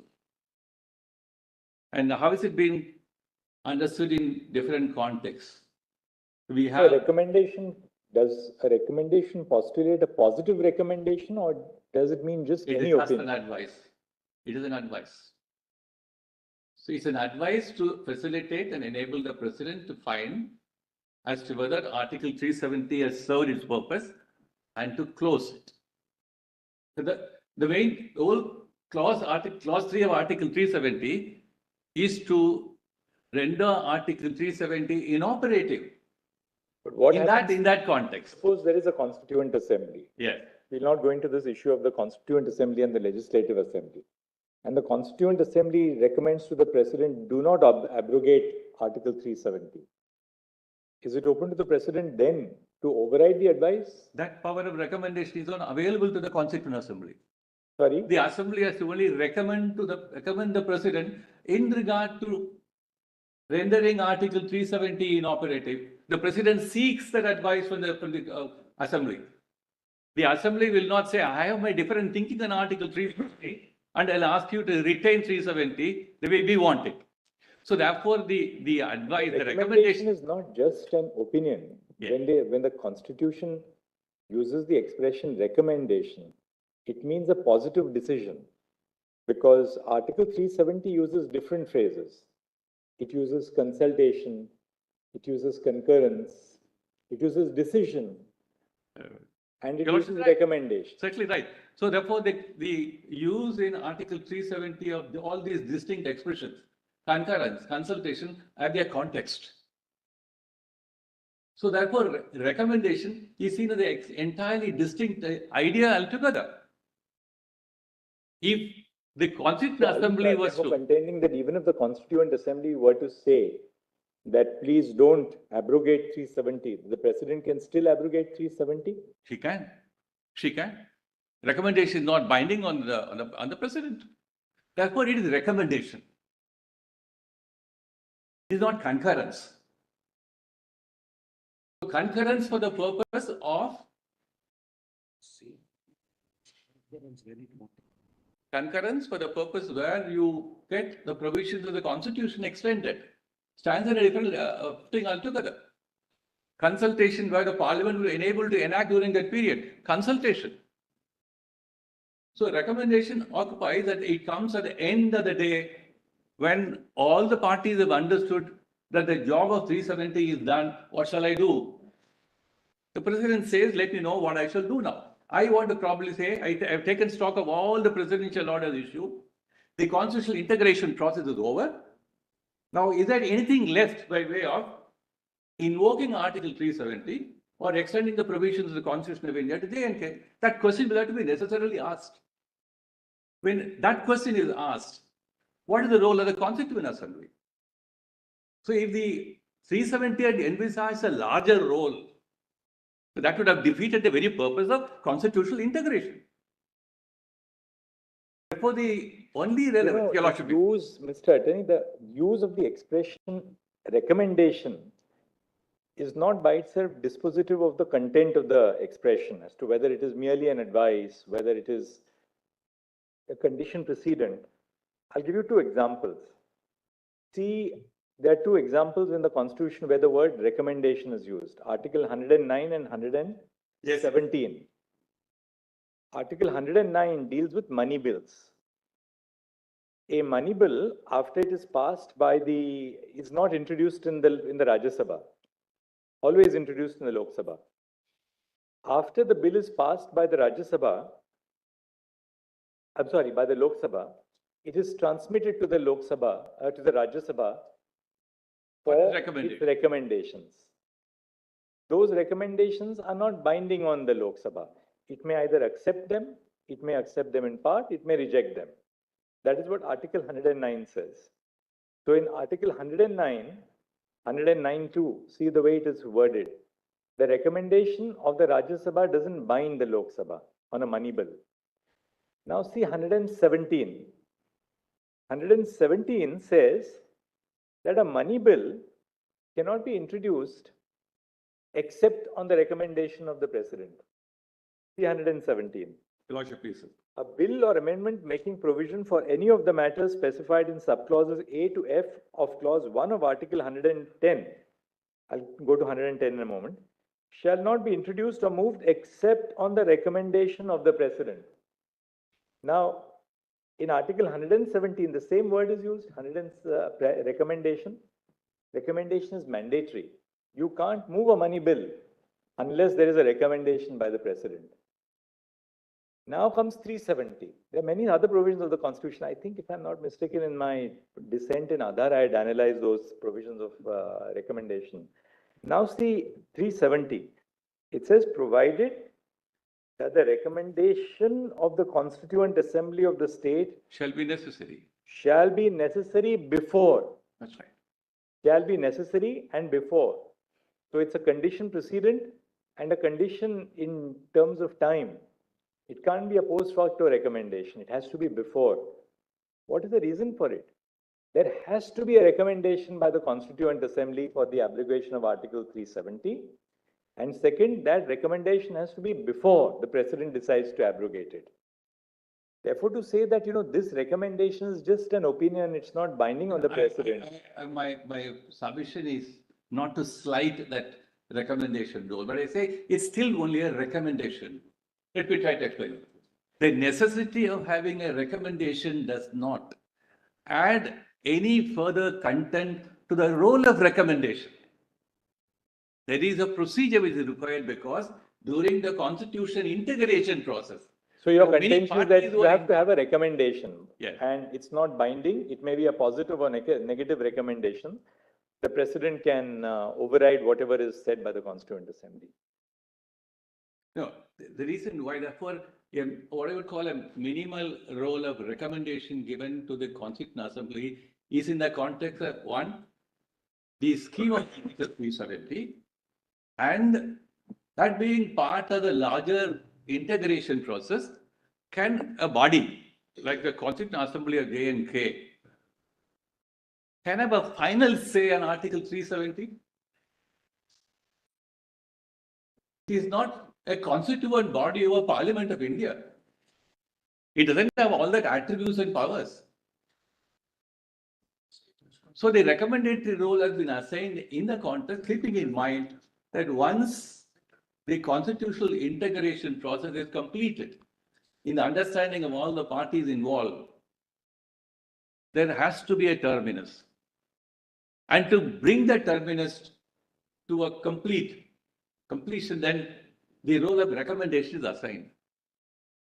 Otherwise, the Constituent Assembly could have been probably given the powers of consultation, concurrence. Why a state government coming into Article 370 at all? So it's only at the end of the day when you have done all that job. It's a stock-taking exercise. And it will probably envisage that you will do it before the constitutional integration process gets over. What is the sequitur? Are you therefore contending that therefore, since this was purely recommendatory, therefore the absence of a recommendation also doesn't make a difference? Is that the submission or what is the submission? I'll personally try to address the question. That's only when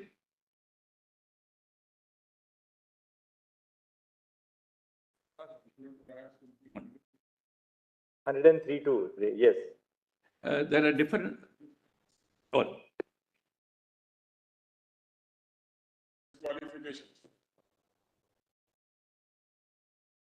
Whenever they want that the opinion or recommendation should be acted upon, they say so.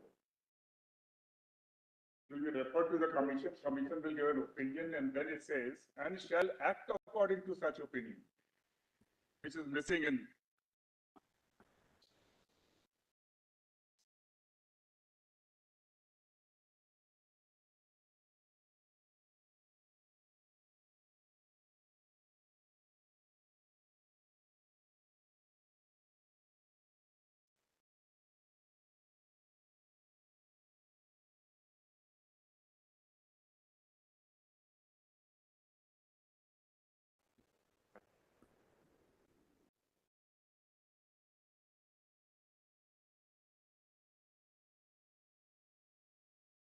according to.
My note I have mentioned, I didn't read it, but the President of India being bound solely by a body which is outside the Constitution of India, Lord, may perhaps not be the correct interpretation of our Constitution. That if it says yes, he can do it. If he says no, President cannot do it. Because Constitution of Jammu and Kashmir is beyond and outside our Constitution. Clause D does the same thing. It says that other provisions of the Constitution can be adopted subject to such modification and exceptions. If they relate to the instrument of accession, consultation. Anything else, concurrence.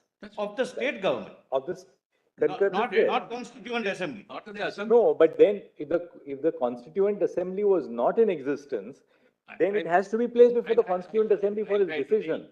That means even in the case of the operation of clause D, read with subsection with clause 2, the Constituent Assembly is given the overriding power, even in relation to the President. Till it survives, till it. There's slight difference.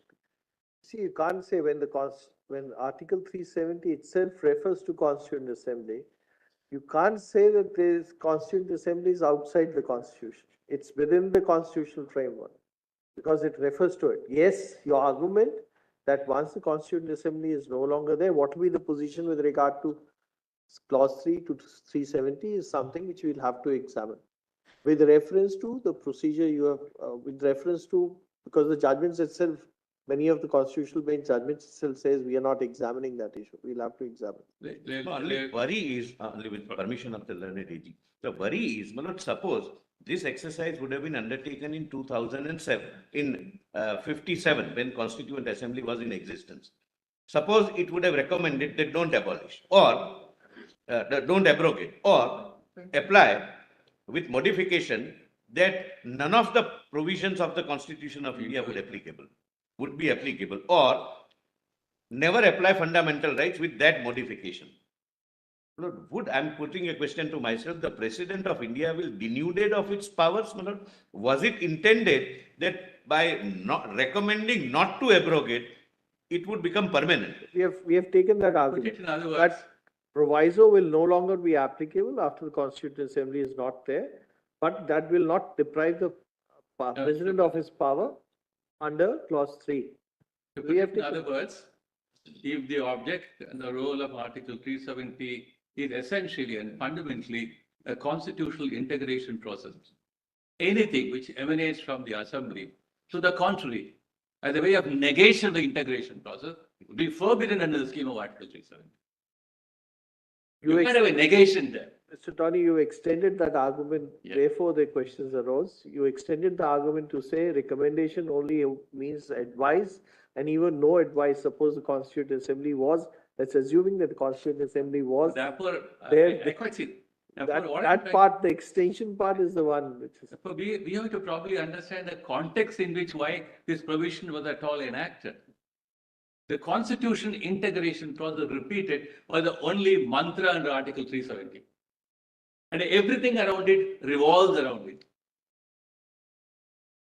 371 A, B, the Parliament is enabled to legislate, extension of provisions of the Constitution, they all revolve around this central theme. See, the only thing is in relation to Jammu and Kashmir, one thing is very clear from reading Article 370. It expressly recognizes the instrument of accession. Categorical recognition of the instrument of accession in Article 370 itself. Second, a categorical recognition in Article 370 of the process of the formation of the Constitution of the state of Jammu and Kashmir. Third, a categorical recognition of the status of the Constituent Assembly of Jammu and Kashmir. So therefore, it's not that these were instances which were taking place as a part of the real politic in that state. The IOA, the Constituent Assembly, the process of constitution formation in Jammu and Kashmir, they are expressly recognized in Article 370. You lost right. My head is So not they have been caveat. conferred with a certain constitutional recognition, if not a constitutional status, a constitutional recognition in Article 370. I just want to enter a small caveat because the historical narrative about what happened in the rest of the country towards constitutional integration. As I said, essentially the process was one and the same. Constituent assemblies. You are right, formation Mr. of Attorney states. General. You are right, Mr. Attorney General, to the point that this was in aid of constitutional integration. Yes, And as we see that integration was taking place by and by yes. from 1957 right through to 2019. So subjects which were completely excluded to the Parliament were brought in within the purview of Parliament. That was also that is a clear understanding of the constitutional movement towards greater integration of Jammu and Kashmir into the Republic of India and the Dominion of India originally, and the Republic of India. So there was undoubtedly a gradual and imperceptible integration, apart from the unconditional accession to India, which we saw right at the outset in Article 3. There's no difficulty about that. But the only point really is this, that there are two ways of looking at Article 373. If the proviso can't apply, we keep 367 apart for a moment. If the proviso to Article 373 cannot apply, does that mean that the power under the substantive part of 370 is completely denuded or lost? No. The answer will be no. I'll try to. That's The power is not issue we have lost. to- And if that power is not lost, is it a unilateral power then which can be exercised by the president? What Parliament really did was this. They didn't have a constituent assembly in the state of Jammu and Kashmir. There was no constituent assembly. They were exercising this power to abrogate. They followed the 367 course, obviously, with an idea that in the absence of a constituent assembly, there's no legislative assembly in the state. You go to parliament, which in that sense represents the broad diversity of them. The decision. You have the Rajya Sabha, which is the Council of States, Correct. which represents the overall diversity of the nation. You have the Lok Sabha, which consists of elected representatives of the nation. But in that process, there's one, I wouldn't say casualty, but one dilution.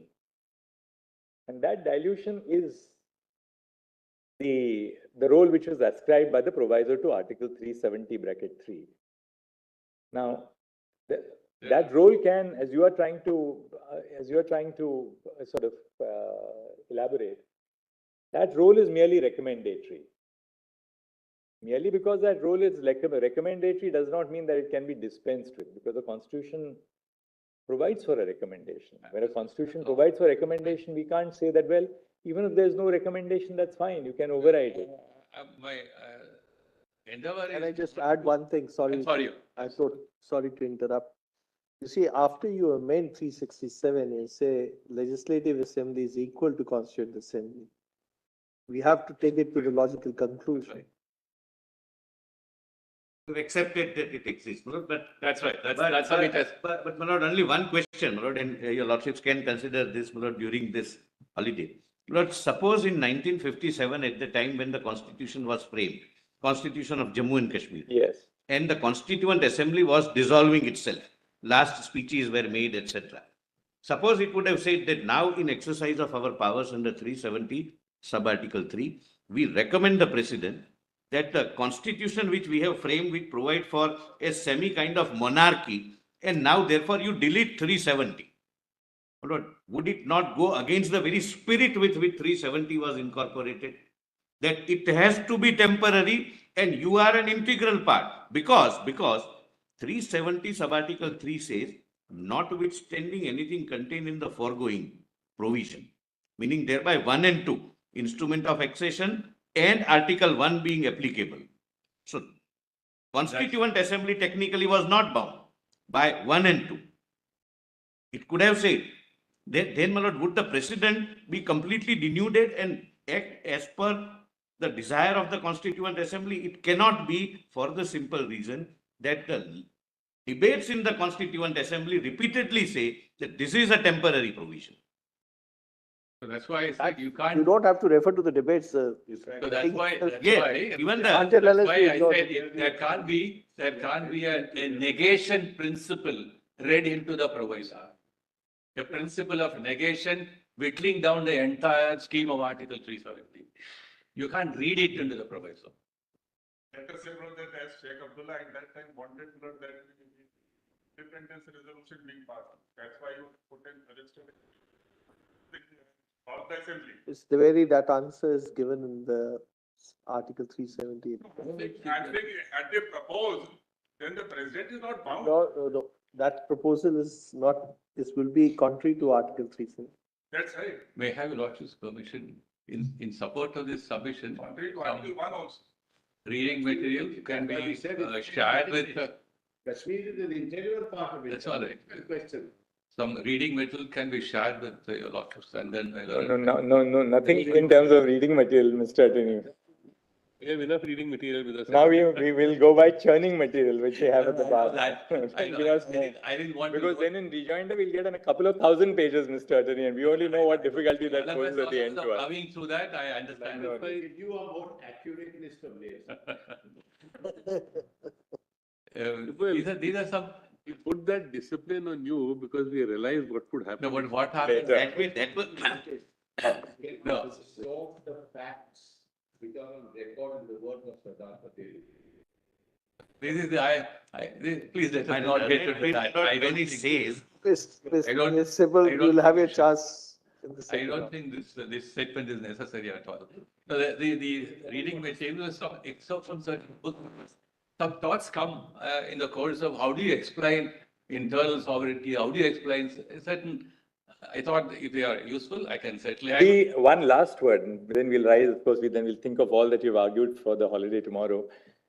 That the wide chasm between absolute autonomy as it existed on the 26th of January 1950, all right, and complete integration as it was brought about on 5th of August 2019, that chasm had been substantially bridged by what was happening in between. So really, in the sense, it was not a complete migration from absolute autonomy to absolute integration. It had become a shell, my lord, as Whether you call it a shell or not, Gujarilal Nanda said. My lord, it's obvious that a substantial degree of integration had already taken place in the last, between 1950 and 2009, 69 years.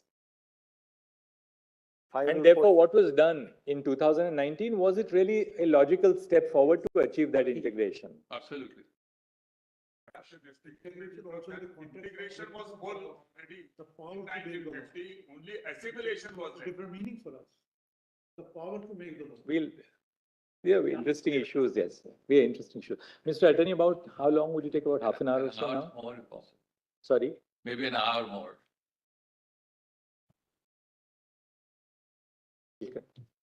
After that, Mr. Dwivedi will. Right.